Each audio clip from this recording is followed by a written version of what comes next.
Welcome to season 6, Launchpad number 2. My name is Tech. I'm here with Yoshi64, and we have a great match coming up. Chasing Orb versus Caster's Curse. We finally get to influence the match, isn't that right? Oh, I'm ready. I've got my cauldron. I've got my wand. I might put on a hat. You know, the whole ordeal. I'm looking forward to this match. We've got a couple caster friends. No bias. Absolutely no bias here. But they're looking good. They're looking really good, you know? Oh, yeah. They're looking great. We see X-Ban, Octavia Ban on a Castellas Aerials start here on Tycho Temple. Yoshi, you can't really be too surprised with those bans, can you? No, absolutely not. Big fan of X on this map. That guy just gets into the corner and it tears it up. Doesn't really do much else, you know? But sometimes that's all you need. Corner pressure is so important on this map. And we're looking at Asher Rune, and that's like the definition of corner pressure. Put up a pillar, put up an Asher.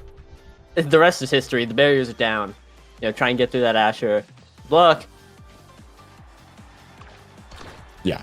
I mean, that's, and looking here just at the start, we do see a full aerials pickup from the side of Caster's Curse here, and full Castellas for Chasing Orbs.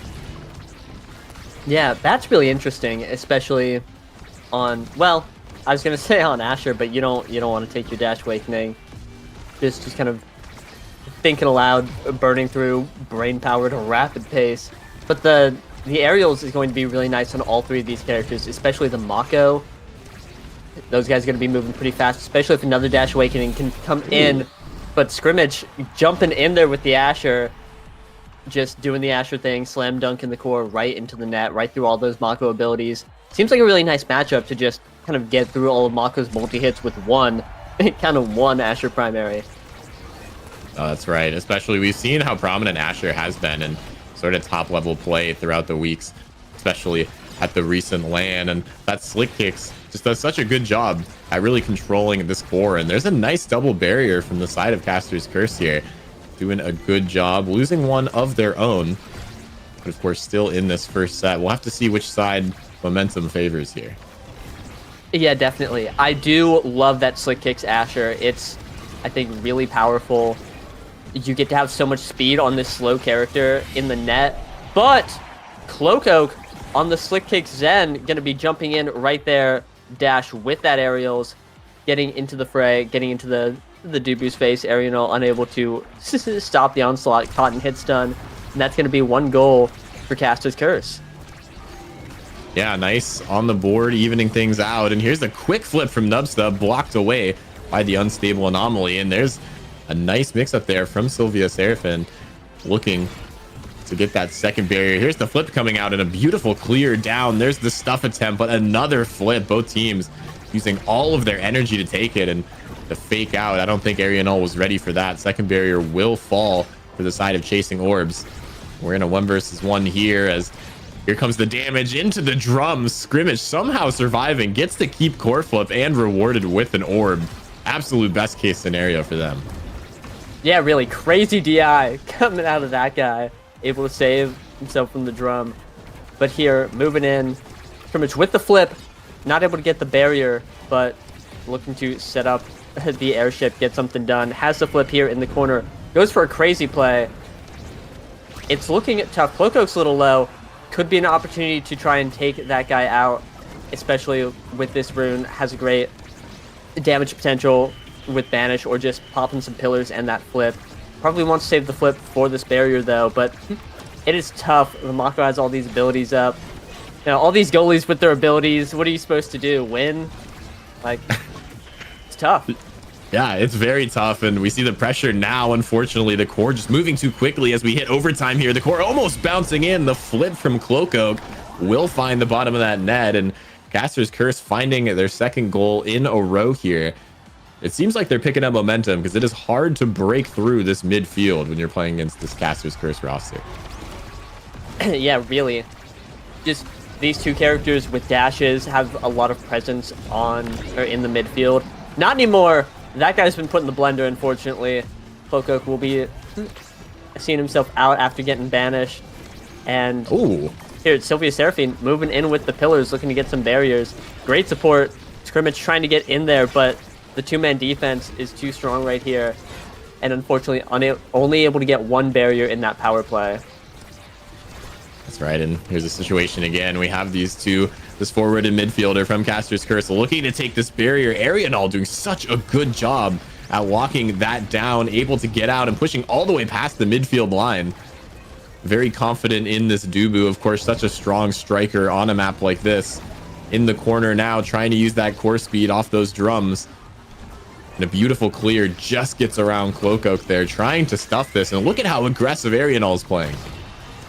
Yeah, just moving it right in there. Not even with Mom Boots or anything. Has Pauldrons getting in there. Oh, Frying Pan Man down. No Mako. And now it's just the two forwards left to defend. Cloakoak has a flip. Might have to use it if he wants to keep this point alive. Ooh. Never mind. It's just going to be getting in there. And 1v9ing the whole point. No goalie. No problem. Brawlers get it done. Wow. Yeah, I was not expecting to see that one, Yoshi. That is incredible. And some good awakenings, too, opening up here. I mean, what are you thinking that this Caster's Curse team is really looking for? I'm thinking the perfect form Zentaro might be pretty strong right now. That might be a good pickup to have. The rest of the draft, specialized training is pretty interesting. I don't know if it affects the rune damage over time, but I think it does. So that's going to be a lot of damage coming out from Sylvia Seraphine. A second Dash Awakening has hit the Mako, and it's set 2. These guys are going to be moving. That being said, that's a Size Awakening onto Scrimmage. Big Asher in the field is always really valuable. It's always nice to just be large and in charge on the barriers, bigger barrier beam, etc. It'd be really nice to just try and crunch through these barriers, but not if they just don't have any chance on offense to take the barriers, right? Caster's Curse is just keeping the ball on the enemy side all game and getting these barriers really confidently. Ooh, a nice attempt there from Cloakoak to seal the deal on this first point. And like you've been saying, they're doing a great job at just controlling this core. I mean, they have the speed. And not only that, but also Frying Pan Man with that strike shot, with those aerials, just means that from downtown, you have to watch out for these Mako primaries coming through and stuffing the core. We've already seen a few barriers dropped, even this set, off of that. And, you know, once you can get the core past that midfield line, I think Caster's Curse has their work cut out for them. As I say, Scrimmage. I mean, hey, we had to do it at least one time during this cast. Yeah, absolutely. I'm charging up a few more. I won't say when, though. But yeah, just really tough to get through the Asher, especially in that 1v1. We saw both Cloakoak and Nubsub pushing forward on the offense, trying to get a good final push onto the net, but unfortunately weren't able to get it, and that just left Frying Pan Man in a 1v1 against Asher.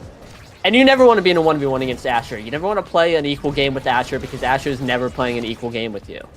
No, definitely not. That character just wins. You just press the button, you win sometimes. And unless you can take her off the pitch, it's going to be very difficult.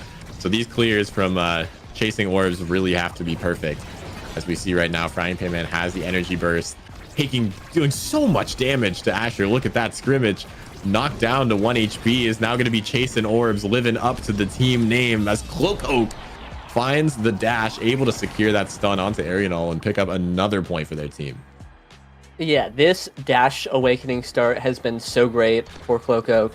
And quite literally won his team the last set, and is now just, it keeps getting points. You know, just being able to jump in, especially on this map where everything's narrow, you know, the ability to get from one point to another immediately, you know, just stuff along that line is so useful. And now he has perfect form too, so every corner push, it's 500 hits on the enemy team, and that's another dash, another couple dashes charging up. It's going to be really nice. But right now, stuck on the defense, flip burned by Sylvia Seraphine, longest name known to man. A big banish coming out is going to leave Cloakoak staggered, and now this is looking like an orb chasing point, if I do say so myself. That's right. Cloakoak's low. Nubsta does have the flip, though. Might have an opportunity to use this soon if they're able to get in here. The pass up to Cloakoak, almost finding its mark, but Arianel first forced to burn that log there. Another stuff is through. Cloak is looking like they have quick strikes right now. With how quick they are trying to stuff this core through. Here comes the cyber swipe. Not quite enough, and this core is in a scary situation despite both these nets being open. Yeah, just catching the core slow moving in front of you is so scary because you know the enemy just has such a favored strike ward there, moving with them. Big flip coming out, but flip countered by Frying Pan Man, able to catch it. And Nubster with the blink in from downtown, able to catch that clear and send it in. Caster's Curse 1 point away from sealing out another set. That's right, a great point. Some great teamwork there, passing in that forward space. And something to mention as well, Frying Pan Man actually a substitute for this team. I believe Cat Kupo is the one on the main roster, and they're doing a great job locking this down right now. I'm seeing the teamwork coming out. Yeah, absolutely. Just lock it in. Unfortunately, big banish coming out, but Frying Pan Man able to save it. Took a lot of damage though, could be scary. The barrier down. This is looking like Orb Chasers getting ready to get it in. They just have to position this Asher up forward enough to get these favorable interactions and push it through. But right now, Cloak is just everywhere. This guy's zipping and zapping around on some Zentaro activity, trying to get these barriers. But the defense is just so strong coming out from Arianel. Yeah, it's looking great right now. And here's the scoring opportunity, almost finding the KO on the Frying Pan Man with that knockback. And the missed strike into the vanish. Could this be it? The Mako ult coming out. Cloak on such low HP. Has to try to escape with their life. Not going to be able to get to that orb, but will be able to get to the second one as a beautiful summer assault just stops the core in its place, and all the ultimates come through.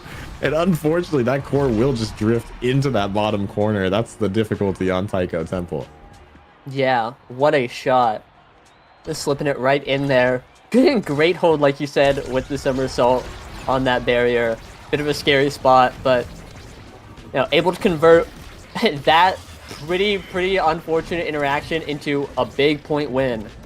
Now onto point 5. Loco taking a little bit of damage is gonna, I think, explode. But it looks like there's no pillar there. Oh, a dash able to save him.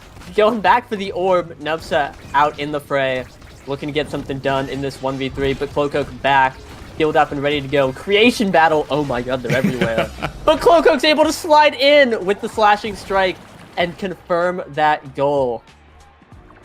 Yeah, you can tell Scrimmage not too happy about that one, wanting to use that core flip to save that point. Just not quite able to, potentially stunned by the creation, or just not in the right place. And we will see a fair amount of interesting awakenings here. I see a few of them are going to be useful for Rune if it makes it that far.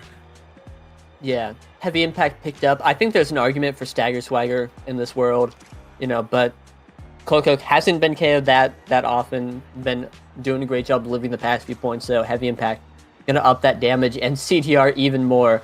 Perfect form and heavy impact on Zen is just so exciting. You unlimited ability simulator, you have them all. Nubsta picking up stacks, also really nice. A not speed midfielder having stacks just you're so fast and it's so hard to contest, especially a character like Aimee who has a different ability to move around. He's going to be everywhere. Otherwise, Timeless Creator picked up for Sylvia Seraphine. Could be a big deal depending on how the offense goes. And I think the extra special on Scrimmage also going to be pretty nice. More Asher airships. It's always nice on the offense. But again, I think this team's really struggling to get it onto the other side. And every time they do, they're able to get a lot out of it. You know, again, Asher in the offensive pushes, but you see right now Asher, obviously power play, but stuck on her side of the field. It's going to be tough to get through everything that Caster's Curse is putting on right now. Oh, that's right. And there's the pass up, looking for that interception there. We've seen so many times trying to secure this goal with a dash, with a cyber swipe, with anything to stun Arianel, because they've been doing such a good job locking down this net. And as you said, trying to get past that midfield, that's the important thing. We've seen when the Dubu crosses the midfield, how much pressure ends up on Caster's Curse's side. And that's really what this team needs. They just have to try to clear it through. But Nubsta and Cloak Oak doing such a good job with their utility, keeping things scary for this team. The glitch pop almost finding its mark. So here comes the Firewall Sentry looking to find anything here, stuck in this corner with the Mako ult. The pass up, not able to self-pass with the Cyber Swipe, but so many opportunities when this core cannot leave. Chasing Orbs half. And we'll see yet again another clear, another way through as Cloak Oak's able to find the dash with the aerials. Able to secure yet another goal for Caster's Curse, and it doesn't seem like you're able to stop this team. No, absolutely not. And be careful what you say, you know? You're going to want to watch out. But, yeah, Caster's Curse doing a great job this game. Again, just Cloak Oak being able to jump in from pretty much anywhere on the map has been so effective. A great double barrier from Nubsta. And here, the Frying Pan Man, like you said, for a sub, has been putting on a great performance. You know, holding it down and helping this team get it done. Looking good. Sorry. So, you know, I've heard this one before, actually. I've heard this one too. I've heard it in Legends and in Fables only. And we see Sylvia taking a lot of damage, has to try to use these unstable anomalies offensively. And a soaring clear, unfortunately, back into Cloak Oak's ultimate.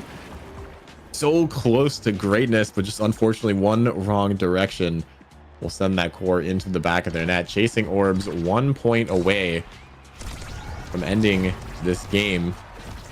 Unfortunately for them, these are best of 1 series, so Caster's Curse is sitting pretty right now as long as they can escape this defense. Yeah, really. But you know, can never count out the other team. Chasing Orbs, I'm still thinking about how this team has an Asher and how they win every interaction once the ball gets over there. So things are looking pretty good as the ball is on the side of Caster's Curse right now. They have this opportunity trying to get the ball through. But again, Nubsta and Cloak Oak just have such a presence in the midfield. That being said, it's Asher time. Hold on. Oh, oh, great flip coming out from Frying Pan Man, saving that otherwise completely in the point. And now things are looking rough because it's Cloak Oak and Nubsta in the corner looking to get this offense going. wow, but look at these clears coming out from the Dubu. Only able to take the second barrier there as this top one has just been locked down for so long. So many strike wars won. The Caster's Curse in a scary situation against this Asher. As you said, the 1v1 capability is there, but Cloak Oak can teleport across the map instantaneously. So you see Frying Pan Man looking for these clears, the unstable anomalies coming out from Sylvia. 1 point away here as Cloak Oak finds his top corner. The glitch pop not finding its mark, just barely missing that core. As Scrimmage, an opportunity is here. Here's the ult coming out, just has to get it through, and the ult will do the scoring.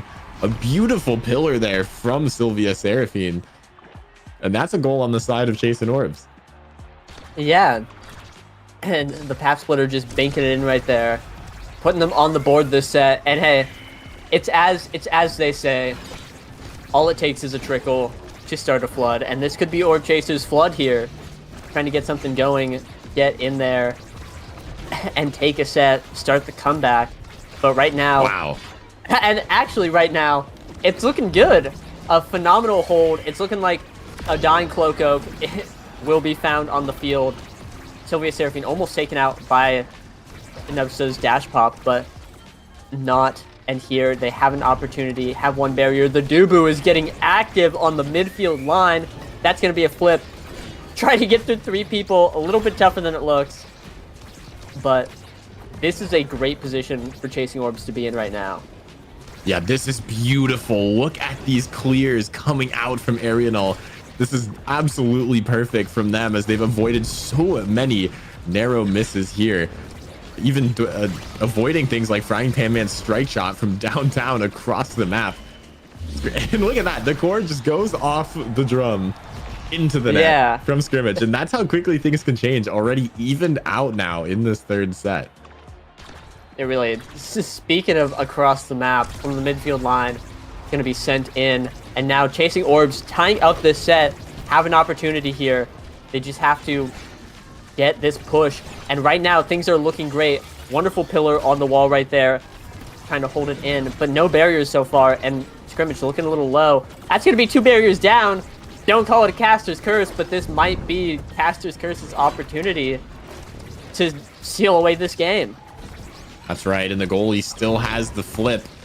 Might be able to secure a pass forward to a suspecting Cloco, but the second barrier falls in the strike war. Lost on the goal line. The flip comes out, and Cloco has this passive, ends up burning it away. Now there's the flip from Nubsta up to the top corner, trying to lead it with the glitch pop, but not able to find it. This turret is going to be a problem. Cloco on a low HP has to try to steal this orb, but takes so much damage from scrimmage, almost taken off the pitch entirely. We'll be flying around securing that orb, and now the damage coming onto Nubsta. Low HP is able to win the strike war. Cloco just has to get it through, almost working with that primary. The shot is a little bit high. Core flipped away, and Frying Pan Man in a scary situation now. An open net, and off the drum, Sylvia Seraphin able to secure the third goal. A reverse sweep in this set, and now they're going to get some good awakenings. Yeah, really brought it back from the brink, down 0-2-0-2, but getting a set on the board, and that's going to be rapid fire straight to Sylvia Seraphine. Hold on. They're thinking. Okay. Taking the rapid fire, that's going to be a ton of primary CDR, pillars left and right, every which way. And that's going to be really strong. And here, you're looking at Aimee and Zen. It's not a very Aimee Zen favorite draft. 3 sparks on the board. Not really what you're looking for. Reverb, I think, is the best pick for Cloco here. Going to be nice to have that little bit of extra stagger. And get this, more CDR. You wouldn't believe it, but but here it is. Glass Cannon on Arianol, I think, is really scary. Every time that guy gets active, it results in great things, and now he's so much faster. Does get banked by the Mako primary to take it out, but the damage is done. That's one barrier. That's a wall set up. Oh, but that's a dead brawler there for them. And I want to also mention that Frying Pan Man picked up the third Dash Awakening. Chrono Boost on the board. Cloco down. Players being traded left and right. But obviously, Chasing Orbs has the net open. They have the opportunity here. They just have to get it into this Asher's hands. Yeah, whenever that Mako secondary comes out, we see the speed. Nubs is almost double the speed of everyone else on the pitch with those stacks when we see that ability coming out. So that is terrifying. But, you know, that being said, these creations basically act as a fourth striker, and a beautiful goal line save there for Chasing Orbs. I mean, all you have to do is get the core to scrimmage and let them win a strike war, because it's going to happen one time or another. Yeah, really. And with all these creations, you just take up so much space in so many great spots, and then you can just cover everything else. It's wonderful. That being said, the barrier's down for Chasing Orbs. A flip burn, and get through the hot dog with the slashing strike, sent to the bottom corner, and that's going to be a point for Caster's Curse. Wow, yeah, that Zentaro has ridiculous awakenings right now. And something to note, when you see Cloco get this passive and they dash, they actually get to the core faster than the dash does. And so they'll be able to strike war it again after with their own passive strike, which is ridiculous on Zentaro. Yeah, crazy. Crazy. And if they're able to pick up Ad Rush, that takes 1 second off their passive CDR, or their passive cooldown for some reason. Unknown. Oh no! I was gonna say you could strike war right after, but unfortunately, Curse of Zentaro dashing into a creation on the wall is going to be fatal, and that's going to be a power play for Chasing Orbs. Unable to get anything so far, but they have a ton of damage onto Nubsta. Could get another KO somewhere in here. Whoa. Wow.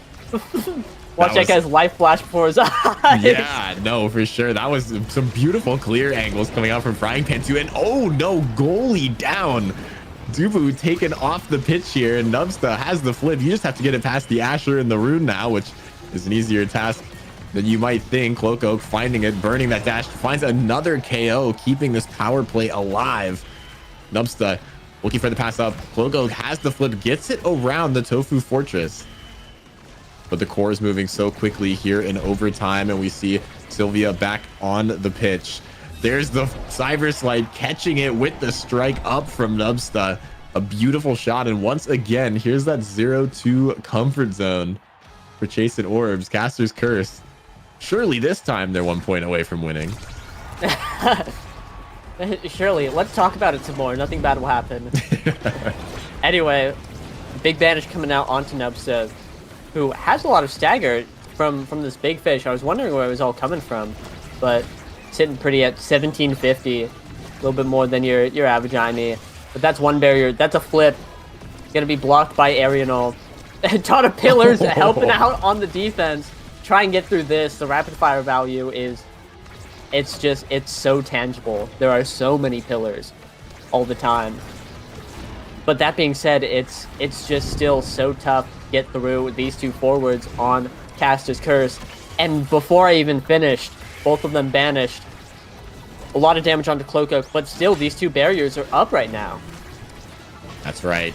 And Nubsta is the one you have to get it to if you want this core out of your goalie gate. The core moving so fast right now, breaking that barrier off the drum. These midfielders doing such a good job at locking down the gate. There's a beautiful angle from Sylvia now, looking to secure this last goal here. Nubsta has the flip, misses the strike. The core caught off guard slightly. There's the banish coming through. Could this be a KO if they hit the drum? No. Good positioning from Nubsta, but it's on such low HP. Oh, scary clear from Cloak. Almost sends it through this Asher. And this drum in the center is getting a lot of action right now. It is terrifying. It really is. But here, Nubsta had a brush with death. Would have lost his stacks, which would have been, I think, absolutely fatal. That guy's so fast, especially with the Mako speed, the stacks, all of it. It's just everywhere. And here, the Mako speed coming through again. You can just see how fast these guys are. Triple dash Mako is violent. It is like aggressive how quickly they're going. But here, just both teams having this great defense, unable to break through each other right now. That's right, and it's terrifying for Caster's Curse right now. They have no barriers left. They're just sitting here watching the core fly by at Mach speed.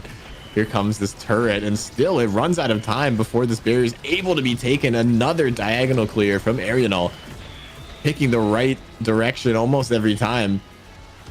Frank Man has to get this through. The ult comes out, but down is scary with these unstable anomalies. These drums are sending the core to the other side so quick that neither the forward nor the brawler have the opportunity to do anything with it. Yeah, it's overtime. It's Psycho Temple. This thing's moving quickly. A great pillar coming out, stopping that entire corner push, and ball almost goes in. But Frying Pan Man with the flip, able to save it. Another flip coming out from Nubsta. Great patience, able to catch it. Cloak dashing back to get it. Playing a little bit of midfield here, but a great shot from scrimmage almost puts it in. Now Caster's Curse just looking to pass it around, get a great opportunity to push it forward. But there are so many creations coming out from chasing orbs, and it's just so difficult to get through them all.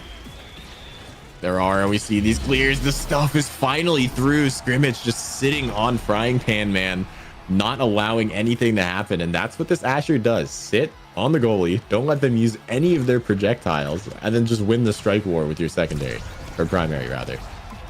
Yep. And I just, both these goalies are playing so well. Sorry.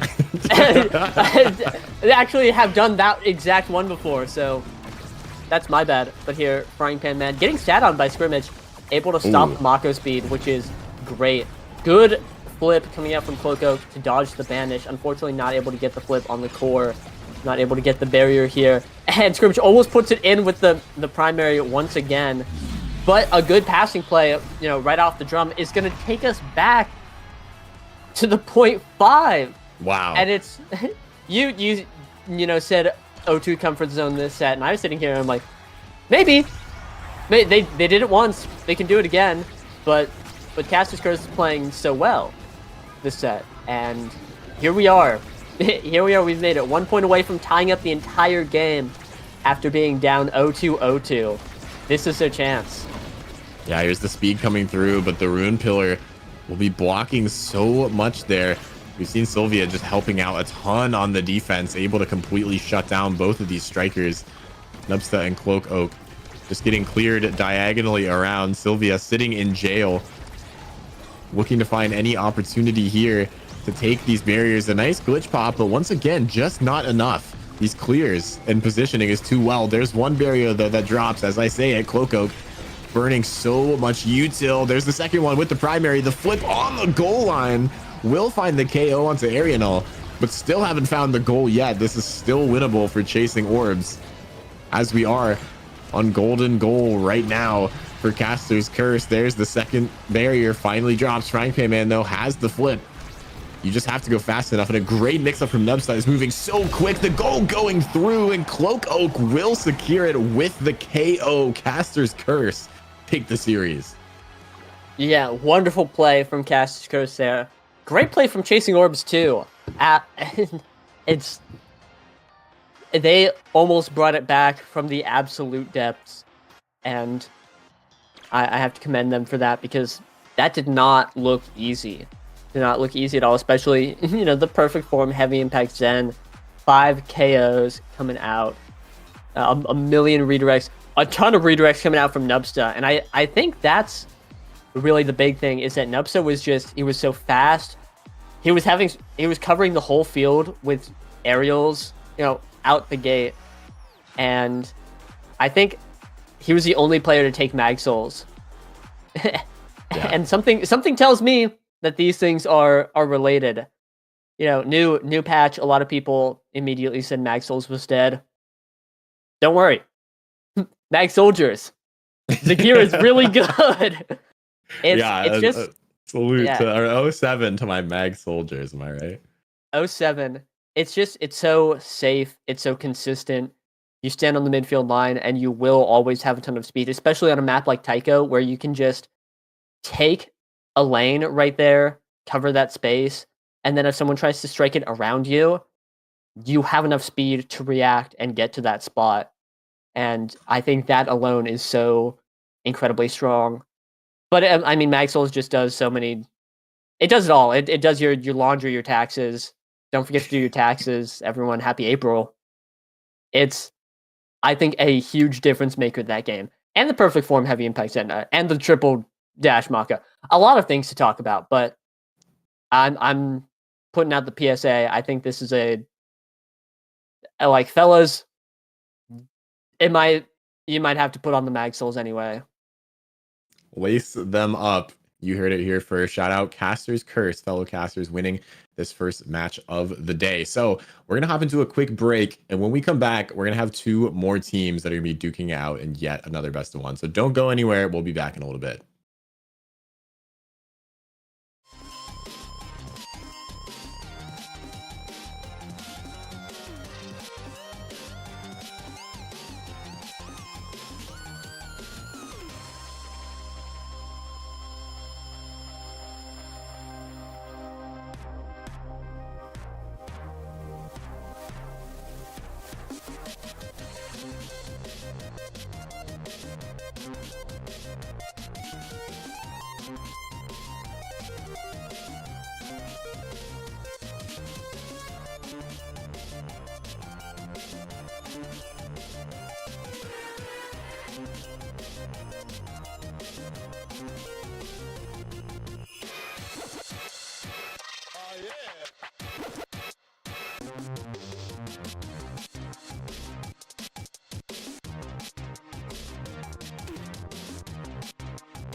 Welcome back to Season 6 Launchpad at number 2. My name is Tech. Once again, it was Yoshi64. We have some cool teams coming out today for this game. Nasl or Bust versus Codex. Yoshi, I know you have a lot to say. Oh, don't get me started on Nasl or Bust. Lot to talk about here. We're seeing the grand return of Merchant, not on Oshino Core Flip, which I think is pretty interesting, but showing up with Mystic and Borg. This is all just like, guys, remember the LAN, remember when the LAN happened. Borg, he showed up, had a wonderful performance. He went beast mode, and it has landed himself a team. And Merchant also went to LAN, went beast mode, found himself a team. Mystic, I think, has been on the up and up for a long time now. You know, is ready to get in there. Found a team of also great players. You know, it seems like a match made in heaven. I remember I heard that Borg and Merchant were teaming and that they had a midfielder. I heard that they were looking for a midfielder. Then I found out that they had a midfielder, and I was like, oh, you know who would be great here? You know who would slot in perfectly right here? Mystic. And then I heard the news, and I was like, oh, wonderful. You know, I'm really excited for this roster. It is Nasl or Bust, and I think they can make it. There will be no busting here. Make no mistake. But until, you know, no sniffing Nasl yet. This is just Launchpad. Until then, they will be going up against Codex, who is Zenith, Edicam, and Dragoon. And Zenith, I believe, is the same Zenith that played in Nasl Season 1. Shout out to Nasl West. You know, and I think is a very competent player. You know, hasn't lost the sauce in the almost 2 years since Nasl Season 1. Don't think about that too hard. Oh, you made me feel so old, Yoshi. Yeah. I did not like that. I'm a spry young man, okay? I would not age ever, personally. But also rocking with Edicam, who, crazy niche information, played in a TPT, and I think won. No, top 2 at least. I don't quite remember. But I'm pretty sure that guy won, playing with Striker Kai and Luke. You know, so showed up, put on a beast mode performance, and I would imagine is looking to do it again. You know, nothing less against the Seed 1 for Launchpad 2 here, showing up on this specialized orb replicator start. Only one orb replicator pick. I have to do it. Or, guys, orb replicator only heals your teammates by as much as you heal. So if you're full health, it's not going to heal your teammates because you're not healing. And for that reason, it's like, I've heard people say like, oh, it's an energy awakening. You shared the orb energy. They don't give that much.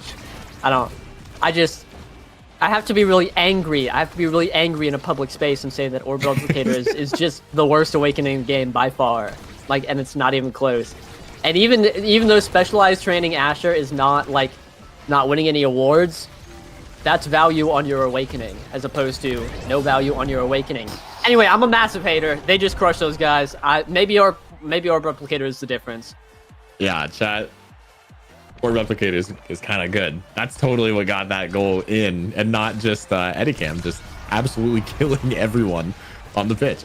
I was gonna say, while I was listening to you rant a little bit, that I think this match is going to be a particularly bloody one, especially with the spec training start here, and just looking at these two rosters. I mean, we see Borg. The only thing he likes more than maybe flicking the core in with Zentaro is just taking people off the pitch. So I'm expecting to see a lot of KOs this match, especially on AtLab. And we do see a nice shot there from Borg into this bottom corner to kick things out. You know, of course, there is sort of a mountain to climb for Codex being the 16th seed versus seed number 1. We've seen the LAN performance from all of Nasl or Bust team. And it's definitely a mountain to climb. That being said, we've seen how quickly these goals can come out with X. One strike reset against a goalie who primarily focuses on damage and not melee range can be lethal. Yeah, absolutely. And that's a great point, is that this game is going to be a real back and forth between the indomitable core control comp that Codex is putting up versus the damage that Nasl or Bust has. And obviously, and we got a little bit of finesse in here too. Borg on the Blick, signature trick, getting it done right here, putting another point on the board, one away from winning the set. But obviously, Nasl or Bust, their team comp is straight out of like Nasl Season 3. You got the Vice Aimi backline with the Zentaro, siphoning Wand. That one's gonna do the trick. This is a very like retirement home comp. Yeah, do not tell me how long ago that season was, Yoshi. Please no, we're okay. I don't remember that one too well. It's okay. And so they're doing a great job putting all this damage on, and obviously Merchant, just a beautiful goalie, able to save these on the Vice. No melee goalie required for this guy. But with the now healing coming out from Codex, look at that. It's doing a lot of invalidating all the damage being put up so far. And of course, it's just set 1. Things will get wild soon, but until then, it's looking like this X and Now should just be able to run over Nasl or Bust because they have more KO potential, not having to get through it now. Ooh. They have the X who's just tearing it up. They have Merchant who's almost dead, is looking to get this orb. I think Nasl or Bust should, in theory, have a high road to climb, but right now they are ahead and doing pretty well. Just trying to get through everything that the X is putting up, but Merchant is down. Merchant is down, and you have to take this game seriously. I mean, this team, no slouch, despite perhaps the seeding difference on paper. I mean, you got to be careful. Not only is this team really strong, but they can also scale if they win this set. There's a lot of awakenings you don't want Now or X to get, and some of them might be coming up if they're able to take this next barrier and this next goal, and we'll have to see. Nasl or Bust looking to find the score here. Big damage coming out from that center, just trying to stay alive. Merchant in the midfield, Edicam bouncing off multiple surfaces, still manages to take a barrier for it, and Borg has the core flip. Might be looking for a KO if he's able to find it in this corner here.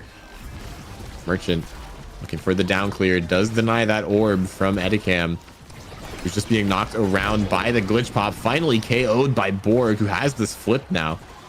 A power play opportunity for the side of Nasl or Bust, and Dragon does have the core flip. Unfortunately, that core bounces off the side, will take that final barrier, opting to use the flip just to get it away, but it's going to be hard for Codex to get this core closer and closer to this barrier.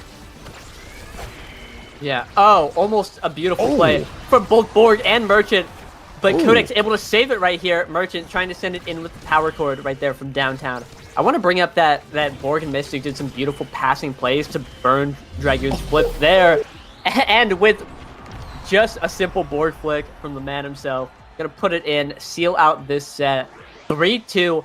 Bit closer than I think anyone would expect, but now with first pick on the board, things like Super Surge, which is going to be picked up right away. Definitely the best awakening for Borg here.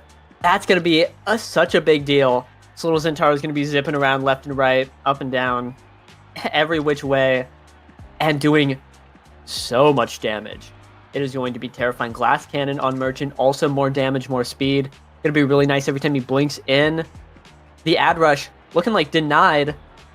Edicam going to be picking that up, getting 1 second off the CDs, and might be looking for some dash punches, but it's going to be tough because Mystic picked up Deadeye, and that's just three big booms coming out from Nasl or Bust here. It's going to be so difficult to get through all of this. They were doing a good job before, but I think 3 damage awakenings hitting the field is going to change the climate entirely, and right now, they don't even need to focus damage. They're just having some great plays. And oh no. Unfortunately, we have to save Asher. Yeah, as you mentioned, 3 big booms. It wouldn't be anywhere else but Costco, am I right? This is a lot of damage and just so much pressure coming out from Nasl or Bust. And this is horrifying. I mean, I think almost so far, 3 out of the 4 goals have been scored by Borg just doing the Borg flick, which is a little bit scary. But Not to mention the final one secured by the goalie. Mystic is doing a great job at supporting literally everyone on this team, and that Deadeye is just going to deal so much damage in combination with Borg, who now is just going to harass the goalie. Yeah, and we're back. Welcome to Season 3. We're here, ready to play. But yeah, like you said, Mystic doing a great job of just supporting. Every time Merchant blinks up, he always has a pass straight to Merchant, and I think that's such a big deal for how Merchant plays. And a great flip from Borg to counter Dragoon's flip. Borg is just going crazy on him. Like, I've seen this before. We'll be seeing it again. He's back. He's ready to rumble. And it's Nasl or bust. It sure is. And right now it's looking like Nasl the way this team is playing. We will have to see. And there's an unfortunate double barrier there, just drifting off from Edicam across the map. Gets very lucky. And here comes the speed from Zenith. Did pick up that Among Titans, which is either a game winner or a game breaker. I feel there's a huge KO from Edicam. Finds 2 players.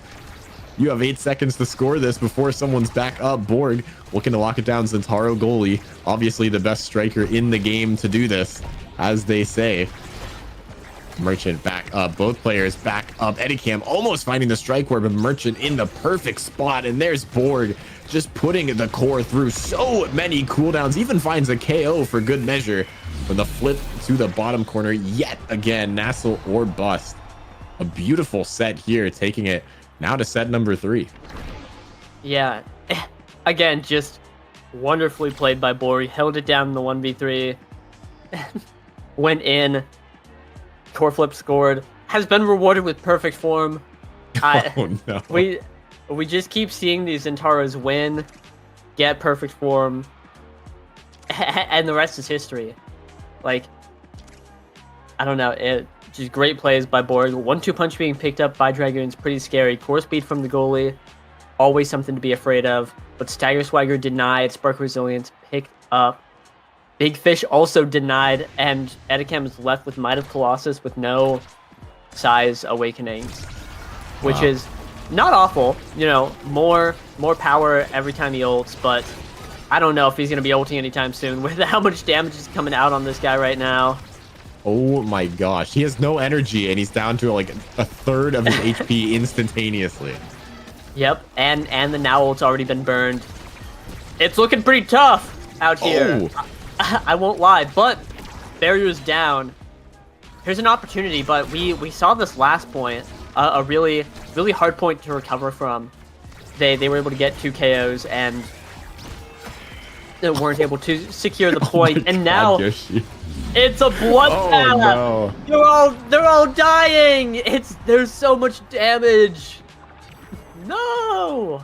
Yeah, that flip just came through and every ability was thrown into that corner. We saw the Cyber Swipe come through. We saw that secondary coming out from the Vice. It is just a nightmare to play against this. And all things considered, Edicam doing a good job as they can at staying alive throughout this. And Dragon is locking down this barrier more often than not. But that being said, if you're off the pitch, there's no amount of defense really that can save you. Oh, but you know what can is a big adrenaline rush KO. Mystic fighting back though, trying to take out Edicam, but unable to. Merchant down, the barrier not going though. Borg actually getting his own in the reverse power play. And now Edicam looking a little low here, looking like he's going to be facing the entire brunt of Nasl or bust, and a great power core is going to be sending him away at just vicious, brutal. It's looking like Codex's best opportunity is to just get these straight KOs on or with Edicam for the adrenaline rush, but even that's not working out as Nasl or bust is just holding through it anyway.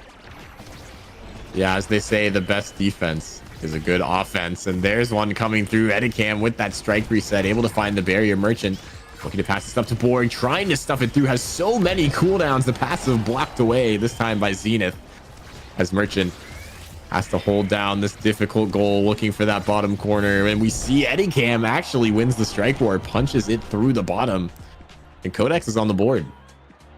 Yeah. Great work from Edicam getting KO on Mystic. and then great patience on that strike war. Had a ton of speed and knew that he just has to win one strike war, and that's always going to be the thing about ranged goalies is if you sit down and say I just have to win this one strike war, and then you do, that's it. What's Vice gonna do? Secondary you, try and strike power chord? Well, the core's already going through her.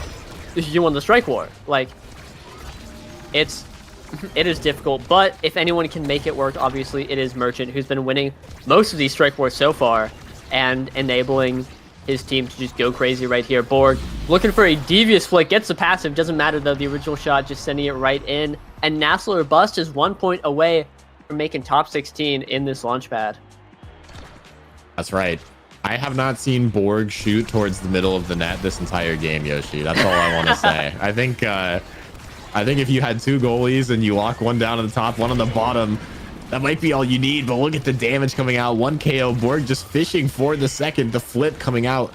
But that means Dragon has no more energy, and the abilities are being wailed on. Ends up finding it, and somehow that core does not go into the net. Codex with a little bit of a miracle there to escape that one, but not out of the fray just yet. Mystic has this core in the corner. Born full HP into the super surge dash, and that is all she wrote. Nasl or bust. One game closer to making it to Nasl.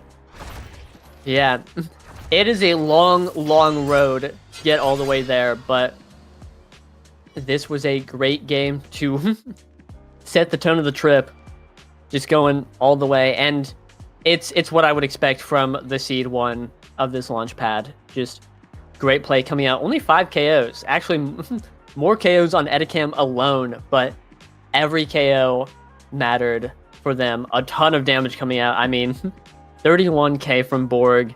Oof. They just don't do it like him. Put on the one and get to work. 8 goals too. Beautiful play from Nasl or bust. And Codex. I think they put up a great performance, but again, you're up against a team that's shooting all the way for Nasl and looking like they have a great chance for it. It's going to be difficult. That's right. And also something to point out here, a nice anagram damage number from Borg, 31313. It's the same thing. Ooh. Backwards. Just wanted to point that out. I just know that Borg is a very well-rounded player. So, can play forward and backwards against this team. But yeah, I mean, look at that. 117 redirects, both shared by Mystic and Merchant. Really just coming out, obviously dominant performance as expected from this number 1 seed here. And really just the team to look out for moving forward. I mean, these are all terrifying players to go up against in their own right. And with Merchant and Mystic to back up Borg, I think this is a team to look out for moving forward. Yeah, absolutely. Has a great shot at making it to landing. And again, all the way to Nasl. So keep your eyes peeled. Do not pray for the bust. It's Nasl all the way. And with that, I believe we will be cutting to break and preparing for our next match. Yeah, we'll see you in a little bit. Also, sorry, that's a palindrome, not an anagram. Thanks, Everblaze. Anyway, see you in a bit.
Welcome back. We are going to be starting here very shortly. We have Handless Dogs versus Starbreakers, or perhaps the other way around on the overlay.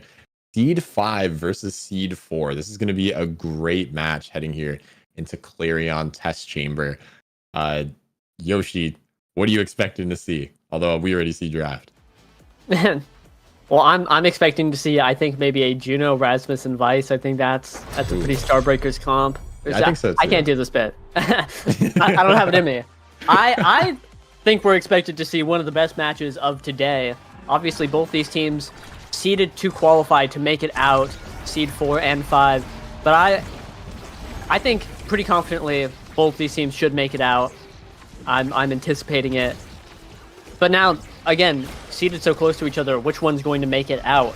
We see some really interesting things going on.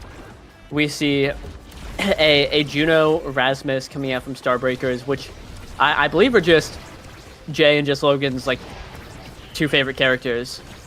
That's what I would expect. But I'm seeing a Finny midfield and a big Dubu forward coming out from Handless Dogs with the Estelle goalie in the back. Very, very interesting. But I'm a bit of a fan, especially on the stack start. These guys are going to be moving. I love Dubu forward. I'm such a big Dubu forward fan. And he's big, you give him some speed, and that guy is moving. And just has phenomenal abilities to stuff. It is great. That all being said, a lot of damage coming out from Starbreakers. And Handless Dogs are looking a little low right now. That's right. You love to see a Dubu forward. You cannot hate that. But this is going to be hard. Running this Estelle goalie into a Juno comp has the potential to be very dangerous. And Nikki's able to pick up that snipe from Weston to secure that top corner shot. But things are scary. I can see Jay scaling very heavily with any awakenings that might be coming up and just being an absolute nuisance for Weston. I think any speed on the side of Starbreakers is going to be very difficult to deal with. Yeah, I think so too. You know, Rasmus also a pretty problematic character for Estelle goalie.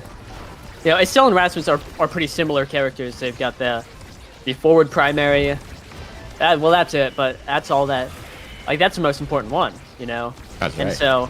You can go primary for primary, but Rasmus has a lower CD primary, and so you don't really, as a Stale goalie, want to go primary for primary, especially when you have to also defend against Juno. Like, it's definitely going to be a difficult battle, I think, for both goalies on the defense. You know, we see another Vice, and it's getting kind of Dubu'd right now. You know, the big boo is in the building, and having a bigger strike hitbox, and so far, maximum stacks. I feel like Nikki is just covering every clear here, and is just so difficult to get through. The big boo is completely indomitable. 100%. We see, of course, both forwards and midfielders opting for the stacks on stacks, whereas both goalies on that spark of focus, and that is going to be... It's just going to make your life a lot easier playing against some of these players. Having more CDR as a goalie, especially as a goalie that's not a melee goalie, right? It's just so effective. And we see this is going to come into play, especially later if we do see any more sparks on the pitch. Just one more tool at these goalies' disposals to make their lives a little bit better. Yeah, absolutely. But in the meantime, we see a big finish taking that one barrier. Very nice. Mr. Flambeau has no energy, though. Could be relevant. Just Logan with the flip. Nikki Middleton taken down by Jay's flip. And now this is looking great for Starbreakers as they are able to break right through the Handless Dogs defense and get a point on the board. I do think that map was heavily favored for their team comp. The Rasmus on the big open bounce house is wonderful. But we're seeing them surge here, taking a barrier in the first few seconds of the point. Looking for a second one. They just have to get through the Finny and Estelle, and I've heard of harder things to do, you know, so this could be their opportunity to bring it back. That's right. Starbreakers, both sides with one barrier here. Starbreakers caught in this defensive cycle here, has to try to get it out. As Jay taking a lot of damage. That center popped again. Mr. Flambeau, though, also low, is going to be running back. sitting on those full stacks and midfield, so we'll be able to move quickly, but instead taken off the pitch by Jay with one of those blobs. Just Logan looking for the pass. A beautiful strike shot and flip by Weston will keep this barrier alive just in time for Mr. Flambeau's Finny to come back up. And it is hard to get it past this midfield when you're solely relying on these strikes. I mean, these characters are so fast that trying to win these strike wars isn't always an easy task. And we do see that second barrier falling to stun, not finding its mark, but just Logan doesn't even need to redirect that. Jay finds the bottom corner of the net. And things are all evened out in set number 1. Yeah, it's just like you said, the Juno showing up and being a big threat to Weston. The core speed for both the Vice and the Juno is just so vicious. And Estelle, who has such a long windup on the primary, is going to have to use a different CD to try and defend it. Strike shot or something else. If there's nothing up, it could just be cooked, like in that situation right there. Really difficult. Tough stuff, you know? But now we're on to a 0.5, and Nikki Minilin trying to get it into this corner, blocked away by the Supernova. Both flips actually just completely shut down. And now these two teams kind of locked in a bit of a stalemate, looking to get any sort of reprieve. Just Logan looking a little low, but so far nothing yet for either team. Yeah, both teams just sitting comfortable with one barrier. And this is hard to get through. You're going to see these bursts where just Logan is going to run forward, use all of the cooldowns. We're going to reset to neutral. And then we're going to see the side of Handless Dogs use all their cooldowns. And it's just going to be a back and forth on which barrier falls first. All while trying to stay alive from these two sides. A lot of damage coming out from the side of Handless Dogs. You see just Logan being passed around the pitch. Dave, no energy left, but Jay will be in the midfield. And this core speed now as we hit overtime is moving so quickly. Just Logan with the secondary able to put that one through. And Starbreakers in a close set 1, able to close this one out. Yeah, bring it back from the 0-2. And something I noticed on that point that was really interesting is since the barriers, both the top barriers were taken on both sides immediately. Not immediately. They were gone. And so both teams were playing with the core at the top side of the map. It spent most of the time at the top, and they were trying to shove it through the corners. Obviously, neither team would want to bring it down in front of their barrier, but that just made the point, I think, last so much longer because they were just playing in that empty space the whole time instead of trying to force it through to the barrier. And so I think in a situation, especially on this map, where opposite barriers are taken, one on the bottom and one on the top for each team, that usually makes a situation much easier to get through, because you know you don't want to play on the side that your barrier's on, and you're also going to play on the side that the enemy barrier's on. Anyway, I'm seeing a Stinger Juno and a Primetime Estelle. Those seem like the big takeaways from that draft that I talked entirely through. And also Nikki Minilin was shot dead in the streets, lost to stacks. It's just 0.1, so it doesn't really matter. But now the net's open and things are looking a little spooky. Yeah, this is really spooky. Able to just get out of that one, but Weston, unfortunately, those speakers are a little too loud. You gotta turn those down. Noise complaint finds the net from just Logan, and that's probably one of the most uncomfortable map variants of Clarion Corp for goalies, especially. I know I personally hate it. I imagine if you're not playing any sort of melee goalie, I'm sure Atlas loves that map, but Estelle kind of just sits there and has to take it. Yeah, Estelle seems really tough. It looks like you just have to play really smart with your beam, and that's very difficult because of how fast the core is moving the entire time. So, tough situation. Just sometimes you pick a comp on Clarion and you get to that one variant, and it's like this one's not for us. That's okay. This one's for Handless Dogs. They're looking great on this variant right now. Have both barriers down. Mr. Flambeau still not alive. My bad. But with the net open, and so far, wow, both barriers taken by Starbreakers, things are suddenly looking a little bit rougher than I was initially anticipating at the beginning of that sentence. Yeah, the Vice from Dave helping out a lot, actually. That Chain Lightning taking out that second barrier.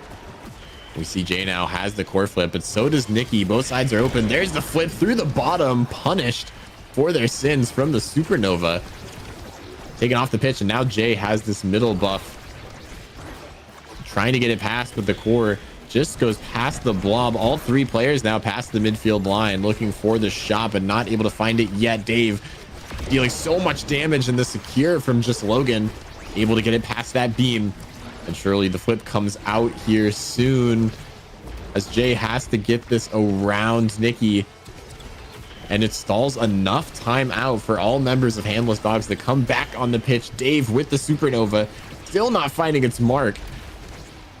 Beautiful defense here as Nikki looks to strike it through. There's the flip and shot through Mr. Flambeau. Jay will secure the second goal in this set, and Starbreakers right now are pulling away with this game. Yeah, really, the damage is coming out for them, and I think the two things I'm noticing is that Finny and Dubu are both characters who don't have... Finny has 0 mobility ability, you know, and Dubu only has a Summer Assault, not spectacular for getting around the board. They're both really relying on these stacks to give them the mobility they need to avoid this damage, but they keep, you know, getting damaged and then losing their stacks, and now they are really slower than the enemy team, and also just lacking any tools to get around the damage, which means it's just easier to hit them. So things are looking tough. They, again, have taken both barriers right away, but it looks like they're just really struggling to get any scoring attempts. That being said, Nikki Minlin almost going crazy right there. Mr. Flambeau almost getting it with the big finish, but the defense from Starbreakers is just too strong right now. Yeah, it's so hard. Jay and just Logan are just skating around this map, dancing circles, honestly, across the Handless Dogs team because of that speed, like you mentioned. And now Nikki, despite having flip, is on the stagger. Unfortunately, that Tofu Fortress, I thought not working, ends up finding its mark, throws the core forward into the flip, and Nikki Minlin gets a goal. That's the goated interaction from the Tofu Fortress. You never know what you're gonna get. You order your little suspicious stew and see what comes out. Yeah, every Dubu wall is a skillful expression, and whoever just wills it harder to work will make it work. You know, it's like the Force in Star Wars, and I won't elaborate. And if you just want it more, you'll get it in. So good job, Nikki Minlin, for strength of character. And for the first barrier so far, looking to get a second, but this is looking like another difficult map for the Handless Dogs comp, where it's very narrow, it's very hard to get anything done. Oh no, didn't want it enough on this one. Uh-oh. Oh, minus 1,000 aura for that one. The core being locked in prison. This is no solo leveling Dubu wall coming out from Nikki there. And we do see Dave using the mobility from the eject button so well, is able to help out whenever Jay takes damage. Just go ahead and do the forward and midfield roll yourself. Why not? Although just really have to be careful about not getting caught out there. We've seen a few times where Dave has teleported forward and unfortunately has lost a barrier because of it. One left and some nice Crystal Thorns from Weston across map.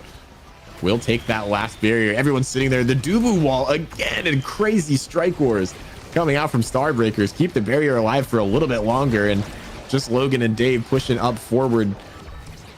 This barrier is looking juicy right now for them. They have to try to take it soon.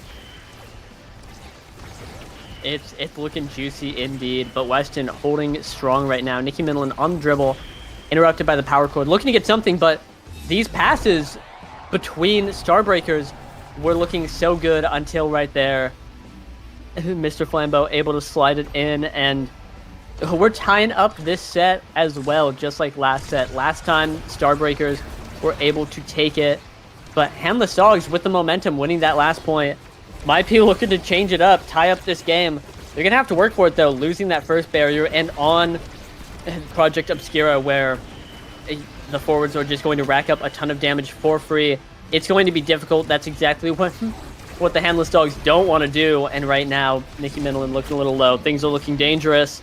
The gate is open, and they have to get this barrier sometime soon, or else Nikki Minlin's going to die, and it's gonna be really rough from there. Yeah, you need that flip, and honestly, flipping for barriers might be the play here. It's so hard to take, and unfortunately, the big finish not working out, or rather working perfectly. Mr. Flambeau takes that second one, forced to do a little bit of double defense in the net right now. Just Logan on low stagger, avoiding all enemies in the pitch. Winning's a big strike war, though. That's going to stall some time. Build up some more stagger. Jay on this bottom side, just Logan staggered now, but moving very quickly across the pitch. Weston does have the flip. Might be able to escape it. The Tofu Fortress not finding its mark quite yet. As Nikki on the dribble, looking for the top shot, blocked away by just Logan. Weston in the net, just providing assistance. Dave flips it forward, able to avoid that primary power cord coming out from Vice. Saved away again, but now Nikki staggered. And anything could turn on the drop of a dime. One ult is all it needs, and just Logan ends up beating it with the pendulum swing, calls out Weston's bluff, and is able to secure set number 2. Dave will get the MVP and potentially pick up a 3rd spark. Yeah. And Logan there slam dunking that pendulum swing on Weston's bloodline and picking up Dave taking that 3rd spark, like you said. That's pretty scary. Vice not a character known for being a massive spark enjoyer, but with so much extra speed and CDR, this guy's going to be a threat on the field all the time. We see Just Logan picking up a Dash Awakening, and Jay on the reverb getting some stagger, denying it from the enemy team. That's going to be nice. And Mr. Flambeau has a Size Awakening, which is going to help a lot in Strike Wars interactions, especially with the stacks and Finny's base speed. Also a little bit of stagger on the big fish. That's going to be nice, but otherwise not a whole lot of pickups for Handless Dogs. Weston has heavy impact, which is more CDR, you know, more damage, etc. It's going to be nice, but I don't know if it'll be enough to get through. And Nikki Middleton picked up Siege Machine, which is like, it's okay. I wouldn't mind seeing some dastardly Dubu KOs come out, but if we're not seeing that, mostly we're seeing Dubu get KO'd himself. So, yeah. Unfortunately, the shoe's on the other foot, and things are looking tough for Handless Dogs as Starbreakers are just kind of outdoing them in almost every department. Yeah, well, as soon as this power play comes out, all 3 players across that midfield line for Starbreakers, and Dave barely gets back in time. I'm sure he knows what he was doing, but still, a little bit scary. Teleport him back to the net. There's that Supernova coming out, helping just Logan on the offense. He's taken a lot of damage. That heavy impact from Weston is big, and the Summer Assault gets the job done. Nikki finds the KO, and despite this being a power play, it's still looking pretty good for Starbreakers here. Have 2 flips and the energy economy, and we'll see just Logan come back onto the pitch momentarily as one burned away. The flip unfortunately used prematurely as that shot top corner finds its mark for Mr. Flambeau. Yeah, really well played by Mr. Flambeau, taking that shot across the net from the midfield line, and that's really difficult to do. You don't really see that very often anymore. Just the 2-man defense comes out, and all of your core flip angles from that position are just locked up. But here we see another flip coming out, blocked away by the big finish.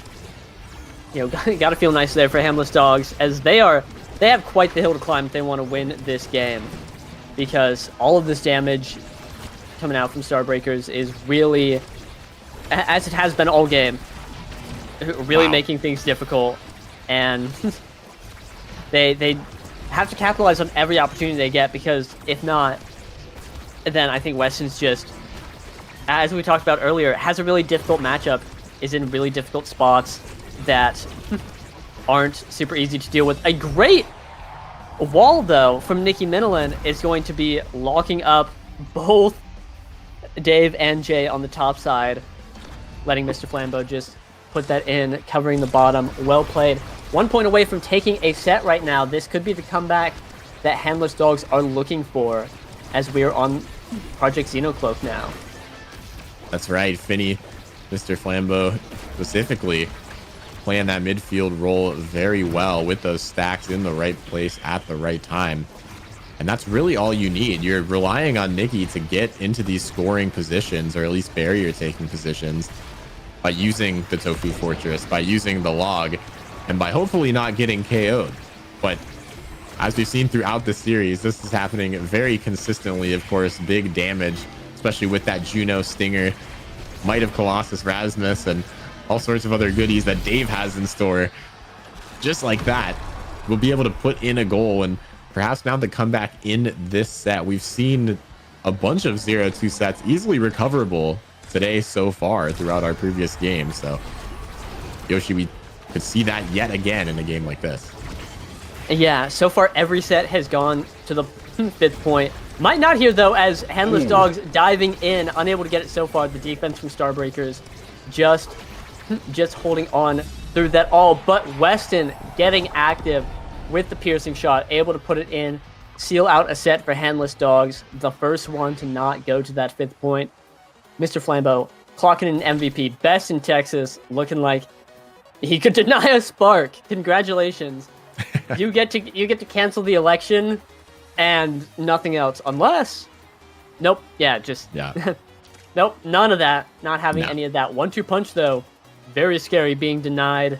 Picked up by Weston. Gonna be really nice. Core speed on Estelle. Great. But that's just going to be more CDR going to Jay. With that reverb twin drive. That's going to be pretty nice. Extra special on Dave's also terrifying. Has all these stats. And is going to show up with a big boom. On the start of every point. That is scary. Nikki Minilin picking up specialized training. It could be big. It could make something happen. But not a Dubu Awakening. If I'm to be honest. That draft for Handless Dogs was just, we have to deny all of the Ultra Gigabits that Starbreakers could pick up. And then they still got extra special on Vice, Twin Drive on Juno, and another Dash Awakening on Rasmus. So, again, I was talking about an uphill battle and that they have to fight earlier, and it just keeps getting worse. You know, they've clocked in 1 set, but now they have to do 2 more if they want to win. And it's looking really... it's looking like a lot. There's a lot they have to do. Yeah. When that's the best that they can get after being denied, it's a scary situation. And we see Dave not using the extra special this time, but instead just using that eject button, getting active. And that's something you were talking about earlier. We saw the one time Weston pushes all the way up past that midfield line with the piercing shot, able to secure that goal. And we haven't really seen them been able to get active, mainly because of power plays like that. And just because the defensive capability of Estelle is so difficult, especially when your midfielder or forward is just taken off the pitch. But 1v3 Dubu, Nikki Minilin getting it done, large and in charge. Will push through with that core flip, and that's how strong these flips are. You can take back sets by pushing a single button. Yeah. Rock up with the core flip, let it rip, and that's going to be it. Looking great from Nikki Minilin, but now has no energy. Bit of a scary spot to be. Has enough speed to evade the supernova, but in the meantime, both barriers gone down, and it's tough. It's really difficult. Yeah, Yoshi, or Logan rather, doing a great job with that speed. And you can just pass it. You just have another midfielder in Dave with that eject button, getting up and putting in work as the goalie here. We love to see it. Perhaps a midfielder and another life. I will never know, but a nice barrier there taken right off rip by Nikki. Bouncing off that, Flambeau in the right position yet again on the bottom side to secure this barrier. And there's the one falling, just Logan putting that chrono boost to work in a second. There it is, not able to secure that second barrier though, and there's a slight uphill mountain despite all 3 players being past the midfield line. Jay just executes Mr. Flambeau off the pitch, and now Weston has a mountain to climb for another 5 seconds, using that piercing shot with it up to Jay. But Dave has the flip, isn't too concerned about this in the Tofu Fortress, right in the center, and up clear is a genius decision there. Pops that center barrier. Jay looking to get it through. Just Logan can't connect on the pendulum swing. Dave is getting to the midfield line, looking to pass it forward, but yet again, not able to find its mark. 1 point away from closing out this game. Starbreakers wants to close it out, does not want to leave any opportunity for Handless Dogs to come back. And the pass is slightly wide. Mr. Flambeau stalling out time with the big finish there. Weston, the pass blocked away by Dave. Just Logan trying to secure it. The Juno blob almost gets it in, but Just Logan cannot find the strike war win as Jay, the self pass, goes back up and Dave is cutting off the top line. Jay and Just Logan in a good pressure situation, but blocked away by this Tofu Fortress. The cross clear yet again. Just Logan needs to win one strike war to take this game. But Yoshi, things are so scary. Things are so scary. This point has gone on a little bit too long. Decor is moving a bit too fast for my liking personally, but both teams' defenses holding strong. Now Handless Dogs with an opportunity, mounting an offense right there. Burns the flip from Dave. Still has it on their side. Just passing between each other. Both are close to flips. This is exactly where you want to be if you're the Handless Dogs, but ball's got passed. Weston doing a great job keeping it up. That's one flip, though, unable to get through. And Mr. Flambeau is going to have to find an opportunity to transition onto this offense and get a little offensive if he wants to score this point, because right now the Duber's looking a little low. Things are looking tough, and I feel like Weston can only hold so many times with this 1-2 punch speed before Starbreakers are able to push it in. Dubu down. Mr. Flambeau, no energy. Weston has a flip. That could be an opportunity to get something done. But right now, he has to burn it in front of Just Logan. And, the blink goes wide. Unfortunately, not able to save it right there. And Starbreakers are going to be taking this one. Oh, man, that's such a hard way to lose with the Rose Warp, and the core is moving that fast. Just sends it backwards into the net. That being said, insane defensive from both of these teams. A huge GG's as Starbreakers take this one. The absolute smallest of upsets you could possibly have in terms of seeding, but still an upset nonetheless. Yeah, still really well played. We're looking at 11 KOs coming out from Starbreakers to the one that Nikki Mendelin was able to find, and that's that's a lot of damage. It's looking like a Dave sweep for me. That guy had 291 redirects. He was everywhere at once, playing all three roles, holding it down through the Dubu, which was a little tough at first, but once he got his footing, was just not letting anything go through. Now, 121 saves really proves that. It is not like he was sitting there playing forward or getting into the fray the whole time. Spent a lot of the game just trying to hold it down and was able to do so. And that's a big win for Starbreakers. Moving on to, I believe, a qualifying match, whereas Handless Dogs will be moving down and gonna have to fight a little bit harder if they want to qualify today. That's right.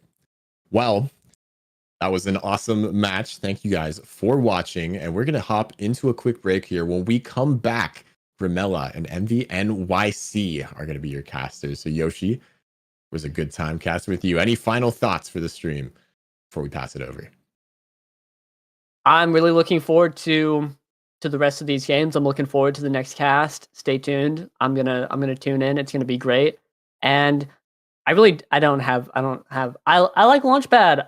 I love Omega Strikers. Yay! Yeah. So stay tuned. Keep watching. Got a whole lot of Omega Strikers left to play. Or left to watch. I'm not playing right now. I cleared my day to watch this. So see you then.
channel.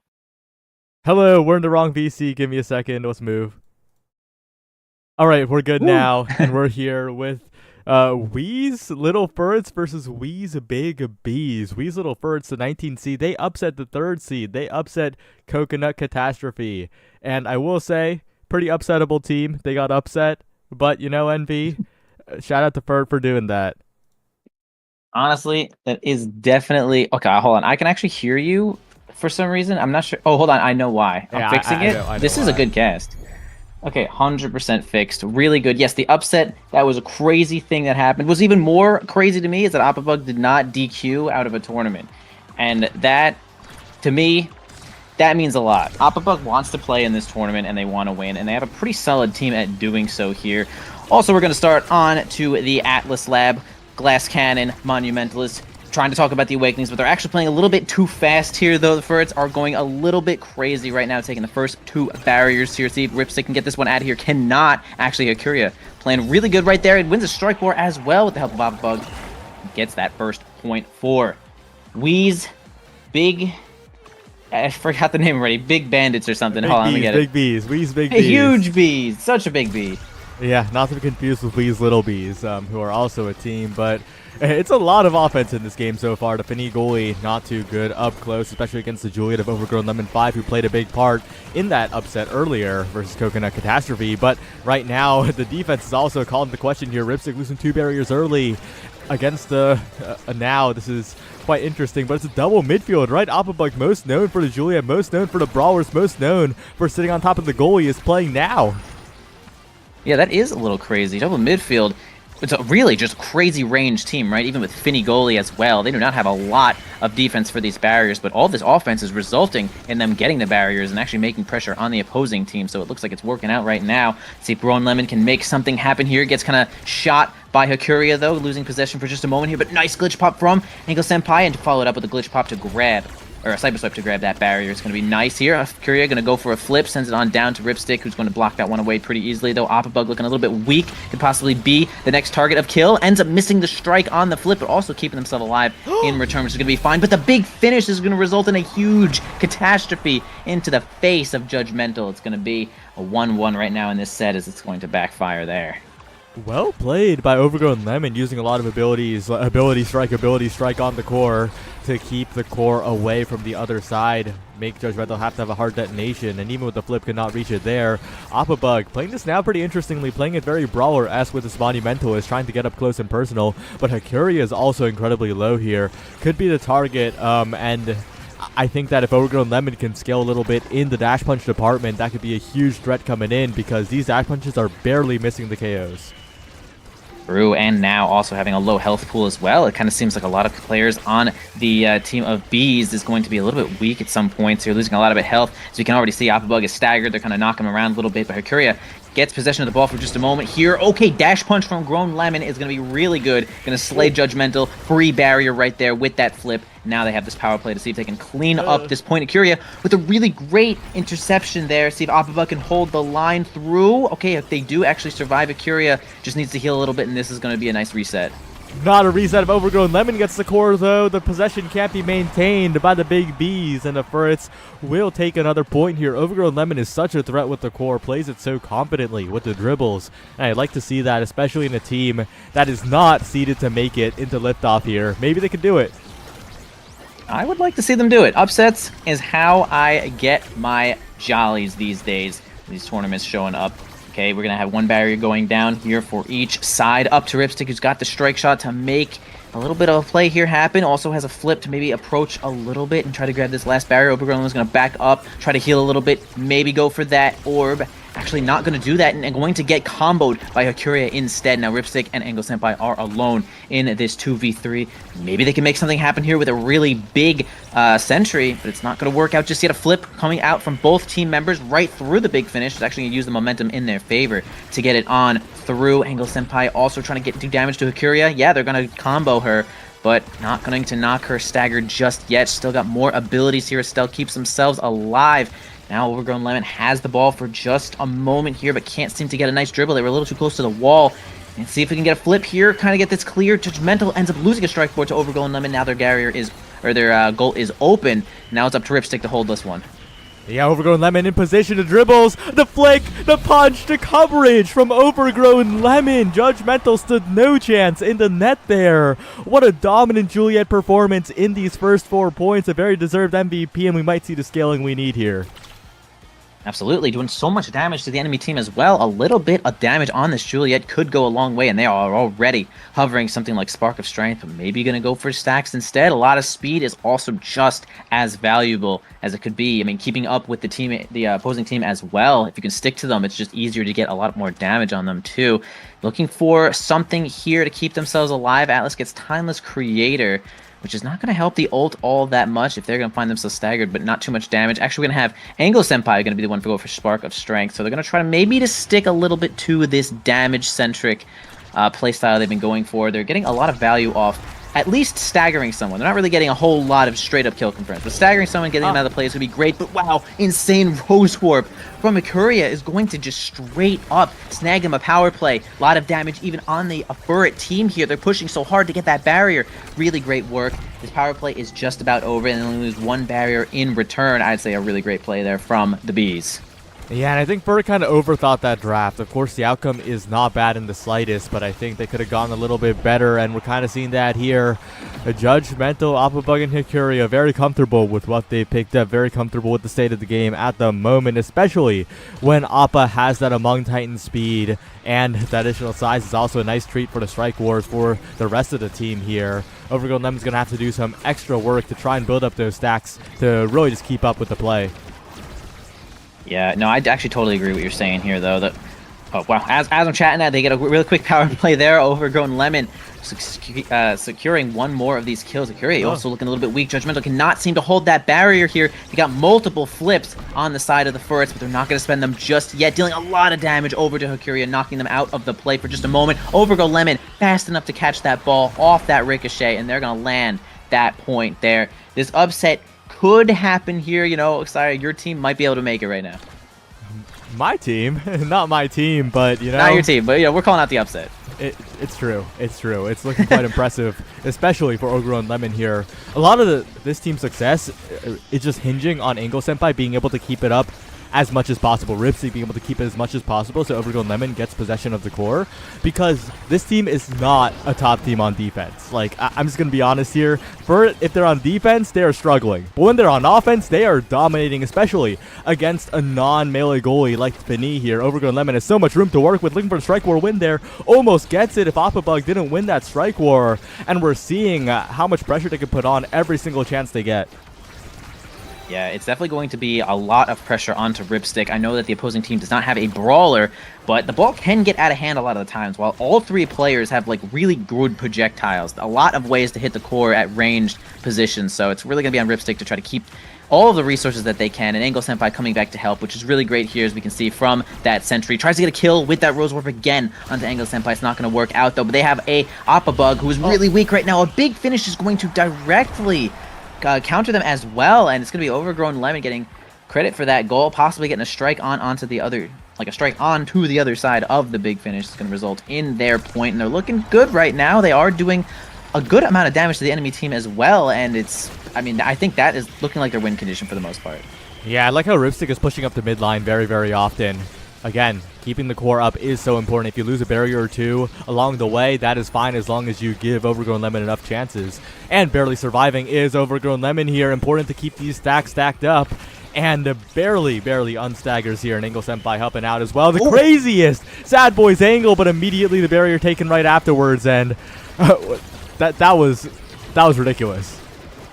Yeah, really tight situation there. Appabug still alive, though, as well. Nice evade there from Ripstick. The only way to survive that situation is to get a really well-timed evade strike. Oh my gosh, we're just not fast enough to get the ball. The determination from Hikuria keeping that ball up is going to be good enough to get that point there from the Furrets, and it's going to be 2-2 right now. They are getting a lot of staggered onto the Bees team, though, and that, like I'm saying, I think that really is their win condition, and I'd like to see maybe, like you're saying, Ripstick move up a little bit more. Keeping the ball up is what they want to be doing. Yeah, lose one barrier here, but that's honestly fine. The big finish, though, a bigger problem, but it eventually runs out, and they survive with the barrier in their hands for now. Ripstick pushing up again, winning the strike war against the strike shot. Overgrown Lemon trying to catch Judgmental off guard here. And once again, it is looking like every single offensive opportunity is so scary when it's in the hands of Wee's Little Furrets here. Overgrown Lemon, once again, just maintaining possession so well, but it's a sad boys angle at the end of the day, but they still get the barrier through it all. Yep, Big Finish not doing them favors again. Honestly, it's just kind of resulting in a lot of their downfall for the most part. It looks like the Furrets are doing really well against it right now. A lot of damage, though, being put onto the Furrets. They were really close to being shattered completely and possibly knocked off the map, but maybe no abilities left here from the Bees, as they are doing a little bit of damage here to Angle Senpai. Overgrown Lemon gets nicely healed. Atlas is just the king in this situation, healing both teammates at the same time. Overgrown Lemon goes in with a dash punch, flip, pass! Not on the same page there for the pass, was looking to help stun the goalie, which is definitely just a different play in that spot. As the Big Finish goes off, the power play actually just commences here. Oppabug has a chance to land it here. We get a flip from Ripstick right on through the sentry, the secondary from now. It didn't block it. It was on the other side when it went off, and that's just going to be Furrets taking that point in what looked to be a dire situation. It was pretty awkward, and the twin drive as a prize will be amazing. It's so funny, but also I'm so thankful they eventually scored there because they made 3 individually good plays, right? Lemon made an amazing flip pass to get around the defensive pressure. Angle Senpai went for the hit stun to try and set up Overgrown Lemon, and in the end it was the flip of Ripstick that got it done. And the sparks are coming through as well, the size is coming through. They're comfortably scaling here. Yeah. From what looks like the first draft, they did get ended up getting a little bit shafted on the Awakenings, I would say, in kind of a little bit. I kind of like what Bees got there. But yeah, Spark shows up for Angle Senpai, adding a bunch of damage and cooldown, which is pretty huge. The Twin Drive also really great, too. So I think that the Awakenings have, balanced out just a little bit here as the ball is going to roll on over to Ripstick. They have both barriers down. Only one here if they can keep it up. Yeah, really great. Monumentalist secondary, and wow, it's gonna roll on past. Nice strike there from Overgrown Lemon on the bottom side. No one could get there in time. The Bees team does have a lot of projectiles to go around, but they are spending it to do a lot of damage and really have to get the ball through with no real brawler on the front side to just be like, yeah, this is who I'm giving the ball to. Yeah, we'll see what happens. Oppabug to the top side, but again, Ripstick is playing this so proactively. Another KO found on Hakuria, formerly known as Mr. Wolfrock, formerly known as Hakuria, and Overgrown Lemon, 2 barriers down here. Looking for a flick past the Angle Senpai to Flame Flurry to find the KO. Overgrown Lemon, this is crazy. I mean, that was the perfect ult. I mean, held the ball, got the damage, got the kills, scored the goal. Perfect positioning there from Overgrown Lemon. A great pass also for Angle Senpai, holding the ball in the midfield.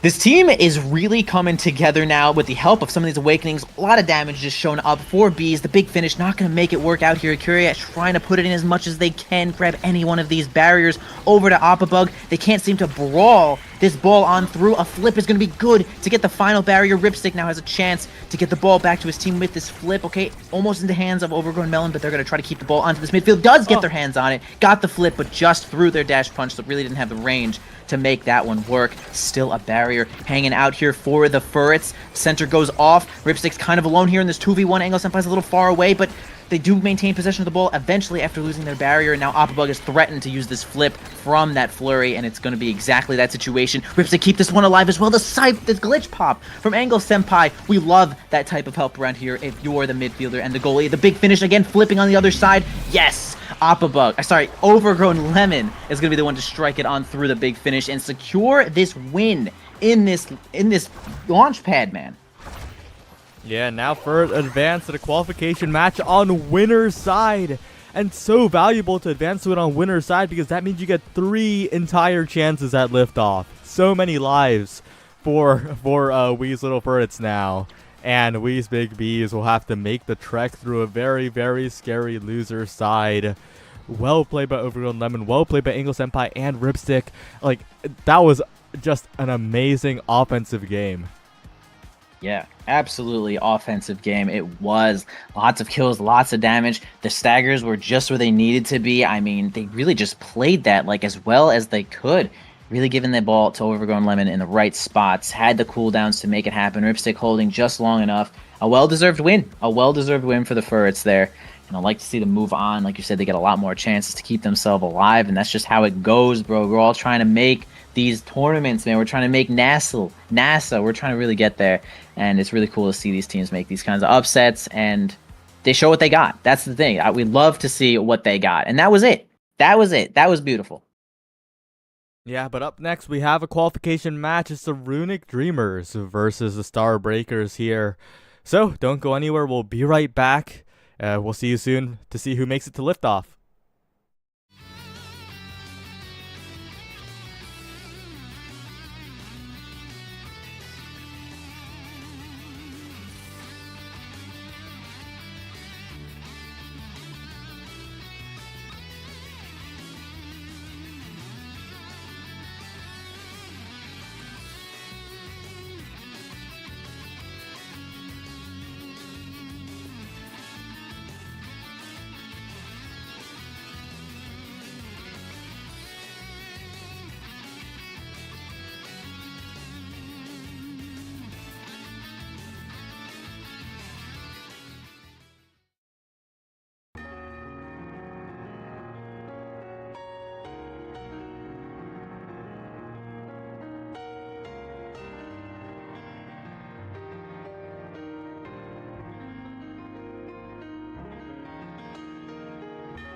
Hello, everyone, and welcome back to Launchpad. We're heading into the qualification matches for Liftoff now and Envy.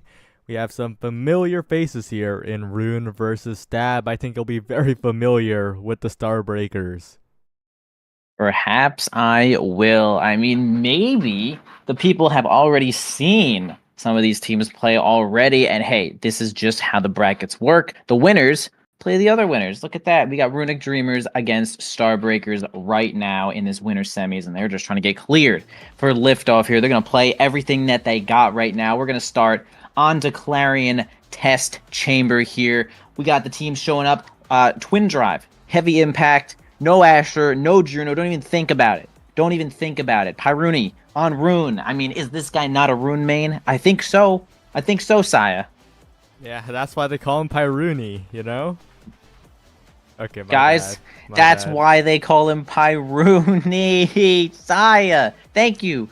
Thank you so much for that beautiful introduction here. We got everyone with Heavy Impact except for Mexa Casual, who is on Atlas. Of course, that makes 100% sense. Vicious Vambrace might be something to take a look at here in this game. Pyruni, Rune player, taking Vambrace. Now, that seems a little strange for me. You know, I'm not really Meta Master right now, but that could be the one difference maker in this game, positive or negative. But we're going to have one barrier go down here for the side of Team Runic right here. They're going to lose a barrier over to Pyruni. Mexican Casual looking a little bit weak here, though, but probably not going to end up going down, as Atlas is going to have ult in probably just a couple of minutes here, though. Nice Anomaly to grab the first barrier. Dave trying as hard as they can to get the ball away from here. Actually hits level 2, spends that volley on in here, trying to get the strike shot. Now Yin Kirby against Dave, and Dave is actually going to end up winning out with that piercing shot. Mexican Casual doesn't get to use the secondary. Just Logan was a little bit too close, almost wins that situation, but the help of Yin Kirby, though, and the Whiplash is going to keep that one alive. Ends up spending the strike, though, and losing that war in just a quick situation. Dave could possibly move up, get this flip on in here. Yin Kirby looking a little bit weak, but we have Atlas ult to keep them alive as well, and another nice reinforcement here from Dave. They're going to keep it out of this barrier's reach here. Flip coming out from just Logan, sends the passive as well with that strike, and they're not going to end up landing this one just yet as this point continues. Possible flick situation, and yes, Logan gets it onto the bottom side. Nice work there. You know, Mexican Casual kind of close to that flip, but not enough action there. Close one, first point, Stab. Yeah, the little brother of the flick, the core stop with the primary. Yeah. Just Logan delays it a little bit, and it's just enough time to mix up Mexa Casual on that strike shot, who pulls the trigger slightly too early. And Just Logan looking very comfortable on his Zentaro here, getting a lot of second hits, getting a lot of follow-ups onto the barriers, and now the net's already open. Atlas not going to have a good time. Absolutely, spent the primary to keep that one alive here too. Jay approaching with that flip. Something I noticed the last time that I was watching Jay, which obviously was a couple sets earlier, was they really hold flip. They really extra hold flip, and I think there's a lot of situations where it's totally fine, but some that I feel like, you know, you could do the thing where it's like flip, get a pretty good situation with it, and then you build up energy for the next one instead of like possibly really outwaiting for like the best situation that you try to make happen. It's really kind of like a player thing, but whoa, nice Casual. I cannot get that primary there in time. He's not going to project fast enough. Logan shoots it right on through, but yeah, I was just thinking of that when I and CJ has flip. We're going to see how long they possibly hold it, and maybe just spends a little bit too much time holding it. It would be the ultimate caster moment if she scores the goal with it, but we will see what happens. Yeah, I do also notice that Jay is a flip holder, not a flip user, but right there catches it out. A little bit of a waste, unfortunately, but you know, can't win them all. You can't win them all, and that's just the situations that occur in Omega Strikers, bro. Flip will be back. Couple minutes, no problem. You just get your face in there and start hitting some stuff, as we have Logan already hitting a lot of stuff. Flip, actually flips a little bit early, but either way, totally fine. Grabs both barriers here, and we get a flip from Pyrene just to keep themselves alive. Get knocked against the wall, but this ain't going to be Taiko Temple. You actually do live getting knocked against these, although if you get hit knocked with high velocity, even with full health, you could die. Really strange maps sometimes, but yeah, full barriers gone here for the side of Rune, and they're going to get that one nice. Dean Kirby gonna make it happen here. Pyrene disabling both of the opponents. Great strike shot from Dave to keep them alive. Dean Kirby has another situation to come in here, but the lifeline return is going to be Dave's great defense here, though. Oh, actually, the overtime strike there from Logan kind of messed up the slice and dice combo there, so that was kind of interesting as overtime going to go ahead and cross over as they're working on a flip here for Mex Casual. Maybe it'll make a difference now. And Kirby's been a little scary on the offense here, but the core drifts a little bit too fast. Just Logan gets the bounce he wants to see, and that will be the set win for Stab very, very quickly. Yeah, that definitely was a little quick. Irony did get staggered there. I wasn't watching close enough to see if Vambrace was like the savior of the world right there, but I kind of try to focus on seeing if Vambrace does anything this game. It's kind of an interesting pick. Yeah, Zentaro first pick here, perfect form on the board. Man, you don't really get too much better reward than that, although you did have to pick between Super Surge and perfect form. Super Surge totally gone now for the Zentaro pool, but still looking really strong right here. Just Logan is kind of locked in, and with these two awakenings is going to be even more of a devil than a couple seconds ago. And interesting pick, Spark of Resilience here from Pyruni, who already has the Vicious Vambrace. I'm trying to connect the dots right now, but I seem to be lacking a pencil. Yeah, it's a little scary now, but I do think that pickup of the Spark Resilience is going to be good. Once again, Zentaro getting perfect form. I think every Zentaro on stream has gotten perfect form this game, today. Yeah, I mean, really, Zentaro stocks are up. Zentaro could be maybe a good character, as I'll stop there. But honestly, picked nicely, getting some good awakenings, can really scale off a lot of things. And we see Yin Kirby looking really low right there, and a confirm from the Oni Blade. Just Logan, again, just locked into the barriers, locked into the damage. Banish on the core, banish on Jay, but not too much more than that. Mexican Casual almost keeps that one alive, but Dave putting on just enough pressure for Logan to approach nicely and land that barrier as well. Flip coming out from Logan, and that's a big old open barrier there. Mexican Casual can't seem to get there with the strike shot, really close, but Logan is just on one right now. Level 5, easiest, highest level on the board right now. Dave close one halfway there, but I mean, Logan has just been MVP right now. Yeah, well, Logan has had so much coverage, just reading the plays very, very well. But Yin Kirby, 2 barriers for the price of 1, but you don't want that second one there, as 1 barrier falls on each side. Similar to the previous Atlas that we saw, right? In that Burt game. Mexi is pushing up, but I think Mexi's pushing up a little bit too recklessly. While previously it was well-timed, well-executed, I think Mexi's losing a lot of barriers and goals to that. They do get a KO, and the power play will help out, but Yin Kirby is still low. Yeah, looking low, but they have a lot less kill pressure here with one of, actually, really most of their damage off the board, but almost got kind of schmixed there by the now drone and the barrier, but going to, I guess, like the wall barrier, but, keep themselves alive here, though. Flip gets kind of stuffed there as well. Next to Casual, going to keep this one alive on the bottom side. Pyruni has a chance to make this one happen here with that anomaly, going to block the bottom side, but really tough double defense here. Banishes the core, not going to get too much off of it there. Now down to Mexican Casual into the Yin Kirby's hands. Oh, almost makes it happen with the Whiplash, and yeah, the nice anomaly to keep that one in. Again, was just enough pressure where Dave could not keep that many strikes in the bag, and they're going to take that point here and see if they can bring this whole set back, even this one up, because they're going to need it. They will. Trying to make the comeback here. Pyruni's been all over the map. These pillars have been amazing there, setting up a barrier, take almost 2 if Jay didn't have the reactions.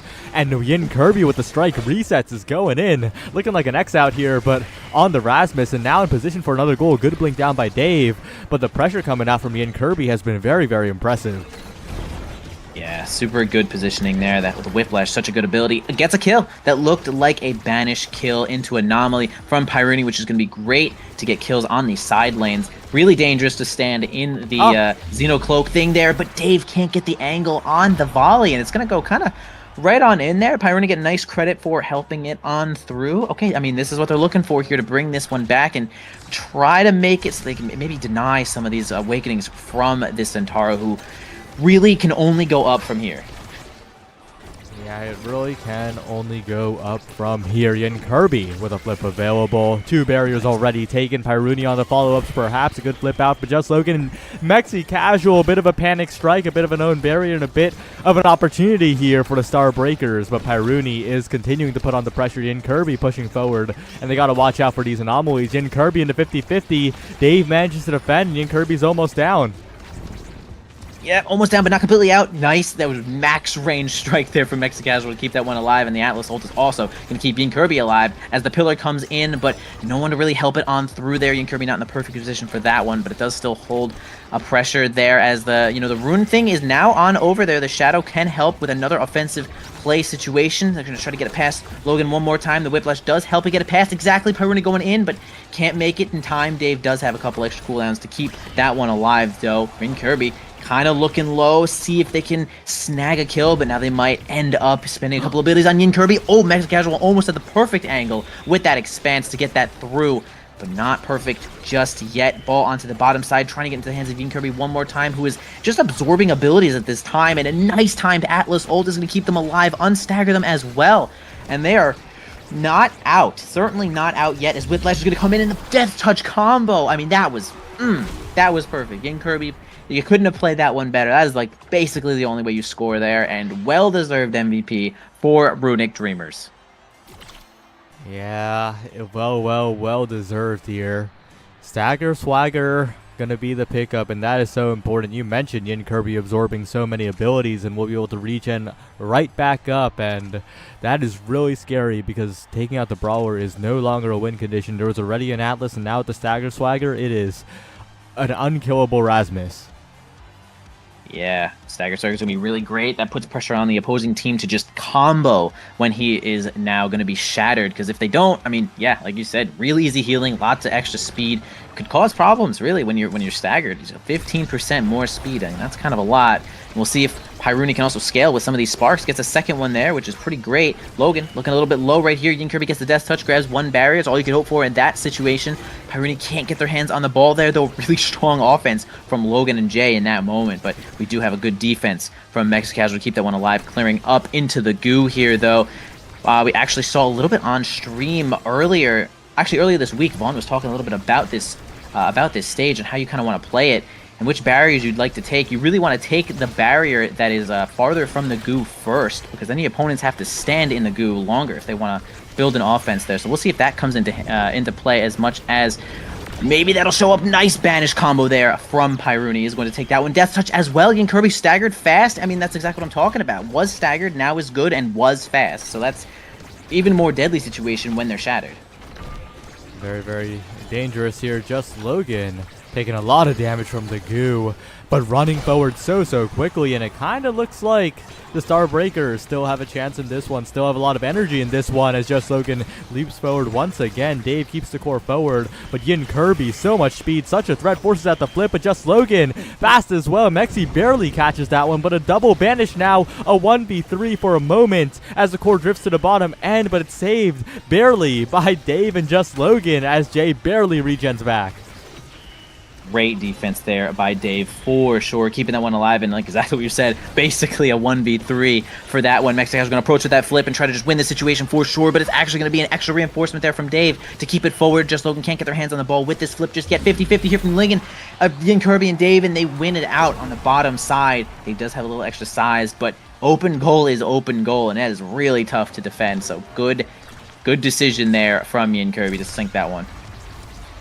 Yeah, it really good play, good score there, and now it's really just the Starbreakers in a tough spot. They need to figure out how to just work around this Rasmus that is large, that is fast, that is not really killable, and they need to really just shift into a core control department, which they are doing right now, but hits on Just Logan prevents the flip from coming out, but still a flip to the top side, and they will find the goal. They can still core control.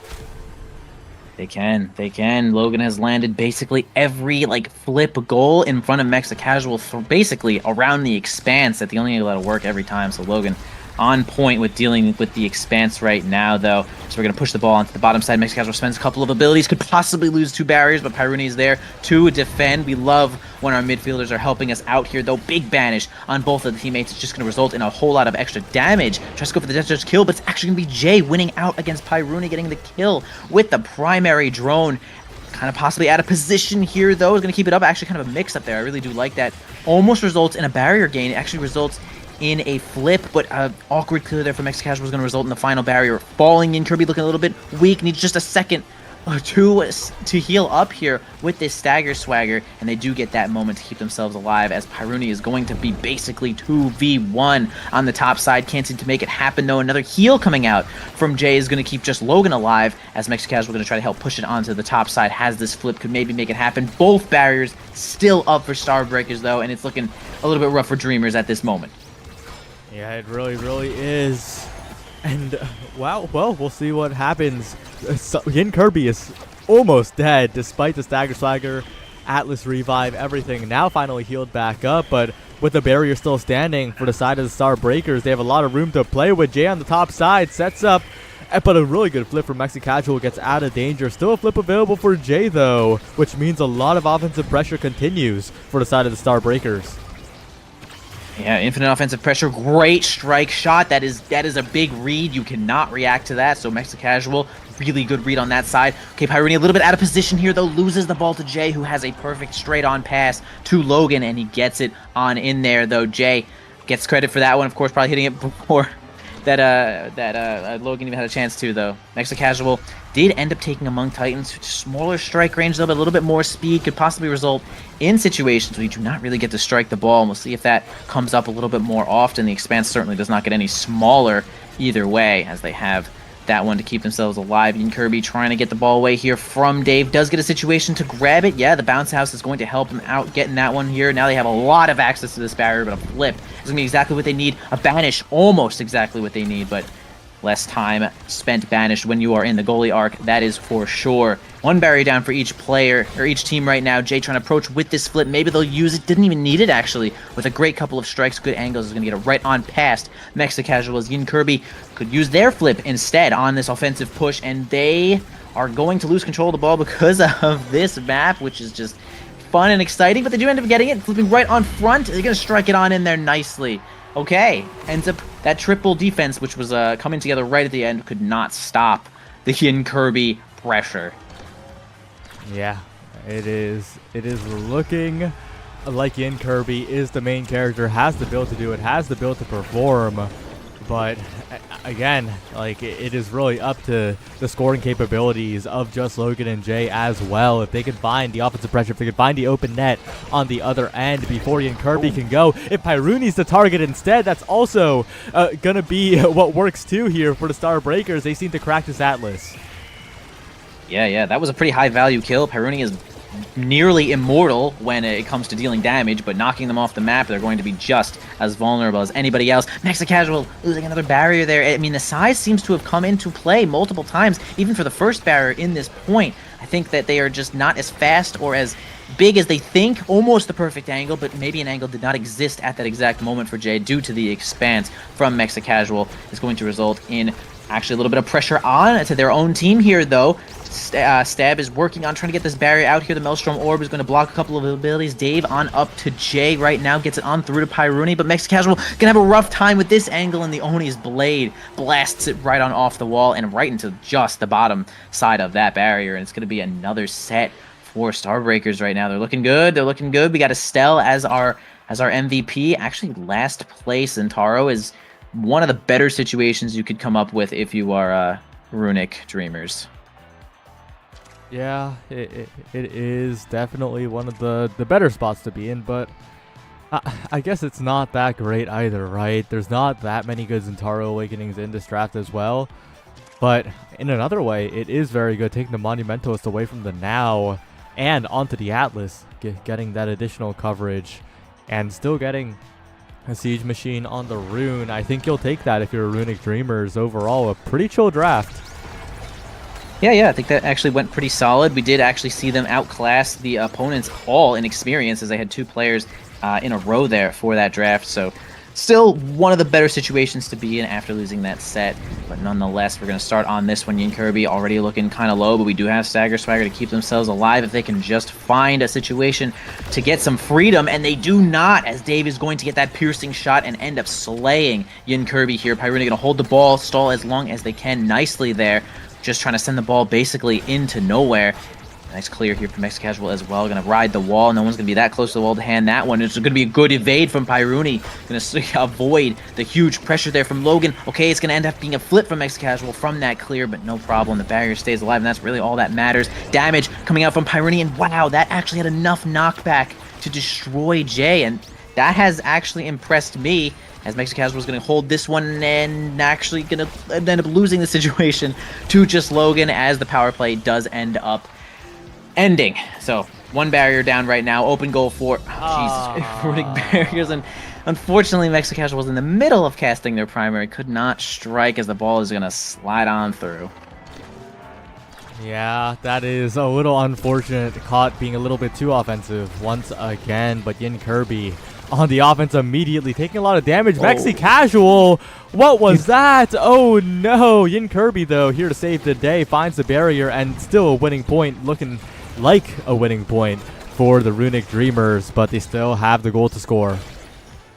They do have a lot of situations to keep themselves in the game. It is definitely at this point no secret that Casual is pushing up a little bit too far with a lack of resources and speed. I think, you know, your Atlas, you are doing a great job of defending. I think you should hold the barrier just a little bit longer. He's putting a lot of trust in his teammates though, and that's fair.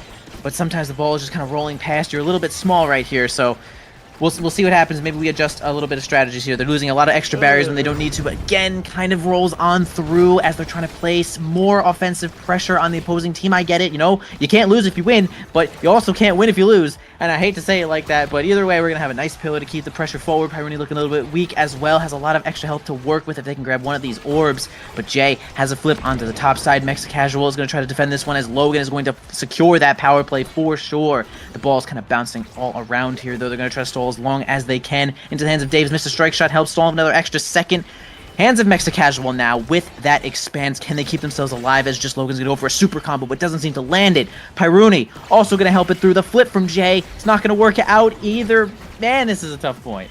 It really is. The offense from Star Breakers. Double banish now. So much damage onto Jay, who is on death's door. Amazing save by Dave. Somehow beats Yin Kirby, but Yin Kirby still has flip. Stuffed out by just Logan, and Jay finally goes down. Yin Kirby with an opportunity here, but Dave still making the saves. The pillar going to be a little difficult, but just Logan has the second strike with the primary, and finally another pillar will finish the job here. What a ridiculous point. Oh my god. Okay, here we go. We're playing strikers now. They finally got a nice combo with that barrier to secure that point, which lasted a little bit long, but all good. Yeah, starting off this next point nicely with a barrier for the side of Runic Dreamers. Yin Kirby going to try to make it happen with that primary, but a couple extra strikes is going to help them keep that one alive. Big expanse on the bottom side. It's going to hold the ball for just a couple of moments. No one has a situation to really get the ball on through, but it's going to be a nice hit from the middle. I think Jay is the one that walked into it. I'm not entirely sure, but either way, it's going to result in basically 2 barriers from that single play as Dave is going to keep the ball forward. Just Logan waiting for their opportunity to get this flip. Yeah, and they use it to get a kill. They do have Adrenaline Rush, which is like a lot of extra value as well, as their cooldowns are going to be up right now, and it's going to go right past that expanse. It is big, it's monumental, but it is not gargantuan, so it's going right on through Just Logan. Great angle to make it match point now. Yeah, it is indeed a match point. Looking for the qualification, and that 1 barrier will put them on track to do it. Just Logan keeping the possession. Dave looking massive, putting on the damage. Pyruni a little bit low as well.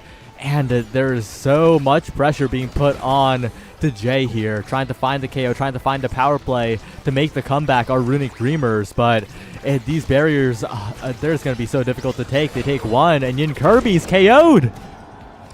Yeah, they do end up getting a combo through that Stagger Swagger. You know, it does not activate until you are literally in your regeneration mode. So it does kind of nothing until you get the chance to regen. But we're going to have a double banish here, which is kind of perfect. You really do want to banish the ball when you are in a 2v3 to try your best to stall as much as you can. Yin Kirby tries to get a combo there with the Death Touch, but it's a little bit too slow. Logan now looking really weak, completely shattered, has the flip, is approaching as fast as physically possible, but doesn't get their hands on the ball. It's great defense. from the side of Runic Dreamers right now. Yin Kirby does avoid a couple of abilities. The Atlas ult is going to keep them alive as well. They're trying to deal some damage over here to Logan. A banish. It's going to be the pillar is going to be good. Jay cannot get there in time to eat that one up. And Jokes Logan is going to be knocked on off the map. Jay looking a little bit weak as well, but Yin Kirby's trying to solo play this one, but can't seem to make it happen. The pillar trying to keep this one in. Pyroni is really preoccupied with hitting the center orb, and it's going to cost them pretty much this whole power play, but we'll see if they can get something out of it here. Rune, I would say not one of the better characters with the orb in general, having pretty much no melee abilities at all, as the Death Touch is going to come out, steal it from Dave perfectly, now in the hands of Mexa Casual, and they might be able to land this point, although the flip does get stuffed. Mexa Casual doing a self-dribble here to get onto the bottom side, trying to get it past Jay, into the hands of Yin Kirby, but blocked by Dave nicely, and the point's going to continue here with a flip onto Mexa Casual. Just Logan now in position, but another expanse comes out. Flip available for Jay, but Pyruni's in position to center, being the contested aspect of this game so far. Yin Kirby finds the repeat shot, and Dave tries to defend the top side. Well played, but these points are just so incredibly close here. It feels like a real stressful situation when Runic Dreamers has the chance to get the point. They are trying as hard as they can to keep themselves alive, and it is currently working right now, although the Death Touch just gets stuffed there by Dave just a little bit, but wins that barrier, gets the primary combination, is also going to land that one, in addition to giving them a power play, which is going to be a kill from Pyruni. And Kirby can just get their hands on the ball one more time. Mexa Casual might want to flip to just get as much pressure as possible, and this set, they do, but the angle is not super good, not good enough to give it to Pyruni, although we do have Yin Kirby who does get their hands on the ball for just a moment. Actually going to get stuffed by the only blade there. Mexa Casual does get kind of bailed out in that situation as Pyruni's going to come back to help. Yin Kirby 2v1ing here, can't seem to win that situation. The ball's going a little bit fast onto the bouncy house. Just Logan really close to landing that one. A nice banish is going to relieve a lot of pressure for the side of Runic Dreamers. A strike shot back over to Yin Kirby. Pyruni has a situation to get that shadow teleport on in there.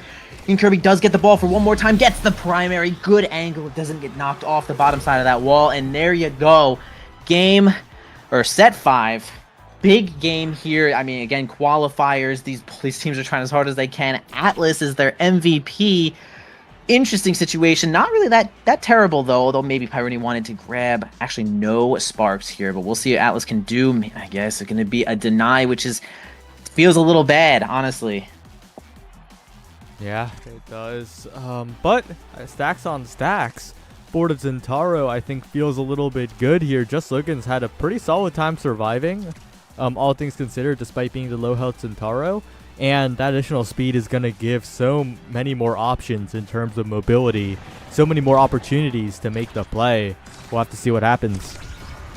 Yeah, a lot of good awakenings showing up here. Atlas, unfortunately, Mexa Casual gets, doing the best that they can. Whoa, that's an insane amount of knockback. Gets a crazy good banish combination with some of those anomalies, and Logan fly right off the map, but again, a little too offensive here. Mexa Casual loses it to simply just Jay's secondary. Has timeless to make it a little bit bigger, but not really so significant that I would say that is certainly what's going to happen. But Dave gets a nice strike shot to defend the barrier just for a moment, as it does end up going down either way in the hands of Yin Kirby. They can't seem to get it. Piercing shot past Mexa Casual once again. Tough deal with the Oni blade.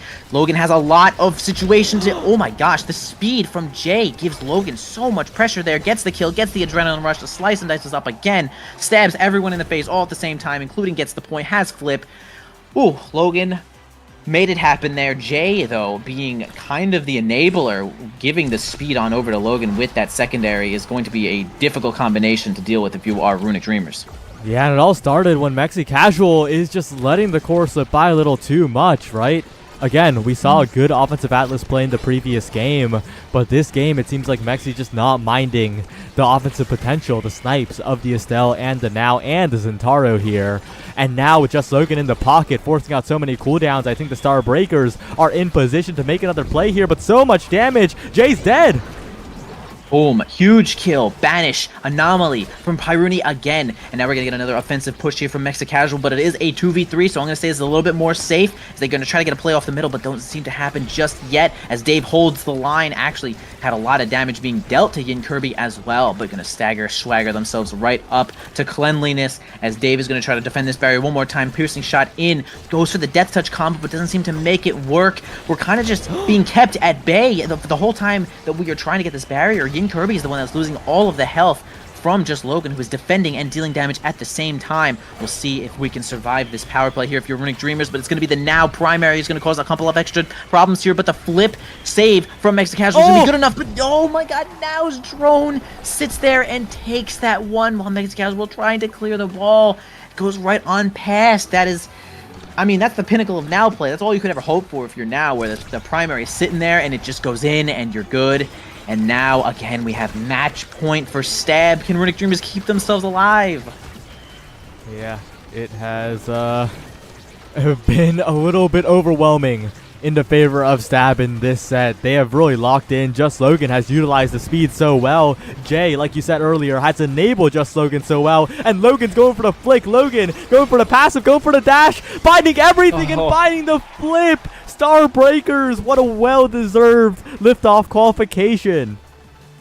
Oh man, they're in. Lift off, Just Logan. Wow, really getting on in there, man. It just had enough cooldowns, a lot of speed. I mean, right when the stacks comes up, they are flying. Right when the secondary from Now comes up, it becomes overwhelming if you're the goalie, no matter what cooldowns you have. There's going to be great team play coming out from Stab. I mean, Dave also really doing a good job of keeping the ball forward and defending. Just Estelle is so good at keeping the ball forward, and she's not super good at defending, but I'm going to give it to Dave there.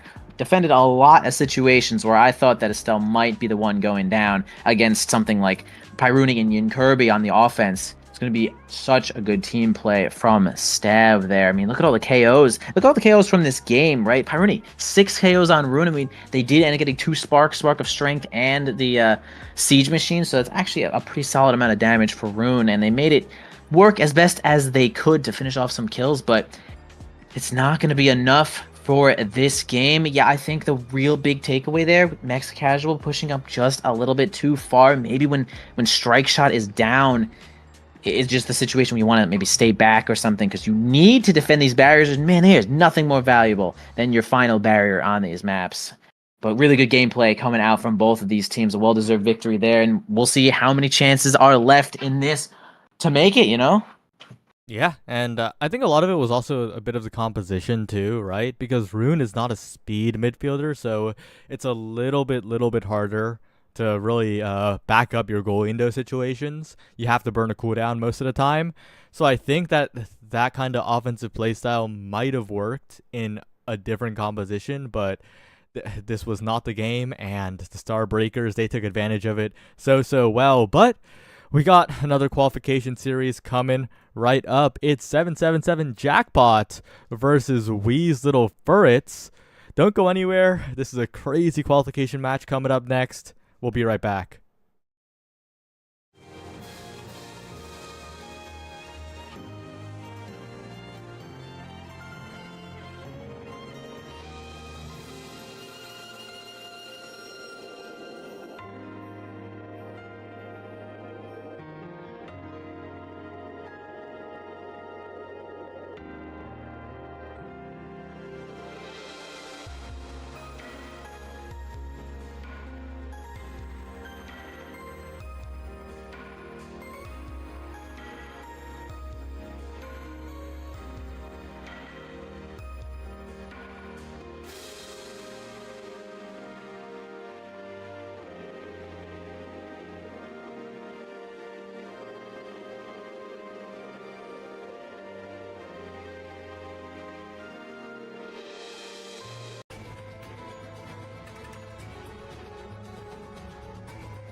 Hello everyone and welcome back. We got 777 Jackpot versus Seed 19 Wee's Little Furrets.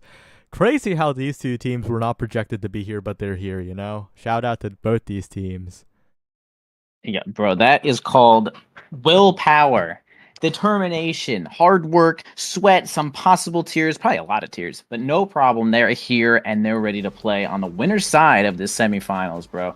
They're trying to get here cleared for liftoff. As you guys know, if for some reason you're tuning in and don't know nothing about nothing, winner here, cleared for liftoff. Loser, gonna have to play some more sets. Could be cleared a little bit later, but we shall see as we do get into Wee's tiny little baby Furrets against Sevens, bro. Sevens everywhere. We got extra special Spark of Strength starting off onto Atlas Lab. Color Craze on the Vice here, though. I know them actually playing a lot of Vice pretty recently as well. Kind of just a good pick in general, deal a lot of extra damage, especially with extra special too. Is going to go with it. And we see Atlas again for Ripstick. They played it a little bit earlier here, played a really good game with a lot of offensive Atlas plays, and they're getting kind of overpressured here right now. Color Craze and Alpha Me not letting up. And Rusty Coin also going to be on the backside, helping it on through with this Kai, which I actually haven't seen yet in a game. But nice kill from Color Craze. It looks like it's going to be a Supernova power play for the side of the Sevens as they get it on in there. Great pass right onto the bottom side, right on through, and that is the teamwork we'll be looking for the winner. Honestly, the winner is going to be looking to do team plays like that. Yeah, and Ripstick was the player I was drawing parallels to previously, and we will see how Ripstick can do on the offensive end of things, because Alpha Me is on the Julia this time. And that is very different from the previous game where Ripstick was defending against a brawler now. So this is the real test. True. We do have a little bit more of a traditional team showing up as Overgrown Melon going to try to get a kill with that primer. It doesn't seem to work out. They are going to go back out of the play to heal themselves up. Do we have a barrier gone down? Actually, we do. We got Rusty Coin, which was Wisp here, going to end up losing both of these barriers. Flip from the coin, gets it on up on the top, past Overgrown Lemon, fast enough to grab that ball. A flip from Color Craze to try to avoid getting Astral Projectified right there, but Overgrown Lemon self-dribble off this side with a pendulum swing and a strike onto the bottom side is going to be perfect to get that one in there. Really great work from Overgrown Melon, recognizing that is going to lead into a really good shot. Yeah, and got to point out, right, Rusty Coin Wisp, not really known for the non-melee goalies, right? It was basically an Atlas one trick. So it is interesting that they're on the Kai here. Been performing quite decently, though. Knows the barrages on the walls very, very well. And look at that. 2 barriers for the price of 1 for Alpha Me, but just like the previous game, I'm not sure if you wanted that one. The respawn's going to come in pretty soon. Color Craze trying to score Ripstick, perhaps. But Alpha Me's low here, and that could be a big opportunity for the Little Furrets. Certainly could be stealing the orbs away from Alpha Me as well. Everyone is. Alpha Me going to sit in the middle of the stage, try to heal up, but we have a Death's Touch, a real quick one there from Overgrown Lemon, and a great evade is also going to keep themselves alive against the Supernova. And now the power play is going to actually be real, but it's going to be fake as we actually have Rusty Coin taking it out, but Angle Senpai with some good angling of this core is going to grab that barrier either way in this now it's a power play. It was a 2v2 before, but now it's a power play for the side of Sevens. Over now as Overgrown Lemon is going to show up one more time with full cooldowns here. Possibly has this Death Touch as well there. It is going to try to give themselves the ball and right on through. Color Craze, Alpha Me, and Rusty Coin just can't get there in time. Possibly out of cooldowns. And I mean, like I said, you respawn, you got your cooldowns. You gotta remember that these guys have their cooldowns when they're back. You said have the cooldowns, and I looked at Overgrown Lemon, and I was like, that guy has hook. And then I looked at the core, and I was like, there's no way this guy's hooking it.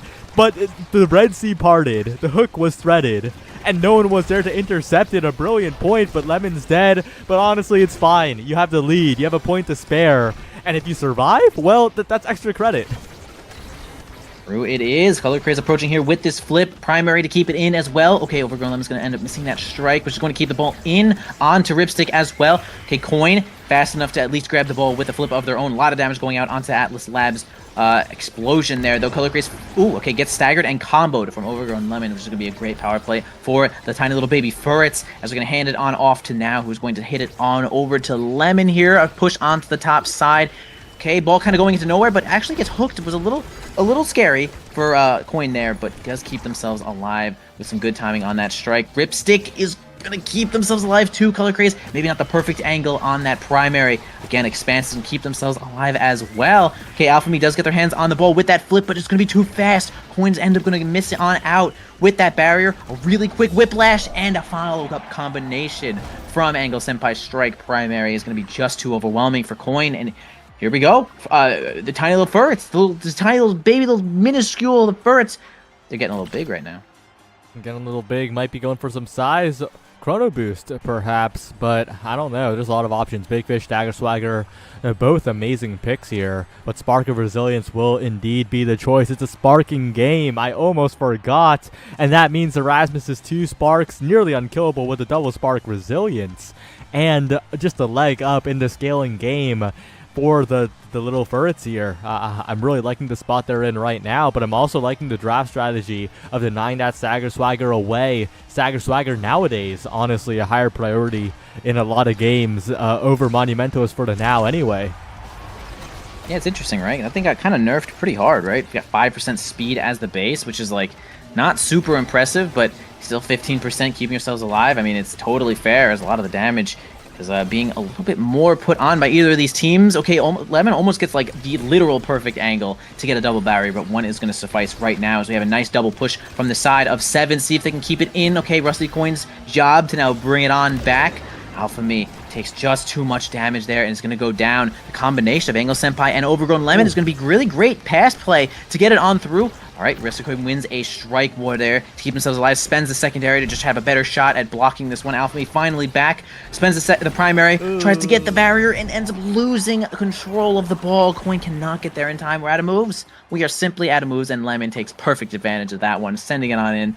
And like you mentioned before, yeah, we got 2 sparks onto this Rasmus and can, again, only go up from here. I'd say that, in general, these 2 sparks are like some of the weaker ones in some situations, and if he gets any of the other ones, it's going to be big. Yeah, and all I can think about that point is that old habits die hard. Rusty Coin is doing a lot of horizontal, a lot of forward barrages, which are not usually the greatest choice on the Kai character. Did it there at the end, didn't have that cooldown to actually defend against Overgrown Lemon.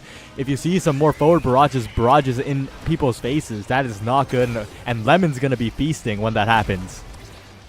Yeah, we'll have to keep our eye out for that as well. And we do see a forward barrage. One of you just said it. Forward barrage right there. Doesn't seem to block all that much in the hands of Alpha Me. Now, nice dash punch there is going to hold the ball even through Angle Senpai's secondary.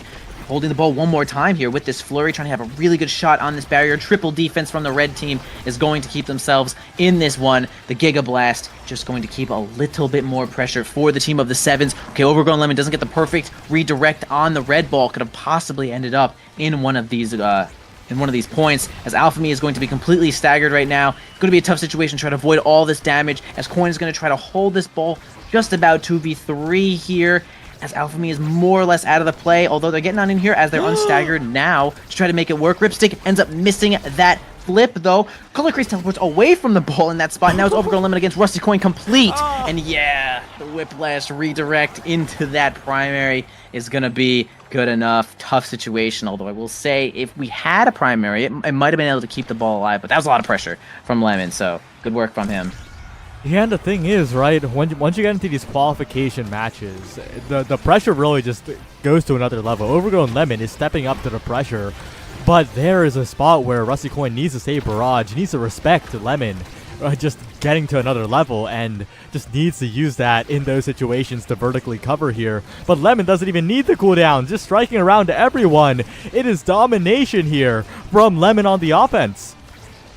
Yeah, the pressure might be getting to the team of 7s right now. Oh, they don't even land that kill from the dash punch, just a millimeter off of landing that one. As the ball is going to roll over to here to Color Craze, is going to actually end up winning a strike war due to the Thunder Strike there. Okay, in the hands of Rusty Coin, trying to get this barrier once again. Color Craze is actually just out of the play, so out of the play that they're gone. 13 seconds more as we have a barrage coming out once again, and no strike, no speed, no nothing except for a point for the enemy team.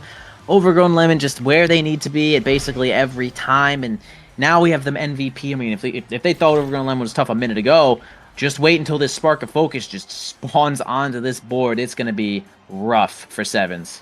Yeah, Lemon is dominating here, has all of the stats in the world on the doorstep, one step away from qualification to liftoff of all things. Guarantee yourself in a league and maybe make it to the upper two. Maybe make it all the way here. Of course, heavy impact is going to be good on the Vice, but missile prop is amazing on Ripstick, who's already been playing so excellently here. It's really a contrast between the two goalies. Ripstick is locking it down when it's necessary and also providing offensive pressure on a goalie that's less offensive. Yeah, I also really like the pick from Alphamy there. Reverb giving you a lot of extra cooldown and the very much needed health, as we do see that Furretz is really doing a lot of damage to the side of Sevens, really resulting in a lot of kills, but we're going to get 2 barriers right here. Color Craze keeping the pressure up. Go ahead. I was just saying, that was a crazy caster curse. I was like, Ripstick is really just outclassing it. The 2 barriers fall, a bunch of missed strikes. But now is where Ripstick's really tested, right? The open net. If you get scored on, then the caster curse was too strong. We shall see in just a moment, as they have potential to get this ball here. They're actually going to get Thunderstruck out of their own flip. They're going to lose a barrier over the side of Sevens, but now the possession is in the hands of the Ferrets. Overgrown Lemon has a nice self-dribble there, goes for the primary, but not enough here. Too acute to get it right on through that corner. Alphamy tries to get over there, but Juliet is certainly not the chase the ball type of character. Onto the bottom side, Ripstick cannot make it. The Expanse is still just disappearing, as it could have possibly been held there, but you know, that is it. That's the pressure that the team of Sevens is expressing right now. And that's what they need to keep themselves up. They got to run the opponents out of cooldowns, get this Atlas to start spending some of these expanses when maybe they don't actually need to. Yeah, we'll see, but Overgrown Lemon is back at it again. Good strike by Rusty Coin to get it out of the corner there. Overgrown Lemon now with another dribble, and every chance is being maximized here. Of course, not quite there, kind of past the color craze, but really just extending the possession time of Furret here is Overgrown Lemon, and that's so good. It forces the goalie to worry about what's going to happen, extends the play, and just amazingly played. Too many good things to say about the brawler here. Yeah, I think Lemon is really just playing at like a really good, definitely reaching this 10 out of 10 right here. And boom, look at that combination kill as well. They're just using their cooldown so perfectly. Alphamy is looking so weak right there. Almost had it. Really close. Ripstick also reinforcing that ball, but a nice weight there from Rusty Coin is going to keep that barrier alive too. Wins the strike board here. Color Craze finally cleared from Coin in the hands of Sevens. Alphamy can try to get their hands on the ball. Okay, it's going to be a death touch there from Lemon. Perfectly placed as well to steal that barrier. Nothing left for Rusty Coin. Color Craze had a charged up Supernova there, but was not ready to let that one go. You know, it's hard to react to that. Maybe they didn't want to let it go because the ball was more likely going to be on the side of the Sevens. Yeah, good KO there, but again, like, the barrage discipline just isn't there from Rusty Coin to save a lot of these hard situations, and there again, just letting these barriers go a little bit too easily. Angle Senpai helping defend here. Alphamy in the corner finds the barrier, and now with the flip, a huge opportunity, trying to find the goal. The KO found the follow-up. Punch is perfect here, and maybe the jackpot can turn it around here, but it is not going to be easy. It certainly is not going to be easy here. Overgrown Lemon is just an overflowing fountain of sparks, and they're going to have to end up denying the last one as well, which kind of forgoes some of the good awakenings that might exist for the side of Sevens. But a great passing play from Furretz is also going to snag that barrier. Another 1v1 here from Coin and Lemon, and Coin ends up winning out by playing around the Death Touch nicely. Alphamy trying to push it onto the bottom side. Here comes the Whiplash, though. Okay, they do end up getting past Overgrown Lemon. Color Craze, nice positioning there to make sure that they cover that clear, but a lot of gosh, so many knockbacks coming out to end up slaying Color Craze. But a good stall here from the side of Sevens is maybe going to be enough to keep this one alive. Alphamy getting in the way to try to block some of these passes. Here comes the reinforcement from the strike, or the astral projection, but man, Coin on it there, actually on it to keep themselves alive. This barrier is all they have left. Ripstick maybe looking to flip on the bottom side. Angle Senpai helping with the second defense, ends up spending that flip, getting nothing really out of it at all. Barrage just a slow Overgrown Melon down, now does not have it for this defense in the hands of Color Craze, and Alphamy though one more time tries to angle themselves perfectly. But this Ripstick Angle Senpai defense is just a little too much as the Death Touch comes out and almost makes a huge goal. Coin spends the strike, can't get there in time. And the red ball from Overgrown Lemon is going to put them into match point now. The pressure is on for Sevens. Yeah, Overgrown Lemon played that very, very well, but again, a lot of these don't feel like Lemon outplaying. It feels like Rusty Coin is just not familiar enough with these situations against the competent Rasmus, and that's letting Lemon just walk all over here. And Color Craze getting a lot of damage in Alpha Me. They need to score now. They take the goalie out, and the comeback is here with the flip. Okay, jackpot, they stay alive here. They did the thing they needed to do, which is blast the enemy team into their own goal, killing them viciously. And here we go. The draft starts up. The spark does not show. No deny needed, which is probably better case scenario if you are sevens. You can just at least try to get something a little bit more beneficial here. We're going to have the adrenaline rush. Now we are never been more enticed to go for kills and spend those abilities just trying to get some KOs. Nice size here for Juliet as well, denying from this Rasmus. What else can they deny to keep this Rasmus from getting like out of control? I mean, these were probably the best things that they could steal from him. I mean, Deadeye is interesting, possibly will result in more kills, but, you know, I would say that that is fine denies here from Seven, so I think an okay draft for them. Yeah, my eyes are on that Deadeye. I'm not going to lie. That pendulum swing can just KO someone, right? It's 3 spark power with Deadeye. Overgrown Lemon with a pendulum swing on someone near the edge is an instant KO here, but the question is more on the defensive end. Can Ripstick and Angle Senpai hold long enough for Lemon to get something done? The answer might be no, because Alpha Me and Color Craze are really turning up the damage. Yeah, they do. Right, Coin actually walked towards the edge and got pendulum swung there, and did end up surviving through some sort of wild miracle. Rusty Coin does spend the kick, it doesn't seem to make it, but Alpha Me punches the crap out of Angle Senpai there, and now they have a nice open goal here. They spend the flip to try to make it happen. Outlast Ripstick's flip. Another one coming out from Color Craze, and, well, Nasl judges and Nasl players can be the one to say, was it worth it to spend all the flips to get the point? I'm not sure. Maybe. Who knows? But they got it, so good work. They're going to try to maintain another set because they just need another one just to survive. They do. A lot of damage on Color Craze, and Alpha Me regen back up, but this time the defense is faltering on the side of the Furrets here. Both barriers down already. Angle Senpai in a lot of trouble, and a shot by Color Craze, brilliant to the top side. The jackpot has solved the puzzle. They need more damage. They are definitely putting things together that I didn't think that they owned at this point. They are making a picture, and I don't know what it is a picture of, but it could be points. It could be points in this game, and that is exactly what they are trying to go with. Great Giga from Coin is going to result in both of those barriers going down. This is the set that they need to make a big difference. A kill. Not, oh, I thought I saw someone die. I thought I heard the sound, but no problem. Alpha Me is going to win a strike core against Angle Senpai and Ripstick with the help of Color Craze. Is going to secure that one. That might have been a 5-minute set for sevens, and here comes Vice coming in with their choice of Awakening. Probably maybe the best player on their team to get the first pick as well, and is certainly going to be somebody taking that Spark of Agility. Yeah, it's kind of rough. That Spark of Agility is going to be gone, but I think a lot of good choices available for the Rasmus at the end of the day here, unless it's a really extreme deny happening. Probably not, though, as Among Titans picked up. That's going to be big. Recovery Drone denied. Good choice by Rusty Coin, I think, but Rapid Fire still going to be good for those pendulum swings, those super powered pendulum swings, and that Among Titans is going to power up Overgrown Lemon just a little bit here. I like how Rusty Coin's playing offense, and that additional size is going to give a lot more leeway in the strike interaction, so I have a lot of faith in Jackpot for this one.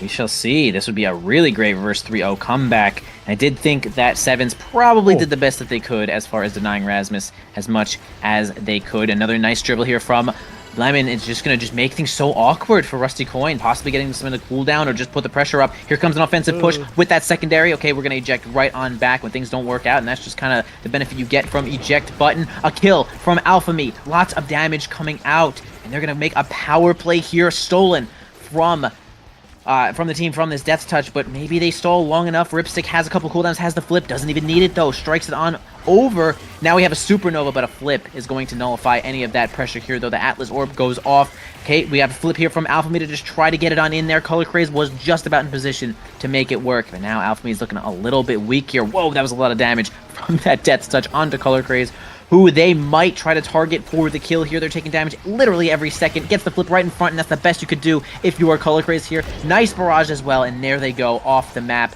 And now it is the turn. See if Color Craze and... see if Alpha Me and Coin can hold 13 seconds more. Rusty Coin playing confidently here, but the Giga Blast not going to connect this time. Has enough speed, though, importantly, to get all the way around, but the core speed's also picking up. Overgrown Lemon to the top side. The coverage is there, but the barrier take is not. Alphamy now in position. Finds the dash punch and slots it into the bottom corner. Plays keep away. Not letting it get into Ripstick's range, and Jackpot, they have their lead. That was actually an interesting one from Alphamy. Did not go through the Atlas, but went around it with the assistance of that punch. I actually like that idea. Sometimes going through Atlas is sort of not possible with the Expanse, but a Death's Touch results in instant 2 barriers. Deadeye making the ball just even that much faster. The big primary as well from Overgrown Lemon. Man, the kill didn't happen quick enough, but Overgrown Lemon works really fast with what they have here. Rapid Fire, Spark of Focus, tons of cooldown. They're going to have so many pendulum swings. The Whiplash is going to be up, and they're going to have to work even faster sevens if they want to keep this one up. I mean, look at this. Another double barrier from Lemon, man. Lemon's a magician, but I have to think that if you're playing Kai, you need to cover some of these. Like, you can't be letting this happen. This is the one thing that Kai can defend against.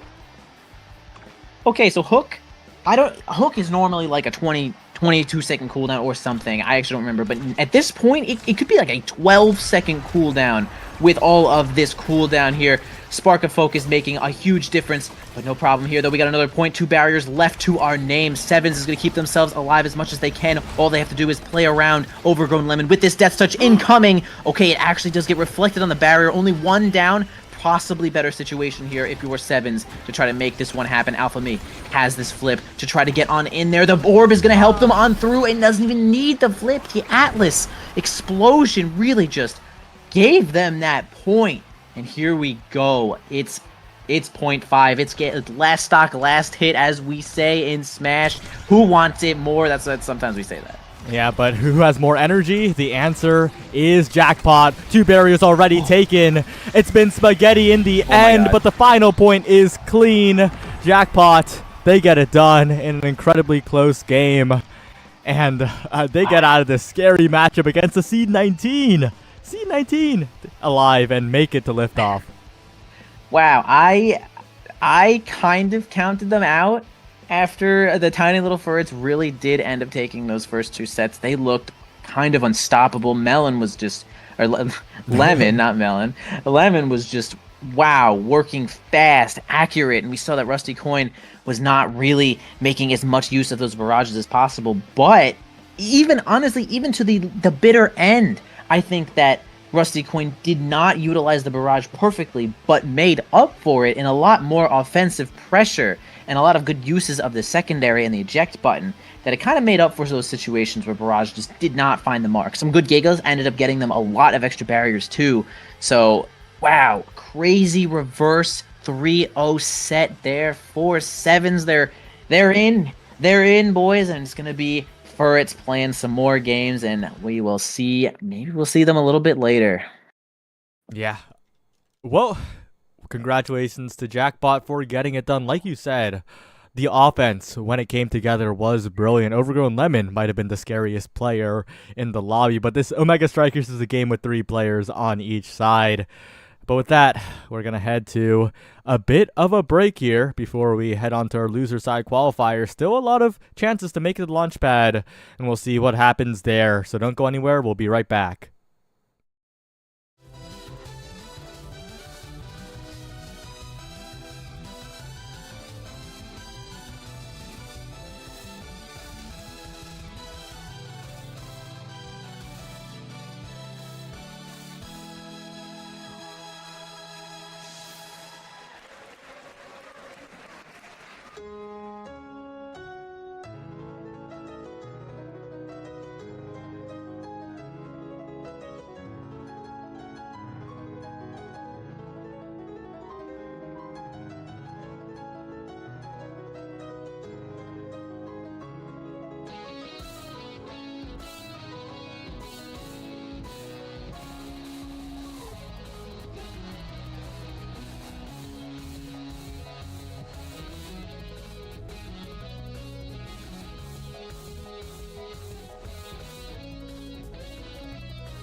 welcome back to Launchpad 2 for NASL Season 6. We are about to be watching our match against NASL or Bust versus Wee's Little Furrets. Yeah. Yeah, we are, Mr. Waterfree. We are. Wee's Little Furrets have been on an exceptional run today. I believe they're the 19 seed, and they're all the way here on qualification set for them. They just fell out of Winterside, but the nice thing about where they were in Winterside is they have 3 tries to make it to lift off next week. And then they're playing against the 1 seed. I bet nobody expected Nasl or Bust to be here, but here they are, Borg, Mystic, and Merchant. Super interesting team. They've been playing for KOs all day, but not a KO heavy start with Castellas and Among Titans. And they let Atlas now through, so they are really not looking to put on the KO pressure this game. And just looking at this here, Josh, what do you think is going to be the problem character in this game? I think if it's not Atlas, then it's gonna have to be Juno.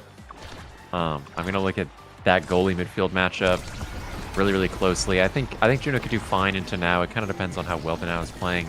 But you know, that being said, Juno off to a great start, able to get both barriers. This blistering offense from Nasl or Bust comes out, get a quick 8-second point, and yeah, it really comes down to how well this Atlas can hold. And so obviously that point, not the best, but in the future I expect better, and this game will be a little bit quicker, or a little longer than that will.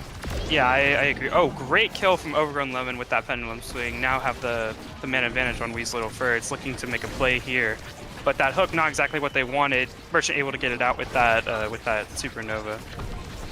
And now Borg is now back on the field, and it is back to an even state of play. But Overgrown Lemon is still keeping up that offense just as he was before. Anglo Senpai there to back up the support and get that second barrier. And now, what a great shot at the bottom of the net for Overgrown Lemon. Yeah, for people that have been tuning in all day, they know that, you know, maybe the main reason that Wee's Little Furrets have made it this far is off the back of some really impressive performances by Overgrown Lemon 5. I think they've been having an exceptional day today. They proved it at that point as well, other than that one little slip up with the hook. Just exceptional play all around to, you know, get their own really strong offense going on the Rasmus, on the Juliet earlier. Really impressed with them, and, you know, gonna have to see how much they can replicate that as their own barriers fall, and Ripstick taken down by the Juno. The Juno Slimes remained there for a really long time, and Ripstick may have thought that they were going to go away after sitting there for so long, but they didn't. Mystic's able to finish off that point for the side of NASL or Bust. Yeah, and another, you know, powerful kickoff for Nasl or Bust at this point. That's kind of, you know, what we're going to be seeing all game from them over and over, is some sort of like Kazan dash on kickoff or Juno Slime that advances the ball forward, and then Merchant using his secondary to keep that pressure up like he's been doing all game. There he is, this 3-man offense, really difficult to deal with. Borg, though, whiffing the flip in the corner, and things looking safe for the side of Furrets, Little V's. But as I say that, Borg stuffs out the flip, and Overgrown Lemon going to have to make some hero plays on the other side to keep things alive. Things looking scary in the open net for Wee's Little Furrets as Borg and Mystic try to score the goal. Yeah, it's looking a little rough here for the side of Wee's Little Furrets, but Borg is potentially killable here, which could be a big moment for them. But instead, off of the middle, we see Overgrown Lemon go down, and Mystic walks in with the flip and gets a nice shot off the top. Yeah, Give him that great first set. patience by Mystic. That's a set win. Head into this pivotal draft. We're looking for size or 1-2 punch for this Kazan or prime time. We do see prime time and built different. Yeah, up to him on what he decides here. I think Build Difference not a terrible pick. I think Build Difference a little better against the Rasmus. Yeah, and then prime time, you have to take it away from that Juno. Juno happy to take the Deadeye or the Spark of Focus, I think, or even the Glass Cannon. Yep, there goes the Deadeye. Vice being left with Glass Cannon, really? Yeah. Leaves. But this leaves Alice with Spark of Focus, and they have now the side of Weasel Furts have double Spark advantage. Yeah, I mean, if either the Now or the Atlas get a nice Spark draft in the future, they'll be well set up for that. But I don't hate the Glass Cannon pick. It's a deny for the Atlas. I think that was the higher value pick on Spark of Focus for this set in particular. And, you know, they're maybe looking to try and win this game as quickly as possible, take a 3-0, and if you want to do that, you want to deny as much immediate power and draft as you can. And this 3-man offense, so overwhelming in the corner. Merchant almost picks up double KO, but loses barrier in the process. And as long as they can hold it down on the other end, things are looking good for the side of Wee's Little Furrets. Angle Senpai. At the same time, looking at Overgrown Lemon, they keep taking a lot of damage just there, and now they get the second barrier against Ripstick. It's looking a little rough side of Wee's Little Ferrets here, not really able to get anything going on this defense or the offense. And now Borg walking up with the hook, not able to. Nice strike shot cut off the pass from Mystic to Borg there, keeping that defense alive. However, now that it's on the other side of the field, Merchant has that flip to be able to stuff the offense from the side of Wee's Little Ferrets, but it finally gets back over. Merchant not even using the flip, and Borg walks up to the net, uses this flip, and scores first point in the second set for an Nasl or bust. Yeah, great flip from Borg. Really nice patience. Ripstick, no resources left on the goal line. Really, really difficult for them to keep it alive. But that being said, it's a new point, and I think there's still an energy advantage for Nasl or bust, despite the fact that Borg had to use the flip to score there. I mean, Mystic's got a lot of energy. Merchant's got a lot of energy. They, kind of have a little bit of an advantage at this point, and Borg finds both barriers. Really well played. We'll see how they can transition this to an offense in the open net. Now Ripstick has this flip though, able to use that to defend, but he didn't even have to use it here because Borg is not in position to capitalize off of that. Back on the side of Wee's Little Ferret, they're on defense once again. Borg is really doing a great job along with Mystic to keep up this offense. It's really making Ripstick's job pretty hard, and I think it's going to be a very difficult match for them. They're constantly going to be under pressure, especially with that Juno. Yeah, the Juno Kazan is what got them the win in their most recent losers match against the Handless Dogs. It seems like it's a comfort comp for them today. And, I understand why. It's a super duper annoying composition to deal with. The ball, there's so much core speed. There's so many different angles of attack that they have, and it just makes it really difficult to play defense. Angle Senpai almost finds it through the top corner. Great shot from them there. And see if they can get the ball to Overgrown Lemon, who wants to put it past Merchant. Can they get it done? Not quite. Angle Senpai sending it through the top corner. Merchant, great defense. Ripstick, likewise, on the other end, able to play up in the midfield. And Angle Senpai's flip coming up soon. That is going to be what we're looking at as they lose the flip, but Ripstick, good expanse to keep it in. And Overgrown Lemon 5, great pendulum swing to send it in the top corner. What an amazing pendulum seam, capitalizing off of that really high core speed at the end of that point to get that for Overgrown Lemon. Weiss just kind of struggles a little bit towards the end of the points when you get into overtime, when she can't really keep up with core as much, so Rasmus can take advantage of that. Yeah, that's going to be something that plays for both Atlas and Juno this game, is that overtime core speed. And I do agree. I think overtime slightly favors the side of Wee's Little Ferrets because this Atlas core speed can be so devastating. But as I say, that Borg gets another good flip on the goal line. Expanse saves it, but both barriers still down and health bars low for the sides of Wee Little Ferrets. Yeah, Overgrown Lemon looking staggered here, but we have that Atlas res coming out trying to save him, but not able to get unstaggered just yet. Borg looking for the kill here, not able to find it just yet, and Overgrown Lemon is now unstaggered. Now he's looking for the play, trying to get that second barrier, but not quite able to do it just yet. Merchant and Mystic keeping up that great defense. Now using that flip, Ripstick able to defend it away from that Kazan. However, they're really not able to get an offense going here. They're playing a lot on the defense, but they get that kill, now establishing that power play for themselves. Weasel Ferret may be able to take their second point of this set here. Yeah, they're trying to, communicate on how they want to attack this barrier through both of these flips. It's hard. Overgrown Lemon has been running into this 1v2 against Mystic and Merchant, where they've been doing a really good job of letting the strikes. Oh, great pass to Borg and great relocation off of the soaring slam out of the Kazan. And that's another point for the side Nasl or bust. But yeah, it's been really difficult because Overgrown Lemon 5 has been getting the ball, but has been stuck in these 1v2s and, winning the strike wars against Mystic. But that's just because Mystic is setting up Merchant for the win on the back line. And if they continue to layer these strikes properly, it's going to be really difficult for Wee's Little Ferrets to find a good offense. As Nasl or bust finds a good offense of their own on the other side. Mystic with the flip in the open net. Not quite able to get it through, stuffed by the Expanse, and Borg coming to the top corner. The Blavo sends it off the top, I think, and Merchant sends it in. That's another set win for Nasl or bust. That was a crazy point. I mean, the Juno Slime not able to get it in immediately in England by getting the chance to redirect it away from the net right on the line, but it didn't matter. Merchant got in there with that Supernova, establishing that last point for them, getting them the second set. Now up 2-0, and there are some really important awakenings here. First, we see that heavy impact, which Device is already hovering, but also we see the sparks, which Angle Senpai or Ripstick could look for, but we see the Monu on the now, a great pickup, which is typically favored for them. Other side, we see the Prize Fighter, which could go for the Razins, which he does pick up, and then we see the Missile Prop on the Atlas, a really, really strong awakening that keeps that pressure up, which will help them on that offense, which they've been struggling on a little bit.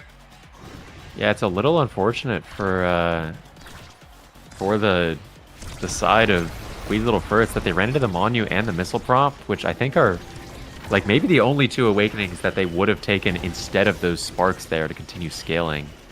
You know, unfortunate that if they want to win this game, they're going to be MVPing these next 3 drafts or next 2 drafts. You know, so they would like to see their BIS a little bit more spread out, but you know, nonetheless, you take what you can get that immediate power for this set because it's do or die right now. And you know, Mystic's low health bar is a sore spot for the side of Nasl or Bust as they try and move into the open net. Yeah, now both sides have that open net. I think the Atlas might struggle a little bit here trying to defend against that Kazan because he has all those different ways of keeping the core, which he doesn't like very much. But the Vice is also doing a great job of keeping that pressure up, which makes Atlas life even harder here. And we can see that it's staying on the side of Wee's Little Furts, but Ripstick is able to defend it, not even using the flip just yet. And Borg is also looking low here, now staggered. But Ripstick does use the flip to do that, which leaves them a little bit worse on the defense side. Yeah, I mean, Borg is going to war right now against Ripstick, and great shot by Merchant. That's what he's known for, this really potent offense from him. You know, that's kind of their guy that Mystic and Borg are banking on. Both these free agents in the offseason were clamoring, looking to find a team, and Merchant went to the land, played, enjoyed himself, and said, you know what, I'll throw in another season, and decides to team up with these two, showing why they want to team with him as we move into this next point for Weasel's Furts.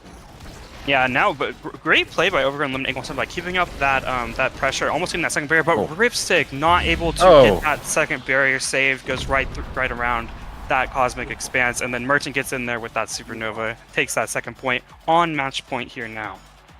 And it's do or die for Weasel Furts. Nasl Bust up 2-0, and this game going almost the way you would expect a 1 versus 19 seed game to go if it was earlier in the bracket. But you know, seeing it here in this losers qualifiers round, of course, there's one more try for Weasel Furts. If they do fall on this point here, they have another shot in the 5th place tiebreaker because 5 teams will be qualifying today, but Overgrown Lemon 5. Great pass up to Angle Senpai in the corner, trying to run through this really well-layered defense by Mystic and Merchant in the corner. Not quite able to get it through. Mystic playing spectacularly in the midfield, has the flip, trying to put the game away all on his own, jumps in with the Blabo, not quite able to get it back to himself, and his health bars are dropping as Ripstick forces the flip. Great redirect by Overgrown Lemon 5, and they're trying to stay alive. What a crazy shot by Overgrown Lemon, just at the perfect angle to get it past that Supernova from the Vice there. Just barely sliding in, getting their first point in this set. This is the potential sweep that the reverse sweep that we would like to see on the side of Weasel Furts. But it is still going to be very hard. You're looking at the energy economy. We have Mystic already with the flip, and Merchant about to get one of his own. Yeah, and you know, Borg also, you know, quickly approaching that 3rd flip for the side of Nasl or Bust. And with only 1 barrier left, things are looking really difficult for Weasel Furts. Merchant getting so much value out of that cross clear this game. Successfully lands another one. Oh, but Merchant stuffed out. Oh, and the black hole respawn timing. Perfectly unfortunate for the side of Weasel Furts. Merchant, great goal line save. Another one. Angle Senpai, maybe a little bit of desperation, sensing the end. Mystic with the flip. Merchant getting in there. Oh, Mystic barely surviving. The pendulum swing on the edge of the map. The res not quite coming out in time, and as long as they get this ball to Mystic, he should be able to get it in the power play, but nothing quite coming together. Angle Senpai, the Monumentalist, catching it on the barrier, and Ripstick, as long as they have anything up, they don't. And Borg, with a slick dash hook strike, sends it in the bottom corner, and that's a win for Nasl Bust. We will be seeing them in liftoff. What an amazing dash hook there from Borg to get that last point in. I was actually a little bit concerned at the end there for the side of NASL or Bust because they were looking a little bit worse for wear after so much damage was coming out, but they were able to clinch that and secure their into liftoff for liftoff. Yeah, and really well played by all three members of the side of Nasl or Bust. Really impressed with them in that game. I think they all understood their job. They knew how to play defense against this now Rasmus, which is a composition that can really struggle if they aren't able to find those creative angles. But Mystic and Merchant doing a good job covering all the space they need to make sure that those creative angles aren't found. And yeah, the lack of stuffing power meant every time they went to the corner, it was just a little too difficult for them to shove it all the way through. And so even though this Vice is a little bit less strong defensively, able to use that offensive prowess to just create a really dominating game. I mean, 9-3 in goals, 3-0 in sets. Nasl or bust. They had a stumble earlier today against the greatest team of all time, Runic Dreamers, but they are back and ready to make it to liftoff. And after that match, we'll be back with one more match for our last match of the day. Oh, two more matches. Two more matches. Apologies. You got the 5th place tiebreaker. Don't forget about it. I will not forget about it. But these matches will be important for the people, because the next match will also let us know who is going to lift off, who will be potentially facing against this team, NASL or Bust. We'll be back.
All right, hello everyone, and welcome back to this pivotal loser side qualifier between Runic Dreamers and Chikara Eclipse. Super duper interesting match. The 8 and 9 seed both overperforming their expectations going to the day, and also these teams played earlier today. And Runic Dreamers 3-0'd Chikara Eclipse, looking to replicate that performance in this game here. Seth, you got any thoughts? As we're getting to this game here, we are on Clarion Test Chamber, and we see on the side of Runic Dreamers, we have Estelle, Rasmus, and Atlas. That Rasmus Estelle combo, which is pretty well known as a good offensive duo. On the other side of Chikara Eclipse, we have an Asher, and a Kai, which I think will have some. Assuming that is a Asher brawler, which I hope it is, that is a pretty good offense with the Asher now having some good creation, some good stuffing power as well. What are your thoughts on these two teams' offenses? Yeah, I agree. I think if that Asher isn't in the gold box, something insane is isn't in the brawler position, something insane is happening. It's going to be all about whether or not this now goalie can provide enough offensive pressure to overcome the defensive prowess of this Atlas in the goal box. We saw that last game with Merchant, a lot of offensive prowess to overcome the Atlas. We're gonna have to see what happens this time. Although I'm a big fan of this Runic Dreamers comp, you have so much consistency from the Estelle, from the Rasmus, from the Atlas, offensively and defensively. It's a comp that will eventually wear you down.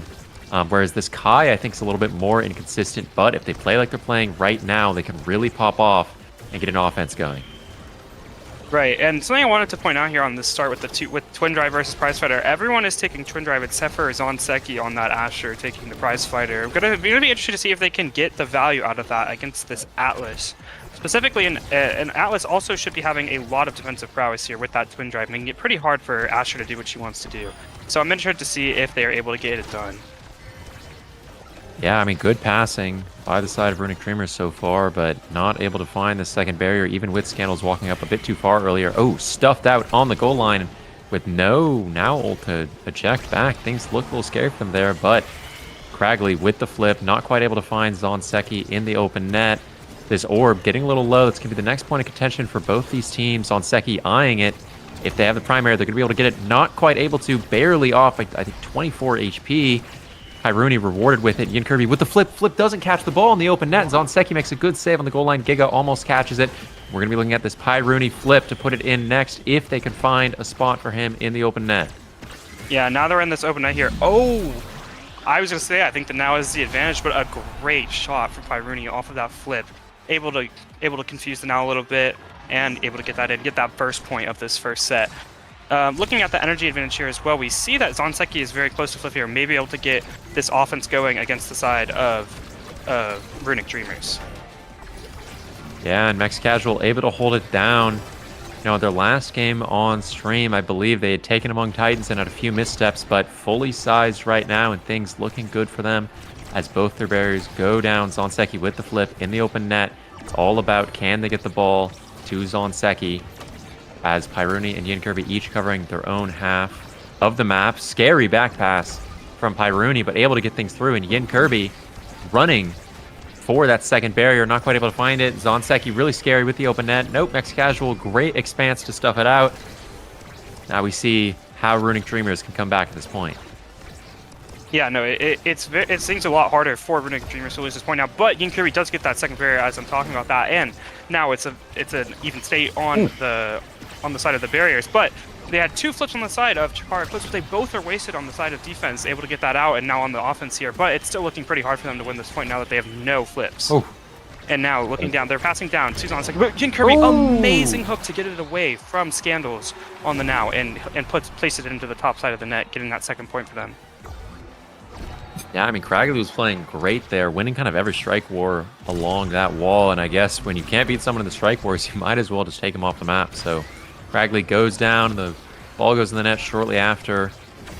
You know, really impressive stuff from them in this game. Like I said, this Kai is a little bit more inconsistent than this Estelle in the scoring presence, and, you know, their midfielding is going to be strong, but against the Estelle and the Rasmus, it might be difficult, and So yeah, I've been really, really impressed with how they've been playing so far, and once again pushing the tempo, trying to make these aggressive plays in the corner, get the expanse out, and if they can keep this pressure up like they are now, they're going to take both barriers almost completely on their own. Great plays from Cragley as they find it through to Zonseki.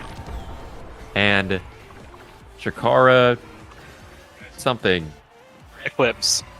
Chikara Eclipse gets a point on the board. My bad. Cragley really did it all at that point, getting like almost, I think, both the barriers by himself actually, with the help of Scans in the back line. Zonseki was put really low, and he had to fall back to heal himself, especially because he doesn't want to lose that prize fighter stack, which he currently still has. And so great play from Cragley to get them that first point of the set. But now looking at this point here, they are taking quite a bit of damage on the side of the Runic Dreamers, which is making it, but also Zonseki as well, and especially on this variant of Clarion Core, it is very easy to be taken off the map and just be killed out of nowhere, which is going to make it pretty hard for these offenses to get going. But as I say that, great stuff with Barrage and the Asher Primary able to get through that flip from X Casual, and now they're on the open barrier here, but they still are not being able to be scored on just yet. Oh, the ball sneaks through off the expanse, and they get the KO on the Kai on the backside. Mexican Casual punished for their aggressive play last game, rewarded for it. So far, this point, things looking good. They want to end the set. Yin Kirby now unstaggered with the hook, and a great play from Pyruni and Yin Kirby. Nice team synergy out of this upstart team, and they take the first set. Yeah, the side of Runic Dreamers is doing a great job of capitalizing off their offense when they get that ball up. The Stell and the Rastas just put so much pressure on this now. Not really, like, super easy for her to play this defense, which is definitely which we're seeing from the first set. Now that they're 3-1. And looking at the awakenings here, I'm noticing the perfect form and also the glass cannon could be some notable pickups here. And we see the glass cannon go to the Atlas and the perfect form go to the Kai, which will help him a lot in the midfield with keeping up those abilities that he needs to keep that pressure up. Yeah, interesting split on the size at the bottom. Rasmus opts into the build different, wants the 5% extra impact damage over the free life every set. We'll see if they're punished for that. I think it's interesting because I think the Rasmus Estelle Atlas is a little more likely to find staggered KOs on Zonseki than the Kai now Asher is on the Rasmus. So, giving over that revive may end up biting them in the butt, but we'll see. I think draft overall went well for both teams. Pretty happy with how things went. And X Casual, great hold on this top barrier here, keeping up the defensive presence in this point. Finally, they find it out to Pyruni. And now we got that offense going for the side of Runic Dreamers, but it just gets back over to another on the defense. But they get that kill onto Scandals, which is the goalie. But Zonseki returns the favor into getting that power play, getting that kill onto Yin Kirby. Nice. And also getting a prize fighter stack, which is a potential win con for them in this matchup. Yeah, really important KO, and that's kind of what I was talking about with that size trade. They decided to give over that revive in exchange for the 5% impact damage, but that 5% impact damage might be the reason they got the KO on Scandals. So that entire sequence might have just been, a consequence of that draft immediately. Super interesting kind of thing to notice there, and great play by Pyruni to bait out the flip from Zonseki. And with that prize fighter stack, Zonseki looking scary, red coring off their secondary now. Cragley winning every strike war the entire game, it feels like, just playing so well. Giga almost finds the barrier. If Zonseki was just barely able to make it there, they would have been able to. And Mexican Casual holding it down right through Zonseki on this barrier. And Kirby set up in the corner, trying to make a play. Not quite able to find it. Pyruni, great strike into secondary to take that barrier. Consistent offense out of the cell is the name of the game. And Yin Kirby, wonderful strike war into the bottom corner. That's a point for the side of Runic Dreamers. Yeah, and Scandals had that flip there at the end, but they didn't use it. Maybe they just didn't think they needed it, could reach the core. But the core is going very fast in these points. We're seeing so many red core happening with the Atlas, with the Asher, with the prize fighter stacks, even on the Kai Gigas as well. Like, there's so much. The core speed is extremely fast, so it's a little bit hard to keep track of, even with the mom boots on these two goalies. Yeah, interesting enough. Mom boots on both sides. With Strength Shot has been the name of the game for a couple months now. Great flip out of Scandals, but I actually talked with Mexican Casual after their loss earlier, and they said they would have rather had the Mom Boots, so I think that's where the adjustment is coming from for them. And I think the now Mom Boots is not exactly the most controversial gear pickup. I think that's pretty standard, maybe an even split, between the Strike Shot and the Mom Boots for that character. but things slowing down this point. Cragley's flip, kind of the name of the game. Can they get it through? Max Casual as Zonseki stuffs out the flip, and now Cragley's flip in the open net, trying to make the play. Can't find the pass to Zonseki. Quite Pyruni gets gotten through by Zonseki. Max Casual, stalwart on the defense in the back, able to hold things down. Still not quite able to get through, and this recovery drone is just such a nuisance. I think they aren't super incentivized to look for this KO because they know if they find it, he'll just come right back, and there he is hanging out on the orb. Gets the flip. All that energy would have been gone if the recovery drone had been taken earlier and rewarded. The preservation of that flip finds them a goal in the open net. That's a point for Chikara Eclipse. Yeah, what a great shot off of that flip by Zonseki. I was going to say that they were actually struggling a lot. They were on the back foot of that on that variant specifically because they are taking a lot of this chip damage and getting put down a lot more than they're able to do the other team, which is how they were able to get that kill onto Zonseki and remove his recovery drone. But they were able to get that amazing shot with the flip. And now that we're into this point, we see that they're an instant double barrier down for the side of Runic Dreamers. However, they do get that kill onto Zonseki, removing a prize fighter stack, which is very big here, but also allowing them to set up their offense and get the double barriers in return. Now, great pass plays between Pyrene and Kirby trying to get up there, but Zonseki is now back in there, not able to score just yet. Yeah, I mean, great passing. I completely agree between the two of them for that second barrier, and in the open net, Kirby almost able to get there, not quite able to. Just Mexicasual playing so aggressive with these momentum boots. It's kind of a stark contrast to how things were going for them in the last game. I think that was a good adjustment for them. And Cragley now in the open net, trying pressure, almost KO'd by Pyruni. As Pyruni's Crystal Thorns almost find the way through, and Mexicasual forced to burn the flip in the open net. Things looking really scary for them with the ball now on their half. The middle popping, Yin Kirby in the bottom popping off and finds his way into the back of the net. That's another goal for the Runic Dreamers. It's very interesting because I feel like we can keep getting into these double barrier, no barriers up anymore, and I feel like in this scenario now as a goalie should be favored over an Atlas. But I'm noticing that this on Max Casual he has both the Mom Boots and the Glass Cannon, which I think is able to offset that difference that we might expect to see, and give him a good fighting chance in the open net against Chikara Eclipse. Yeah, I think another thing that's important to note is that this Asher, who's really, really good at stuffing through barriers, and Kai, similarly with that barrage, excel opening the net, but I do think they struggle to actually get the ball through unless they're able to find a good play, through the corner along the bumper. Whereas Estelle and Rasmus have so many options on the open net for scoring that they kind of offset, that deficit that the Atlas might create compared to the Now in that matchup. Estelle has so many angles to score, Rasmus so many angles to score, that this forward matchup, I think, is what's tilting it in their favor. Oh my gosh. There's so much happening in this point now. We're now on 1.5. That Atlas Res does come out to save Yin Kirby, but now we both on one barrier on both sides. Zonseki has the chance to get that second barrier, and they do. And Cragley, an amazing shot to win that strike war against Pyruni and get it right past Max Casual as well, getting them their first set and tying up the sets here. What awakenings do you think that they should be looking for here on Chikara Eclipse's side? I think this Asher should take the size from the Rasmus. Just don't have to deal with it anymore. Rasmus, I actually think it's not a terrible idea to deny the Monumentalist. Yep, they're going through with it. I think that really elevates the potency of the Now goalie. Timeless, great compensation for them though. And then this missile prop's definitely going over to the Atlas. 1-2 punch or heavy for this Estelle. Missile prop denied from the Atlas. It decides to opt into the 1-2 punch. And now if we get to overtime, that Atlas core speed is going to be a big deal for clearing the ball out of the net as we head into this third set. Yeah, now that we're in this third set, we're back on this damaging variant, which I do think is favorable for the side of Runic Dreamer, especially because they have that Atlas. But also now going into this, they have a heavy impact Estelle and a 1-2 punch on this Atlas, and even a Manu on that for that hook on Rasmus, which I think elevates their damage to another level. And they don't even care about the damage; they're just willing to get the double barrier straight up. They don't need to kill them to win this point. But now the point is starting to calm down a little bit. Chikara Eclipse able to get a little bit of offense going themselves. Great defense from Scandals on that pendulum swing, but Pyruni with a great blink, able to get past both Cragley and Scandals there to get them that first point of this third set.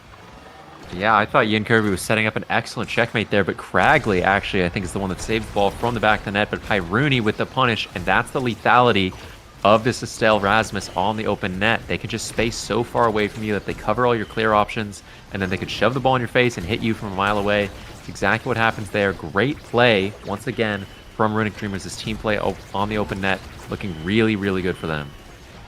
Yeah, I have to agree. They're doing a lot of good passing plays, while I feel like on the side of Chikara Eclipse, they're relying on this Asher to stuff it through this Atlas, which is a little bit hard on this twin drive start. So I think it puts them at a little bit of an advantage here when it comes to setting up their offenses. Now on this bounce house point here, where there's a lot of variability here, almost giving Ian Turby the ball off the core off that pass to give him that second barrier, but Crowley using that foot to prevent that. Zonseki also that recovery drone removed, and leaving him susceptible to losing that prize fighter stack that he wants to keep and use to get kills against his team. Scandal's great flip there as well to defend against Runic Dreamers and keep their last barrier here.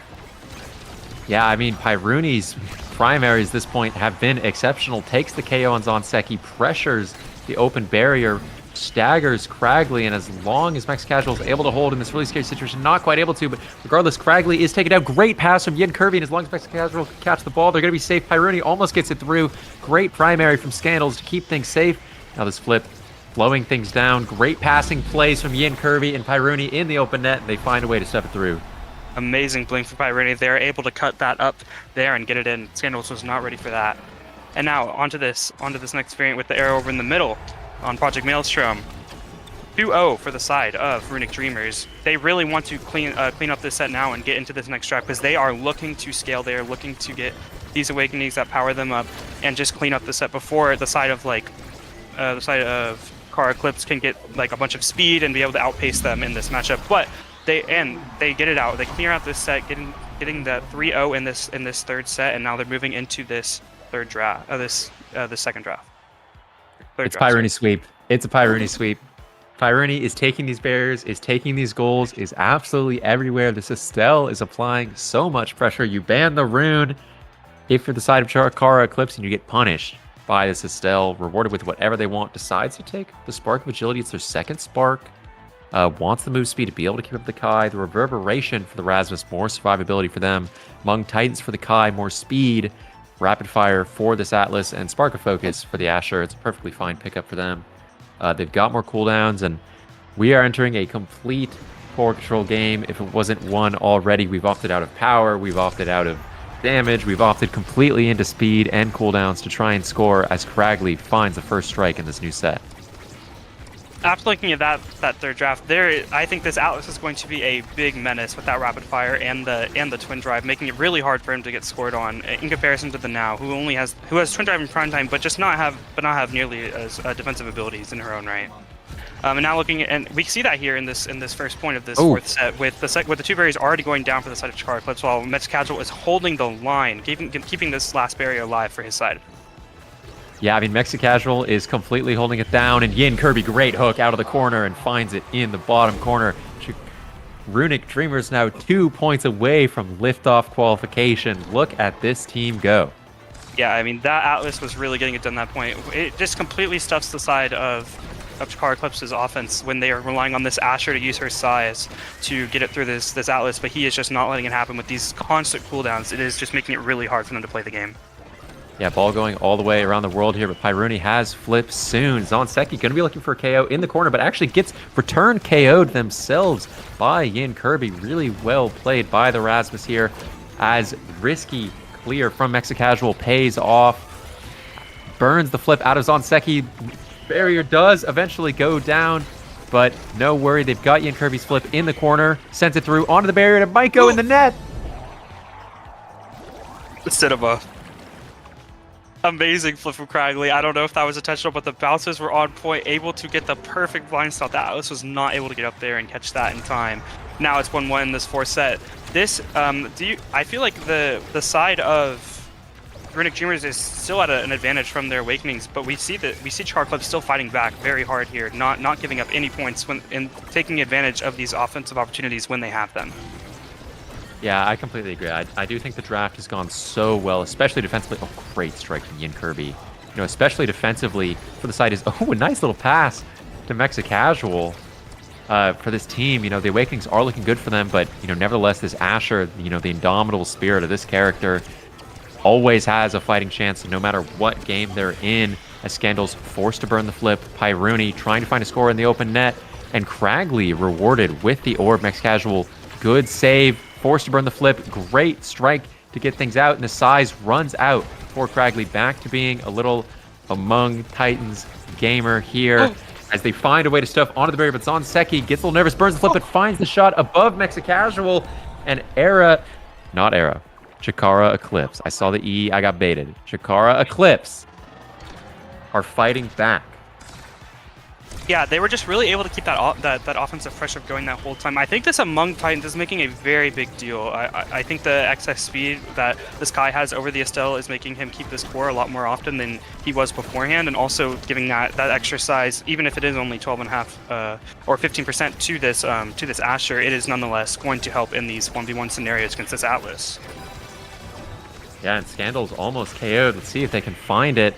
Oh, as the Asher actually holds it down in the open net, but Scandals goes down. Cragley trying to make a hero play in the power play, not quite able to find it. Yin Kirby can't quite get the strike through, and this Asher has rotated to a goalie. You know, this is one of the biggest advantages of Asher Brawler, that once she's, in the net, in a power play or whatever, she, transforms into the same potency of goalie that she normally is. Cragley looking low. Not quite able to go down, though. Staying alive. Bounces off the middle, getting thrown around like a rag doll, but still alive as Cragley passes, and Pyruni pops the middle to intercept the pass and send the ball in the net. It's now 0.5, and it's qualification point for Runic Dreamers. What an amazing usage of that Atlas middle there. And now we're on this last very, very chaotic variant of Clarion Core here, the damaging one, where if people start getting caught in this goop and just taking damage, the point can go very easily in favor of the other. But it doesn't matter. Yin Kirby and Pyroni are keeping up this offense extremely well, using pass from each other, able to get it through Zonseki, Cragley, and Scandals, all three of them, getting that last barrier.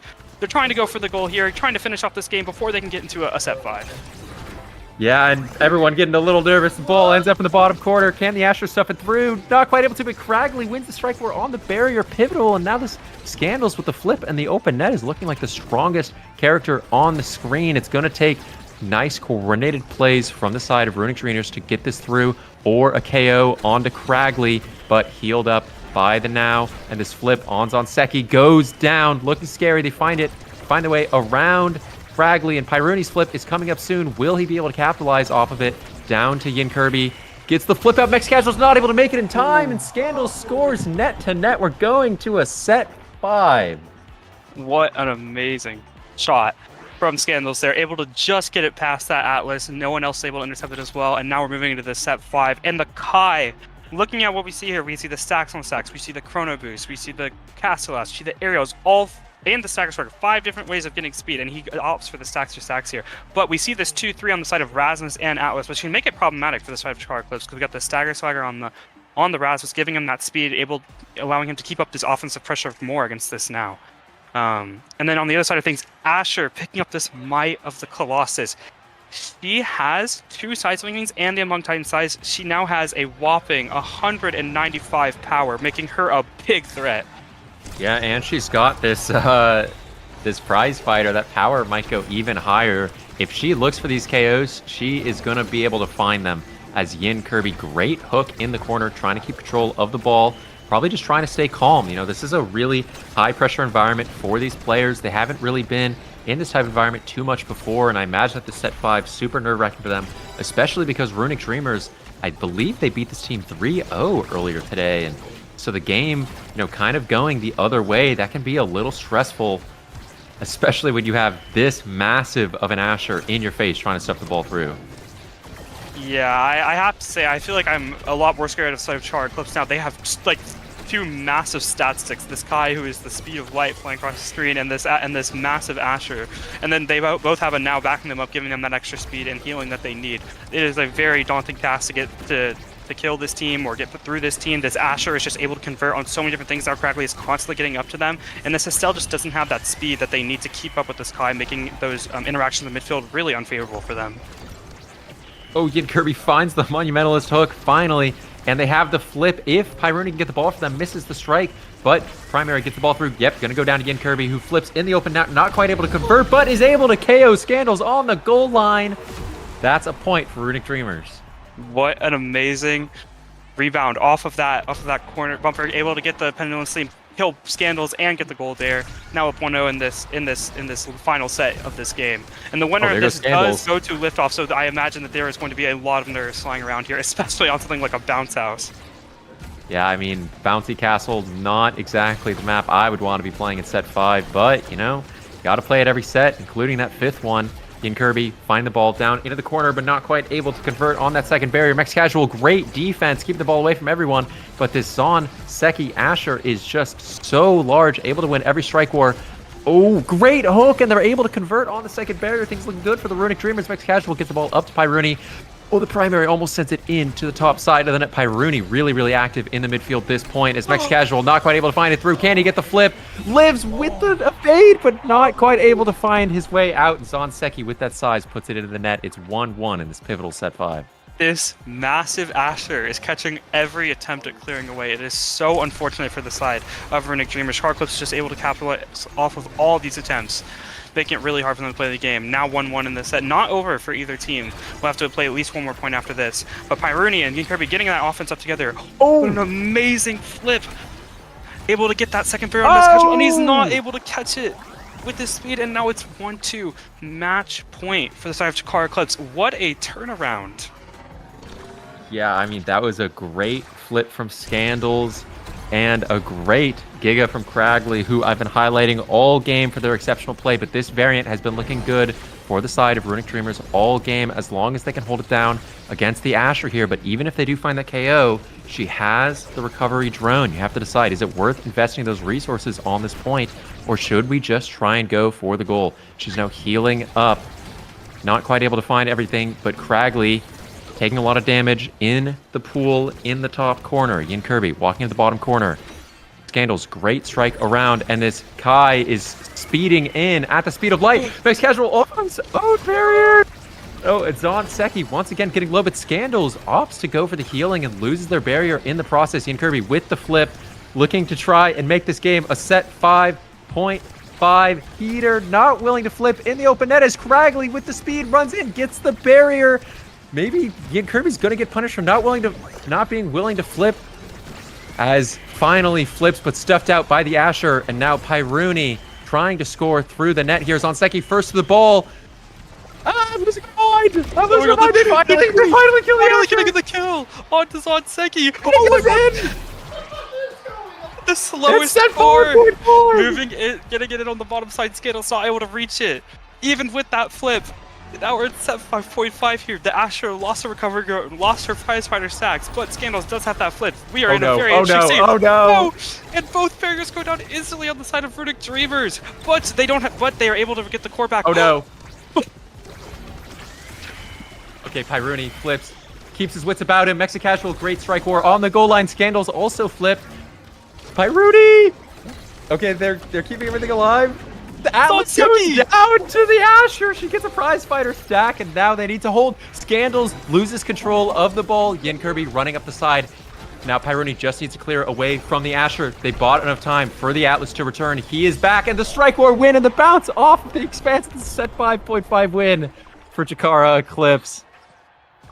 Wow. That is such a tragic end to that game, but a really well played one from Chikara Eclipse and Runic Dreamers. Both teams well played, and the best part is they didn't go out. They still have this fifth place tiebreak to go through. Runic Dreamers is not out, and they can still make it into liftoff. Yeah, I mean, it's gotta hurt losing a game 12 goals to 10. That's gotta hurt. 103 saves from Mexican Casual, but things just didn't quite go their way in those last two sets.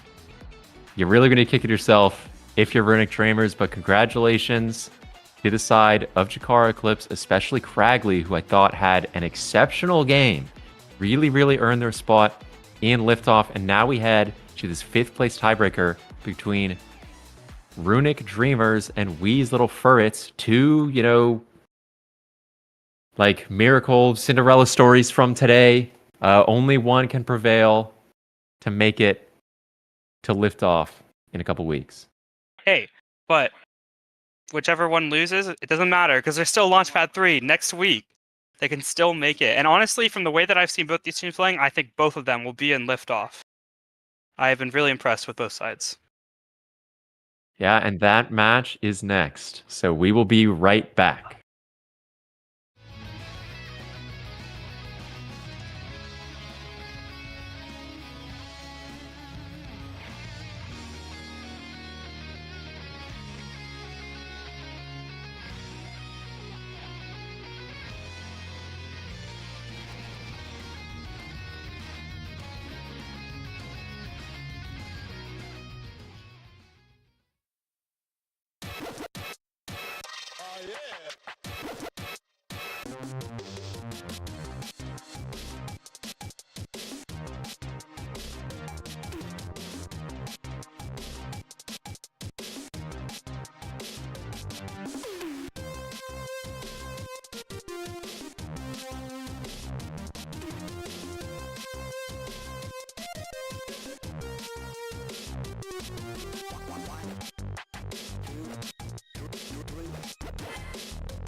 Welcome back to our final match of the day for Launchpad 2. Okay, we have for this last match we have Weasel Ferts versus Runic Dreamers, and we are already we were going into match, but they're ending the match.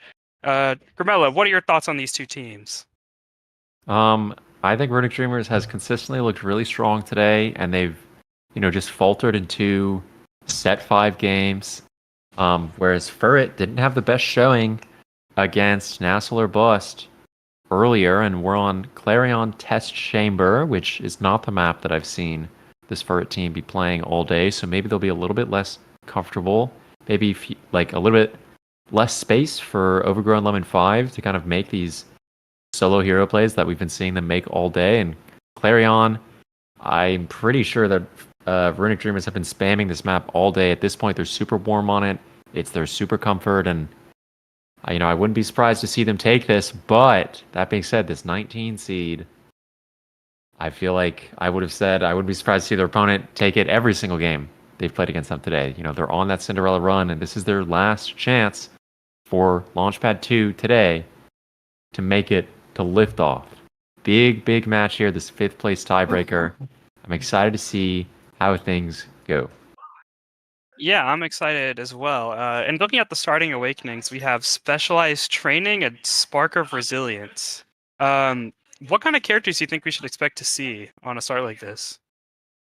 I don't know. The Specialized Training abusers recently haven't been the best.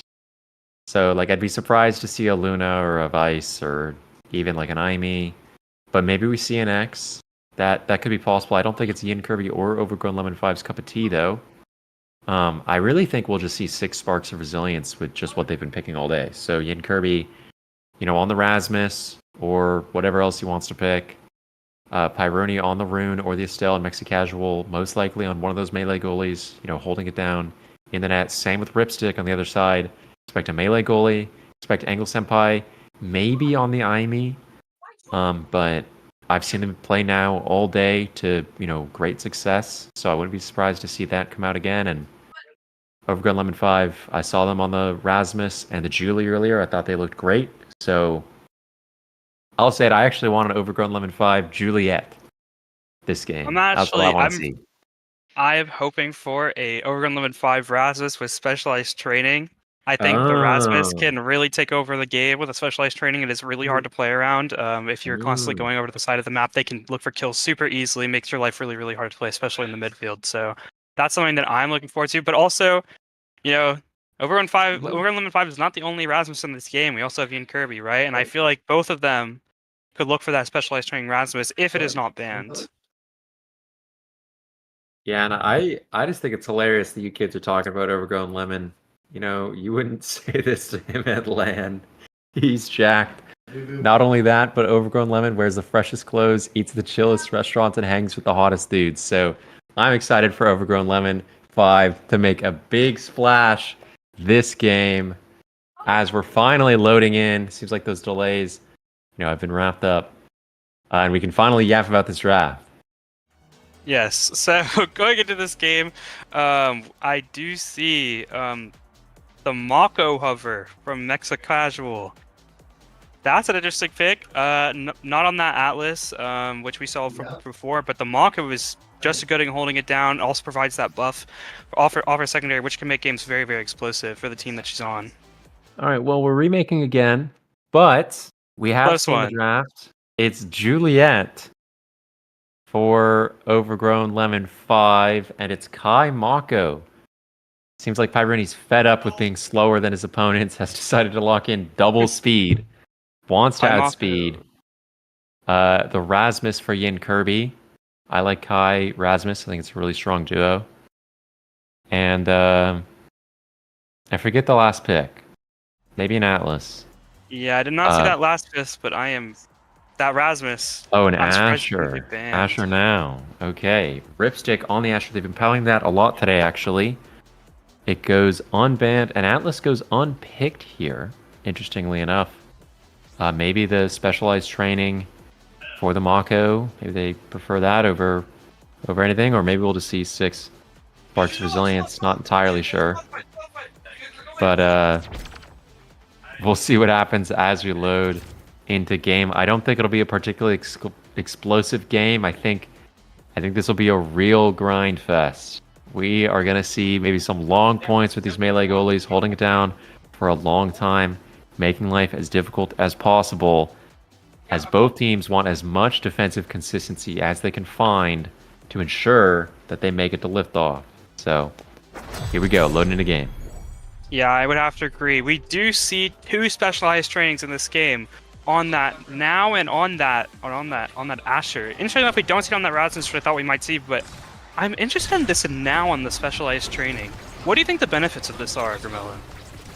So it's a lot of healing for yourself and for your teammate. I do think the resilience is a lot more consistent, like at keeping your health bar up. But nevertheless, if you're worried about, especially your Juliet being KO'd, is a great shot by Overgrown Lemon to the bottom corner. And a great offense on that first point by Furret. But if you're worried about this Juliet getting blown up, or if you're assuming that she's going to be the one getting all the sparks, you might as well opt into that other awakening and, try and support her as much as possible. Maybe Overgrown Lemon 5 is calling their shot and saying, I'm going to carry this game. I need as much support as possible. I want the healing. I want the damage from the Asher ult.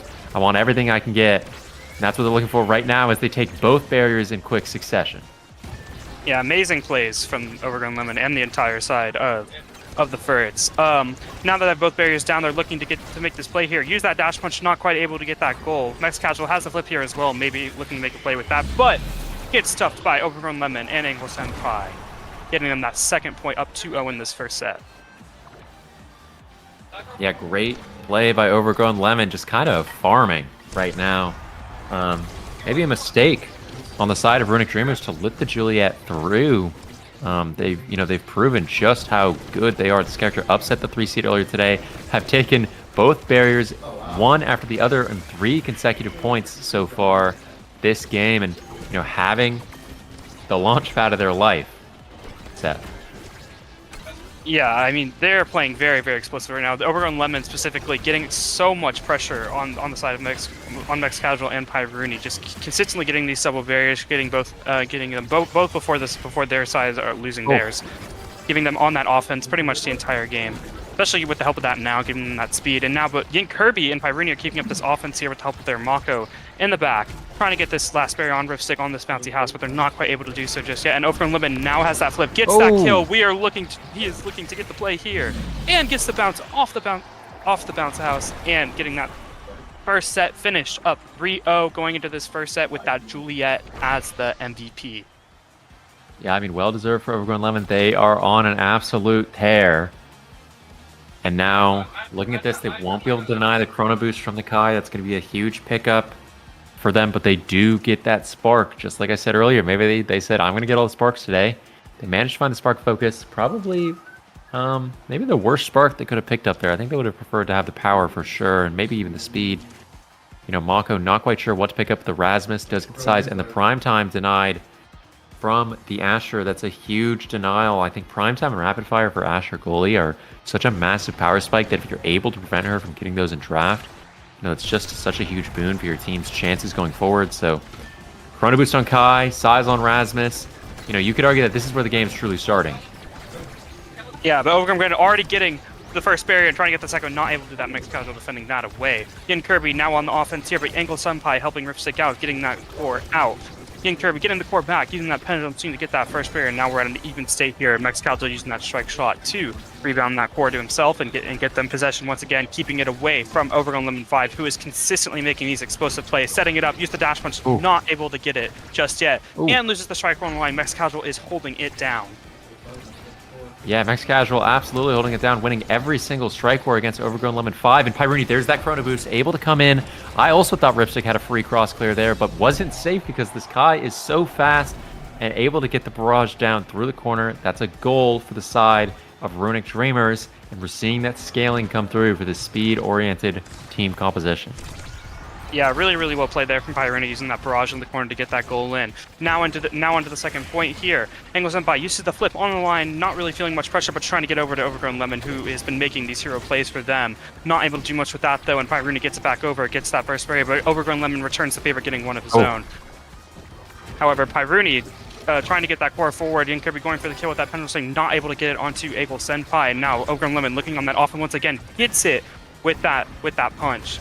And now Yin Kirby trying to make the offense happen once again, but not able to do so just yet.